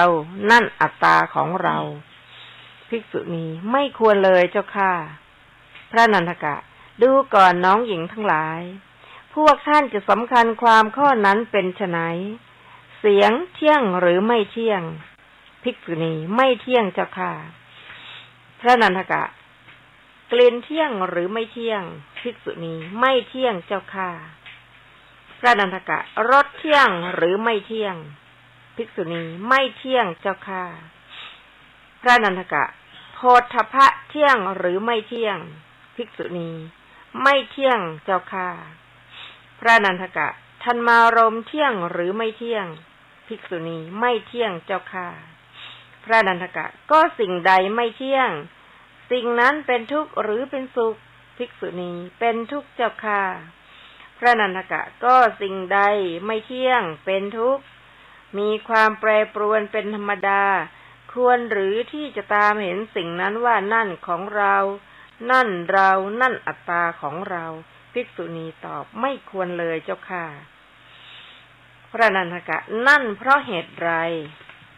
ภิกษุณีตอบเพราะเมื่อก่อนพวกดิฉันไม่ได้เห็นข้อนั้นดีด้วยปัญญาชอบตามความเป็นจริงว่าอายตนะภายนอกหกของเราไม่เที่ยงแม้เพราะเหตุนี้เจ้าค่ะพระนันทกะดูก่อนน้องหญิงทั้งหลายถูกละพระอริยสาวกผู้เห็นเรื่องนี้ด้วยปัญญาชอบตามความเป็นจริงย่อมมีความเห็นอย่างนี้แลว่าด้วยกองแห่งวิญญาณพระนันทกะดูก่อนน้องหญิงทั้งหลายพวกท่านจะสำคัญความข้อนั้นเป็นไฉนจักษุวิญญาณเที่ยงหรือไม่เที่ยงภิกษุไม่เที่ยงเจ้าค่ะพระนันทกะก็สิ่งใดไม่เที่ยงสิ่งนั้นเป็นทุกข์หรือเป็นสุขภิกษุณีเป็นทุกข์เจ้าค่ะนันทกะก็สิ่งใดไม่เที่ยงเป็นทุกข์มีความแปรปรวนเป็นธรรมดาควรหรือที่จะตามเห็นสิ่งนั้นว่านั่นของเรานั่นเรานั่นอัตตาของเราภิกษุณีไม่ควรเลยเจ้าค่ะพระนันทกะดูก่อนน้องหญิงทั้งหลายพวกท่านจะสำคัญความข้อนั้นเป็นไฉนโสตวิญญาณเที่ยงหรือไม่เที่ยงภิกษุณีไม่เที่ยงเจ้าค่ะนันทกะฆานวิญญาณเที่ยงหรือไม่เที่ยงภิกษุณีไม่เที่ยงเจ้าค่ะนันทกะชิวหาวิญญาณเที่ยงหรือไม่เที่ยงภิกษุณีไม่เที่ยงเจ้าค่ะนันทกะกายวิญญาณเที่ยงหรือไม่เที่ยงภิกษุณีตอบไม่เที่ยงเจ้าค่ะพระนันทกะมโนวิญญาณเที่ยงหรือไม่เที่ยงภิกษุณีตอบไม่เที่ยงเจ้าค่ะพระนันทิกะก็สิ่งใดไม่เที่ยงสิ่งนั้นเป็นทุกข์หรือเป็นสุขภิกษุณีเป็นทุกข์เจ้าค่ะพระนันทกะก็สิ่งใดไม่เที่ยงเป็นทุกข์มีความแปรปรวนเป็นธรรมดาควรหรือที่จะตามเห็นสิ่งนั้นว่านั่นของเรานั่นเรานั่นอัตตาของเราภิกษุณีตอบไม่ควรเจ้าค่ะพระนันทกะนั่นเพราะเหตุไรภิกษุณีตอบเพราะเมื่อก่อน พวกดิฉันมิได้เห็นข้อนั้นดีด้วยปัญญาชอบตามความเป็นจริงว่าหมวดวิญญาณ6ของเราไม่เที่ยงแม้เพราะเหตุนี้เจ้าค่ะพระอันทกะดูก่อนน้องหญิงทั้งหลายถูกละพระอริยสาวกผู้เห็นเรื่องนี้ด้วยปัญญาชอบตามความเป็นจริงย่อมมีความเห็นอย่างนี้แลพระนันทกะดูก่อนน้องหญิงทั้งหลายเปรียบเหมือนประทีปน้ำมันกำลังติดไฟอยู่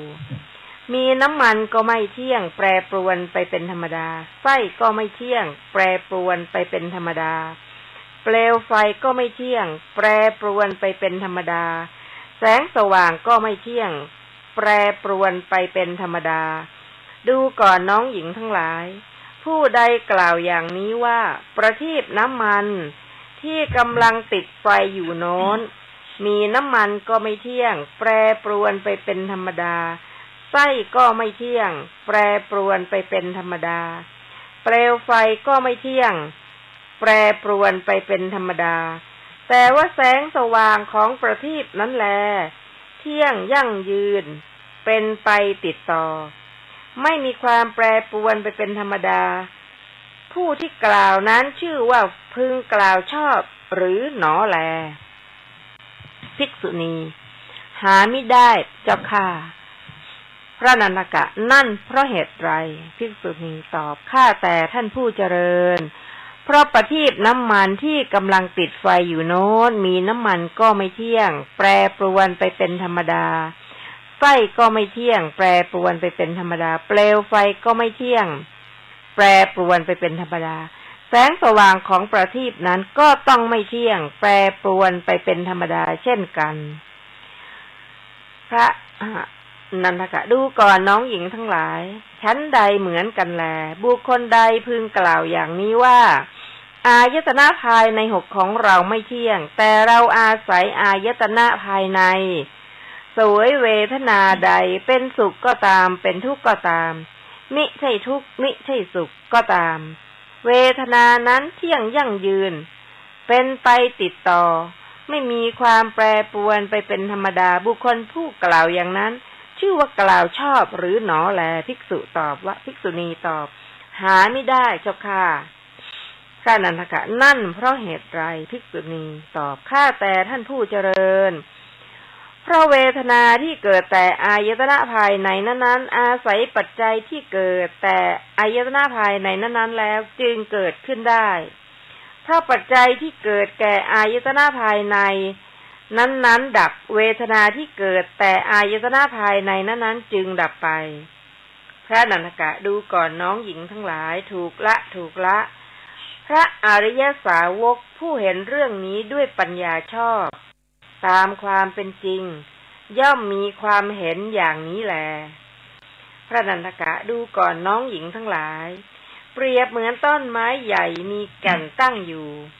มีรากก็ไม่เที่ยงแปรปรวนไปเป็นธรรมดาลำต้นก็ไม่เที่ยงแปรปรวนไปเป็นธรรมดากิ่งและใบก็ไม่เที่ยงแปรปรวนไปเป็นธรรมดาเงาก็ไม่เที่ยงแปรปรวนไปเป็นธรรมดาดูก่อนน้องหญิงทั้งหลายผู้ใดพึงกล่าวอย่างนี้ว่าต้นไม้ใหญ่มีแก่นตั้งอยู่โน้นมีรากก็ไม่เที่ยงแปรปรวนไปเป็นธรรมดาลำต้นก็ไม่เที่ยงแปรปรวนไปเป็นธรรมดากิ่งและใบก็ไม่เที่ยงแปรปรวนไปเป็นธรรมดาแต่ว่าเงาของต้นไม้นั้นแหละเที่ยงยั่งยืนเป็นไปติดต่อไม่มีความแปรปรวนไปเป็นธรรมดาผู้ที่กล่าวอยู่นั้นชื่อว่าพึงกล่าวชอบหรือหนอแลภิกษุณีตอบหาไม่ได้เจ้าค่ะพระนันทกะนั่นเพราะเหตุไรภิกษุณีตอบข้าแต่ท่านผู้เจริญเพราะต้นไม้ใหญ่มีแก่นตั้งอยู่โน้นมีรากก็ไม่เที่ยงแปรปรวนไปเป็นธรรมดาลำต้นก็ไม่เที่ยงแปรปรวนไปเป็นธรรมดากิ่งและใบก็ไม่เที่ยงแปรปรวนไปเป็นธรรมดาเงาของต้นไม้ก็ต้องไม่เที่ยงแปรปรวนไปเป็นธรรมดาเช่นกันว่าด้วยอายตนะภายนอก6นันทกะดูก่อนน้องหญิงทั้งหลายชั้นนั้นเหมือนกันแล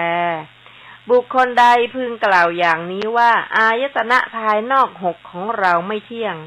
แต่เราอาศัยอายตนะภายนอกเสวยเวทนาใดเป็นสุขก็ตามเป็นทุกข์ก็ตามมิใช่ทุกข์มิใช่สุขก็ตามเวทนานั้นเที่ยงยั่งยืนเป็นไปติดต่อไม่มีความแปรปรวนไปเป็นธรรมดา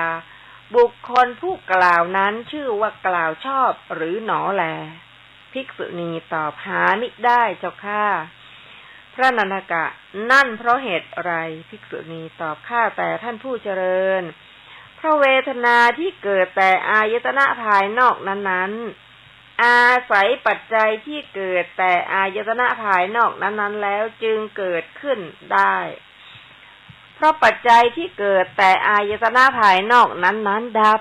เวทนาที่เกิดแต่อายตนะภายนอกนั้นๆจึงดับไปพระนันทกะดูก่อนน้องหญิงทั้งหลายถูกละพระอริยสาวกผู้เห็นเรื่องนี้ด้วยปัญญาชอบตามความเป็นจริงย่อมมีความเห็นอย่างนี้แลพระนันทกะดูก่อนน้องหญิงทั้งหลายเปรียบเหมือนคนฆ่าโคหรือลูกมือของคนฆ่าโคผู้ฉลาดฆ่าโคแล้วใช้มีดแล่โคอันคมชำแหละโคแยกส่วนเนื้อข้างในแยกส่วนหนังข้างนอกไว้ในส่วนเนื้อนั้นส่วนใดเป็นเนื้อล่ำในระหว่างเอ็นในระหว่างเครื่องผูกในระหว่างก็ใช้มีดแล่โคอันคมเถือแล่แคว้นส่วนนั้นๆครั้นแล้วคลี่ส่วนหนังข้างนอกออกเอาปิดโคนั้นไว้แล้วกล่าวอย่างนี้ว่าโคตัวนี้ประกอบด้วยหนังผืนนี้เหมือนอย่างเดิมนั่นเองน้องหญิงทั้งหลายคนฆ่าโคหรือลูกมือของคนฆ่าโคผู้นั้นผู้กล่าวนั้นชื่อว่ากล่าวชอบหรือหนอแลภิกษุณีตอบหาไม่ได้เจ้าค่ะพระนันทกะนั่นเพราะเหตุไรภิกษุณีข้าแต่ท่านผู้เจริญเพราะคนฆ่าโคหรือลูกมือของคนฆ่าโคผู้ฉลาดโน้นฆ่าโคแล้วใช้มีดแล่โคอันคมชำแหละโค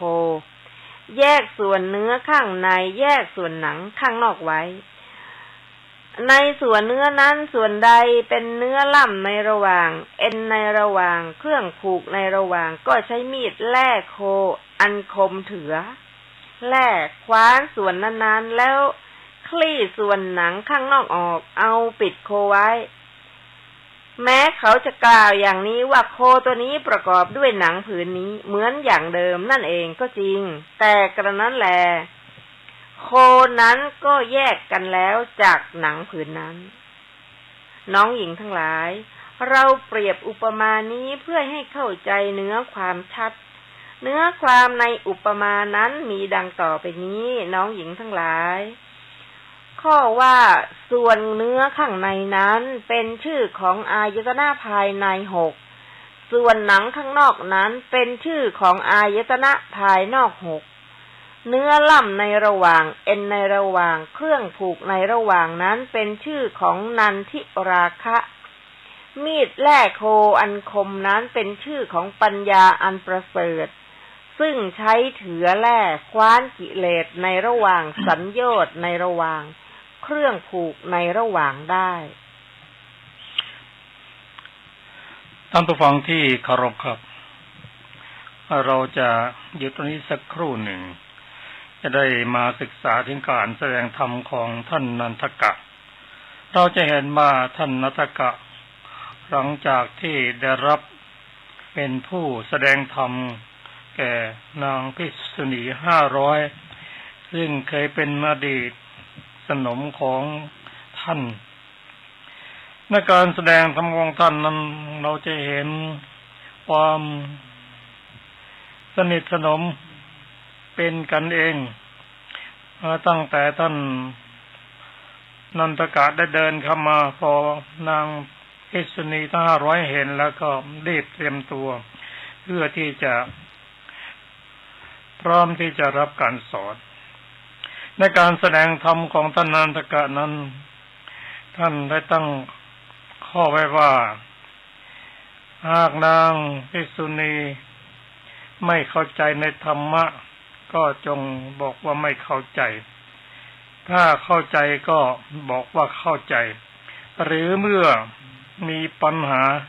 ที่จะถามก็เปิดโอกาสให้ถามได้ ซึ่งนางภิกษุณีทั้ง500นั้นก็มีความดีใจที่ท่านนันทะได้ภาวนาว่าถ้ามีอะไรที่จะถามท่านก็พร้อมที่จะตอบอันนี้ก็เป็นแนวทางหนึ่งของท่านนันทกะ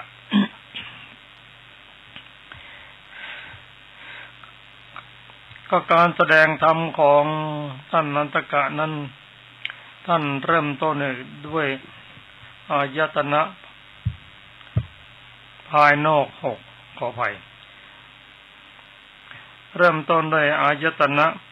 ภายใน6คำว่าอายตนะนั้นเป็นภาษาบาลีแปลว่าตัวสืบต่อทำให้เกิดขึ้นอาศัยเกิดขึ้นอายตนะ อายตนะภายในนั้นก็ได้แก่อายตนะคือตาหูจมูกลิ้นกายและใจเรียกว่าอายตนะภายในบางครั้งบางคราวคำว่าตาหูจมูกลิ้นกายและใจท่านก็เรียกว่าเป็นวัตถุเช่นจักขุวัตถุโสตวัตถุฆานวัตถุชิวหาวัตถุกายวัตถุและหัตถยวัตถุเป็นต้นบางทีท่านก็เรียกเป็นทวารก็ได้แก่ตาหูจมูกลิ้นกายและใจนั่นเองก็ในพระสูตรนี้ท่านนันทกะแสดงตาหูจมูกลิ้นกายใจว่าเป็นอายตนะภายใน ทีนี้เราจะมาศึกษากันว่านางภิกษุณีทั้ง500นั้นพอท่านนันทกะ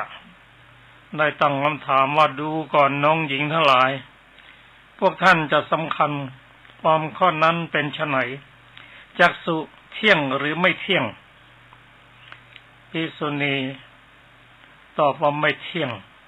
เจ้าค่ะก็สิ่งใดไม่เที่ยงสิ่งนั้นเป็นทุกข์หรือเป็นสุขภิกษุณีเตียนตอบว่าเป็นทุกข์เจ้าค่ะก็สิ่งใดไม่เที่ยงเป็นทุกข์มีความแปรปรวนเป็นธรรมดาควรหรือที่จะตามเห็นสิ่งนั้นว่านั่นของเรานั่นเรานั่นอัตตาของเราภิกษุณีตอบว่าไม่ควรเลยเจ้าค่ะถ้าท่านผู้ฟังคงจะเห็นว่านางภิกษุณีทั้ง500นั้นได้ศึกษาเกี่ยวกับด้านปริยัติมาดีได้ศึกษาเกี่ยวกับการปฏิบัติมาดีพอได้ทำมาท่านทำก็สามารถตอบได้แต่คำว่าจักษุเที่ยงหรือไม่เที่ยงคำว่าจักษุนั้นก็คือตาถ้าเรามาพิจารณากันตาเที่ยงไหมคำว่าเที่ยงนั้นคือมันแปรเปลี่ยนอยู่ตลอดเวลาตอบว่าไม่เที่ยงเพราะอะไรถ้าเราเห็นว่าดวงตานั้นมีเกิดจากสมุฏฐานทั้ง4คือกรรมจิตอุตุและอาหารถ้ามีส่วนใดส่วนหนึ่งแปรไปจักษุย่อมไม่เที่ยงอีกประการหนึ่งอายุของการใช้งานของจักษุนั้นก็แปรไปเปลี่ยนไปยิ่งนานไปก็เก่าคำคร่าไปตามลำดับในความไม่เที่ยงของจักษุนั้นเราจะเห็นว่าโดยปกติแล้ว เด็กๆนั้นควรจะมีจักษุที่ดี แต่ก็ไม่เที่ยงบางคนเด็กๆก็ใส่แว่นแหละยิ่งปัจจุบันการใช้งานมีเทคโนโลยีเพิ่มขึ้นแล้วก็ทำให้เราเห็นค่อนข้างชัดว่าถ้าไม่ถนอมสายตาแล้วก็ดวงตานั้นก็จะอาจจะใช้งานมากเกินไปชำรุดไปเสียไปหรือเจ็บไปเป็นต้นเรื่องความไม่เที่ยงของดวงตานั้นถ้าเราได้มีโอกาสได้ไปดูคนป่วยโดยเฉพาะที่เกี่ยวกับ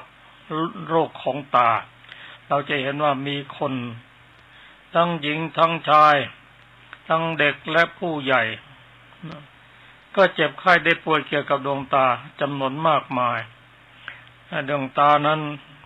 จะใช้ไปตามอายุก็จะเสื่อมลง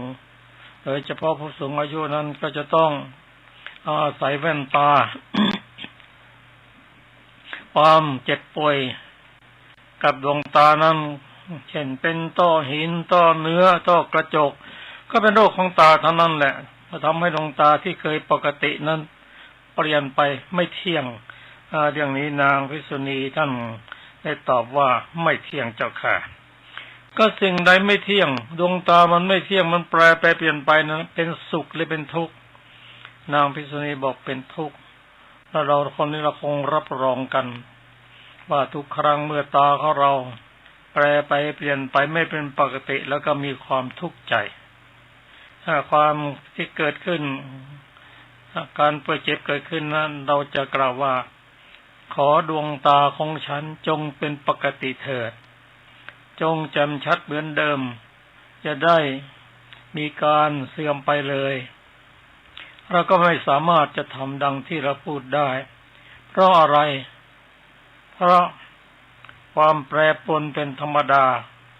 เรียกว่าจะเป็นอนิจจังทุกขังอนัตตานั่นแหละเพราะว่าดวงตานั้นเกิดขึ้น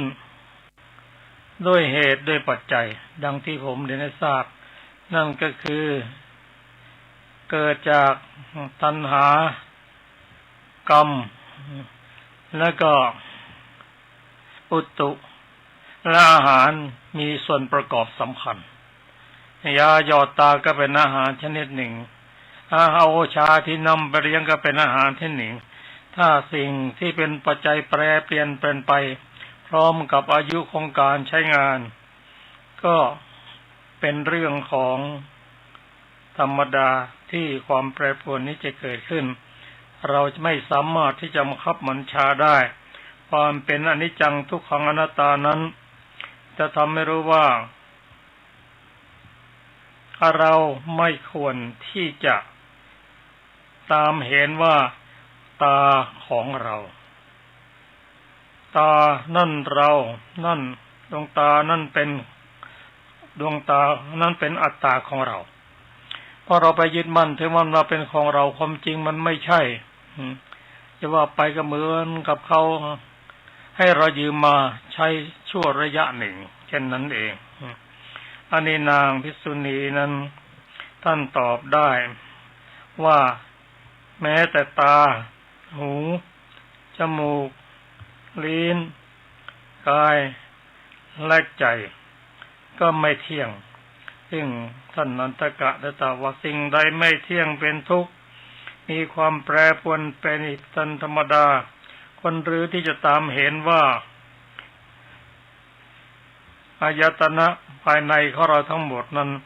เป็นของเรานั่นเรานั่นเป็นอัตตาของเราซึ่งนางภิกษุณีได้เรียนตอบว่าไม่ควรเลยเจ้าค่ะก็เมื่อท่านนันทกะ ได้ยินฉะนั้นท่านก็ถามว่านั่นเพราะอะไรนางภิกษุณีได้เรียนตอบว่าเพราะเมื่อก่อนพวกฉันยังไม่ได้เห็นข้อนั้นด้วยปัญญาอันชอบตามความเป็นจริงว่าอายตนะภายในหกของเราไม่เที่ยงเพราะเหตุนี้เจ้าค่ะก็เราจะมาพิจารณากันว่า เพราะแต่ก่อนนั้นไม่ได้เห็นด้วยปัญญาอันชอบ คำว่าด้วยปัญญาอันชอบตามความเป็นจริงนั้นคือเมื่อได้ฟังธรรมจากท่านนันทกะแล้วก็พิจารณาธรรมไปด้วยก็ในช่วงของการสอนในระยะแรกนั้นได้ข่าวว่าท่านได้ให้นางทิชนี500 นายได้สำเร็จเป็น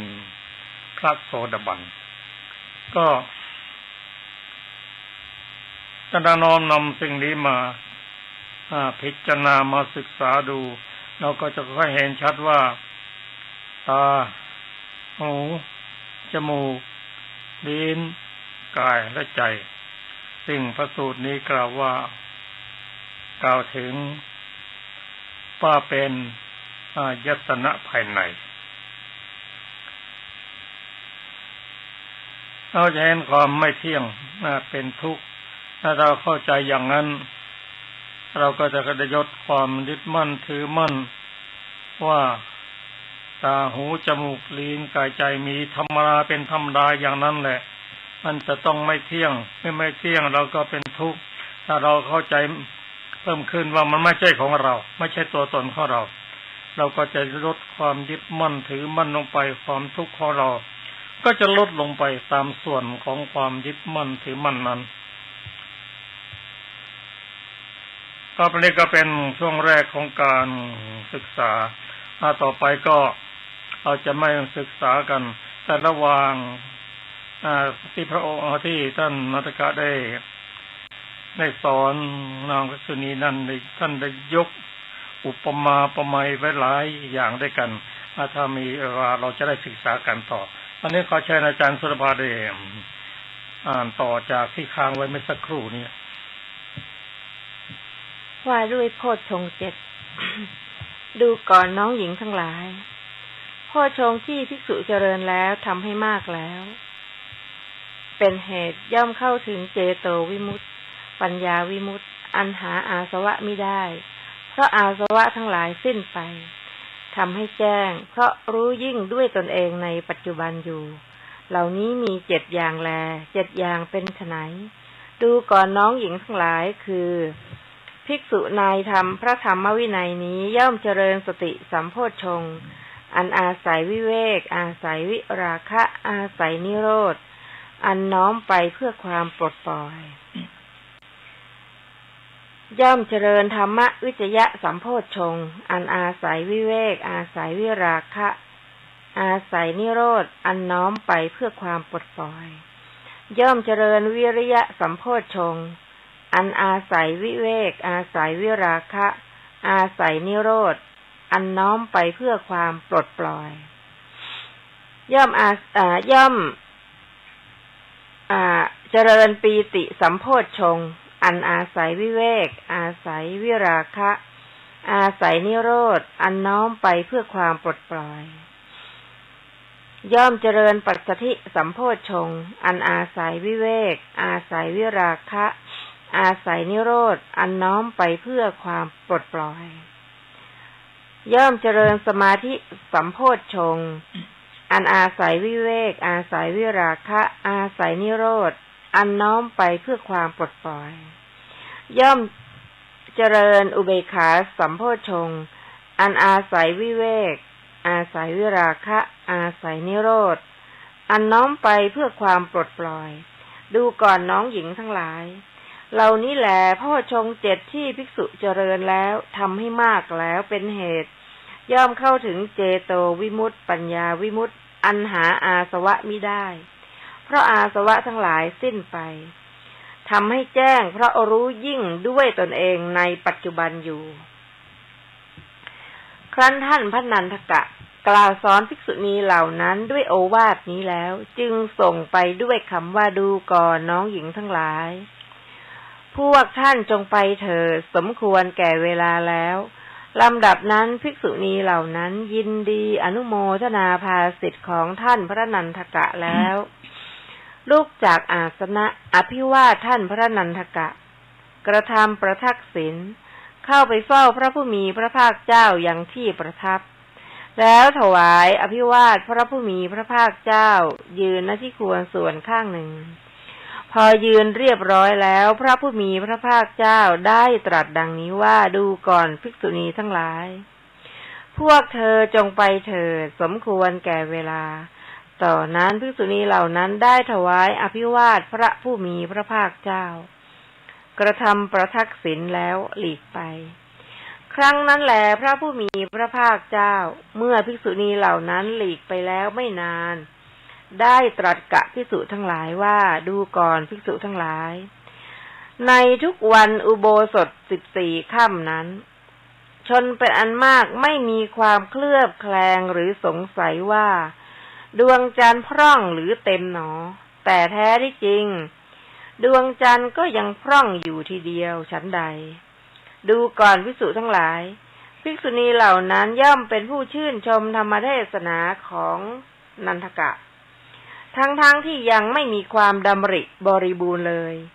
ชั้นนั้นเหมือนกันแลในลำดับนั้นพระผู้มีพระภาคเจ้าได้ตรัสกับท่านพระนันทกะว่าดูก่อนนันทกะถ้าเช่นนั้นวันพรุ่งนี้เธอก็พึงกล่าวสอนภิกษุณีเหล่านั้นด้วยโอวาทนั้นเหมือนกันท่านพระนันทกะทูลรับพระผู้มีพระภาคเจ้าว่าชอบแล้วพระพุทธเจ้าข้าครั้งนั้นแลท่านพระนันทกะพอล่วงราตรีนั้นไปแล้วถึงเวลาเช้าจึงนุ่งสบงทรงบาทจีวรเข้าไปบิณฑบาตยังพระนครสาวัตถีครั้นกลับจากบิณฑบาตภายหลังเวลาอาหารแล้วเข้าไปยังวิหารราชการามแต่ผู้เดียวภิกษุณีเหล่านั้นได้เห็นท่านพระนันทกะเดินมาแต่ไกลจึงพาการแต่งตั้งอาสนะและตั้งน้ำล้างเท้าไว้ท่านพระนันทกะนั่งบนอาสนะที่ตั้งไว้แล้วจึงล้างเท้าแม้ภิกษุณีเหล่านั้นก็อภิวาทท่านพระนันทกะแล้วนั่งหน้าที่ควรส่วนข้างหนึ่งพอนั่งเรียบร้อยแล้วท่านพระนันทกะได้กล่าวดังนี้ว่าดูก่อนน้องหญิงทั้งหลายจักต้องมีข้อสอบถามกันแลในข้อสอบถามนั้นน้องหญิงทั้งหลายรู้อยู่พึงตอบว่ารู้ไม่รู้อยู่ก็พึงตอบว่าไม่รู้หรือน้องหญิงรูปใดมีความเคลือบแคลงสงสัยน้องหญิงรูปนั้นพึงทูลถามข้าพเจ้าในเรื่องนั้นว่าข้าแต่ท่านผู้เจริญข้อนี้เป็นอย่างไรข้อนี้มีเนื้อความอย่างไรเถิดภิกษุณีเหล่านั้นกล่าวว่าข้าแต่ท่านผู้เจริญพวกดิฉันย่อมพอใจยินดีต่อพระผู้เป็นเจ้านันทกะด้วยเหตุที่พระผู้เป็นเจ้านันทกะปวารณาแก่พวกดิฉันเช่นนี้ท่านผู้ฟังที่เคารพครับพระสูตรที่ชื่อว่านันทโกวัฏสูตรยังไม่จบบริบูรณ์ก็ท่านนันทกะได้รับพระบัญชาจากพระผู้มีพระเจ้าพระภาคเจ้าว่าให้แสดงธรรมเช่นเดียวกันนี่แหละแก่นางภิกษุณีเราจะเห็นว่าพระธรรมคำสอนที่ฟังครั้งแรกและครั้งต่อๆไปนั้นจะทำให้เกิดความเข้าใจทำให้เกิดปัญญามากขึ้นพระนางภิกษุณีที่ได้ฟังพระธรรมเทศนาจากท่านนันทกะในวันแรกนั้นพระองค์เปรียบเหมือนว่าดวงจันทร์ยังไม่เต็มบริบูรณ์แต่ถึงแม้ว่าคนอื่นจะเห็นดวงจันทร์วันเต็มดวงนั้นว่าบริบูรณ์ไม่พร่องแต่ความจริงนั้นดวงจันทร์ก็ยังพร่องอยู่ก็พระนางภิกษุณีเหล่านี้ได้ฟังธรรมจากท่านนันทกะแล้วก็เหมือนพระจันทร์เต็มดวงแต่ยังพร่องอยู่ยังไม่บริบูรณ์พระองค์จึงตรัสให้แสดงธรรมเหมือนกับวันแรกนะในครั้งที่สองก็ธรรมที่แสดงธรรมนั้นอันผมได้เรียนท่านผู้ฟังว่าท่านนันทกะได้กล่าวถึงอายตนะภายใน6ก็ในและต่อจากนั้นก็แสดงอายตนะภายนอก6อายตนะภายในกับภายนอกนั้นเป็นของคู่กันนั่นก็คืออายตนะภายนอกได้แก่รูป เสียงกลิ่นรสโผฏฐัพพะและธรรมารมณ์ก็ตาก็คู่กับรูปหูก็คู่กับเสียงจมูกก็คู่กับกลิ่นลิ้นก็คู่กับรสกายก็คู่กับสัมผัสถูกต้องส่วนอาจยวัตถุนั้นก็คู่กับธรรมารมณ์ธรรมารมณ์นั้นก็คืออารมณ์ที่รับได้อย่างกว้างขวางจากการจดจำการนึกได้ก็เป็นอารมณ์ที่รับได้ทั้งหมดก็เมื่อตาคู่กับรูปแล้วก็วิญญาณคือจักขุวิญญาณเกิดขึ้นบางสูตรท่านกล่าวว่าเพราะอาศัยตาและรูปจึงเกิดจักขุวิญญาณขึ้นจักขุวิญญาณนั้นกับทำอีกสองอย่างคือจักขุวัตถุและรูปารมณ์รวมกันสามอย่างเป็นผัสสะผัสสะนั้นก็คือการรวมทำสามอย่างอันได้แก่จักขุวิญญาณ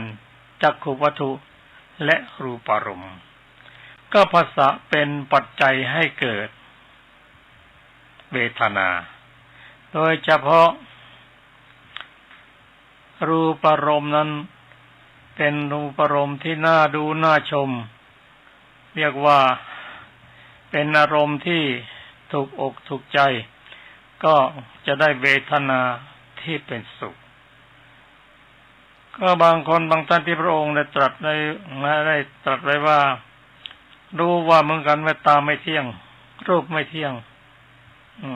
วิญญาณก็ไม่เที่ยงแต่สุขเวทนานั้นจะเที่ยงก็ซึ่งท่านพระอนันตกะได้อุปมาประไมยให้เห็นตัวอย่างสองสามอย่างนั้นก็เราจะน้อมนำสิ่งนี้มาปฏิบัติในชีวิตประจำวันได้อย่างไรก็เป็นเหมือนสนิงเป็นข้อให้เราได้รู้ว่าวิญญาณนั้นเกิดจากวัตถุและอารมณ์วิญญาณทั้งหมดมี6อารมณ์ก็มี6วิญญาณก็มี6ก็ต่างมี6ผัสสะก็6เวทนาเกิดจากสิ่งเหล่านี้ก็มี6เหมือนกันเราจะมาเริ่มต้นได้ว่าจักขุวัตถุ6หรืออายตนะภายใน6นั้นได้แก่ตาหูจมูกลิ้นกายและใจคู่กันกับอายตนะภายนอก6หรืออารมณ์6ได้แก่รูปเสียงกลิ่นรสโผฏฐัพพะและธรรมารมณ์ก็วัตถุ6อารมณ์6นั้นทำให้เกิดวิญญาณ6เกิดขึ้นนั่นคือจักขุวิญญาณโสตวิญญาณฆานวิญญาณชิวหาวิญญาณกายวิญญาณและมโนวิญญาณก็ทำทั้ง3ส่วนนี้รวมกันเป็นผัสสะ6ผัสสะเป็นปัจจัยให้เกิดเวทนาเวทนานั้นเกิดปัจจัยให้เกิดตัณหาก็ทำเหล่านี้อาศัยอิงกันเกิดขึ้นเมื่อปัจจัยอย่างใดอย่างหนึ่งมีความแปรปรวนไปเป็นธรรมดาความแปรปรวนต่างๆนั้นก็เกิดขึ้นเป็นธรรมดาซึ่งอยู่นอกเหนืออำนาจที่เราจะบังคับบัญชาได้ท่านก็ตั้งเป็นลักษณะว่ามีสามัญลักษณะคือความอนิจจังทุกขังอนัตตาที่ว่าเกิดขึ้นตั้งอยู่และดับไปความจริงเกิดขึ้นตั้งอยู่และดับไปนั่นก็ทั้งหมดไม่มีอะไรจะอยู่ทั้งรูปทั้งนามเกิดขึ้นตั้งอยู่และดับไปไม่สามารถที่จะบังคับบัญชาได้แต่ถ้าเราไม่เข้าใจความทุกข์ก็จะเกิดขึ้นเมื่อ สิ่งเหล่านี้แปรไปเปลี่ยนไปถ้าเราเข้าใจอย่างนี้ก็เราจะลดความยึดมั่นถือมั่นลดลงไปตามสมควรแก่ปัญญาเราลดได้เท่าไหร่ความทุกข์ของเราก็ลดลงไปได้เท่านั้นท่านผู้ฟังที่เคารพครับรายการศึกษาธรรมนำสุขก็ขอยุติลงด้วยเวลาเพียงเท่านี้ก็ขอความสุขสวัสดีจงมีแก่ท่านผู้ฟังทุกท่านทุกคนเทินสวัสดีครับสวัสดีค่ะ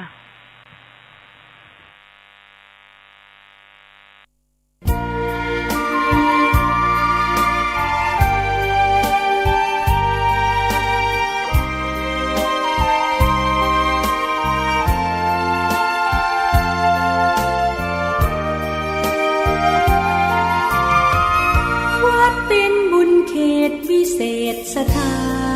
นเหมือนทิพย์วิมานของหมู่ประชาสะอาดรื่นรมด้วยร่มเงาไม้ได้ร่วมศรัทธาสมเป็นศาลาแหล่งพักพึ่งใจเห็นพระประธานเหงื่อแท่นทำรง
จัดตัณหาอย่าติดอารมณ์ขอเชิญชื่นชมสู่ร่มอาราม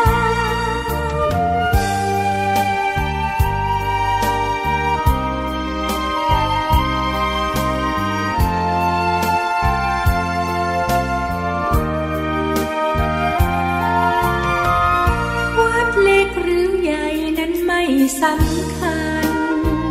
วัดเท่าเทียมกันด้วยแร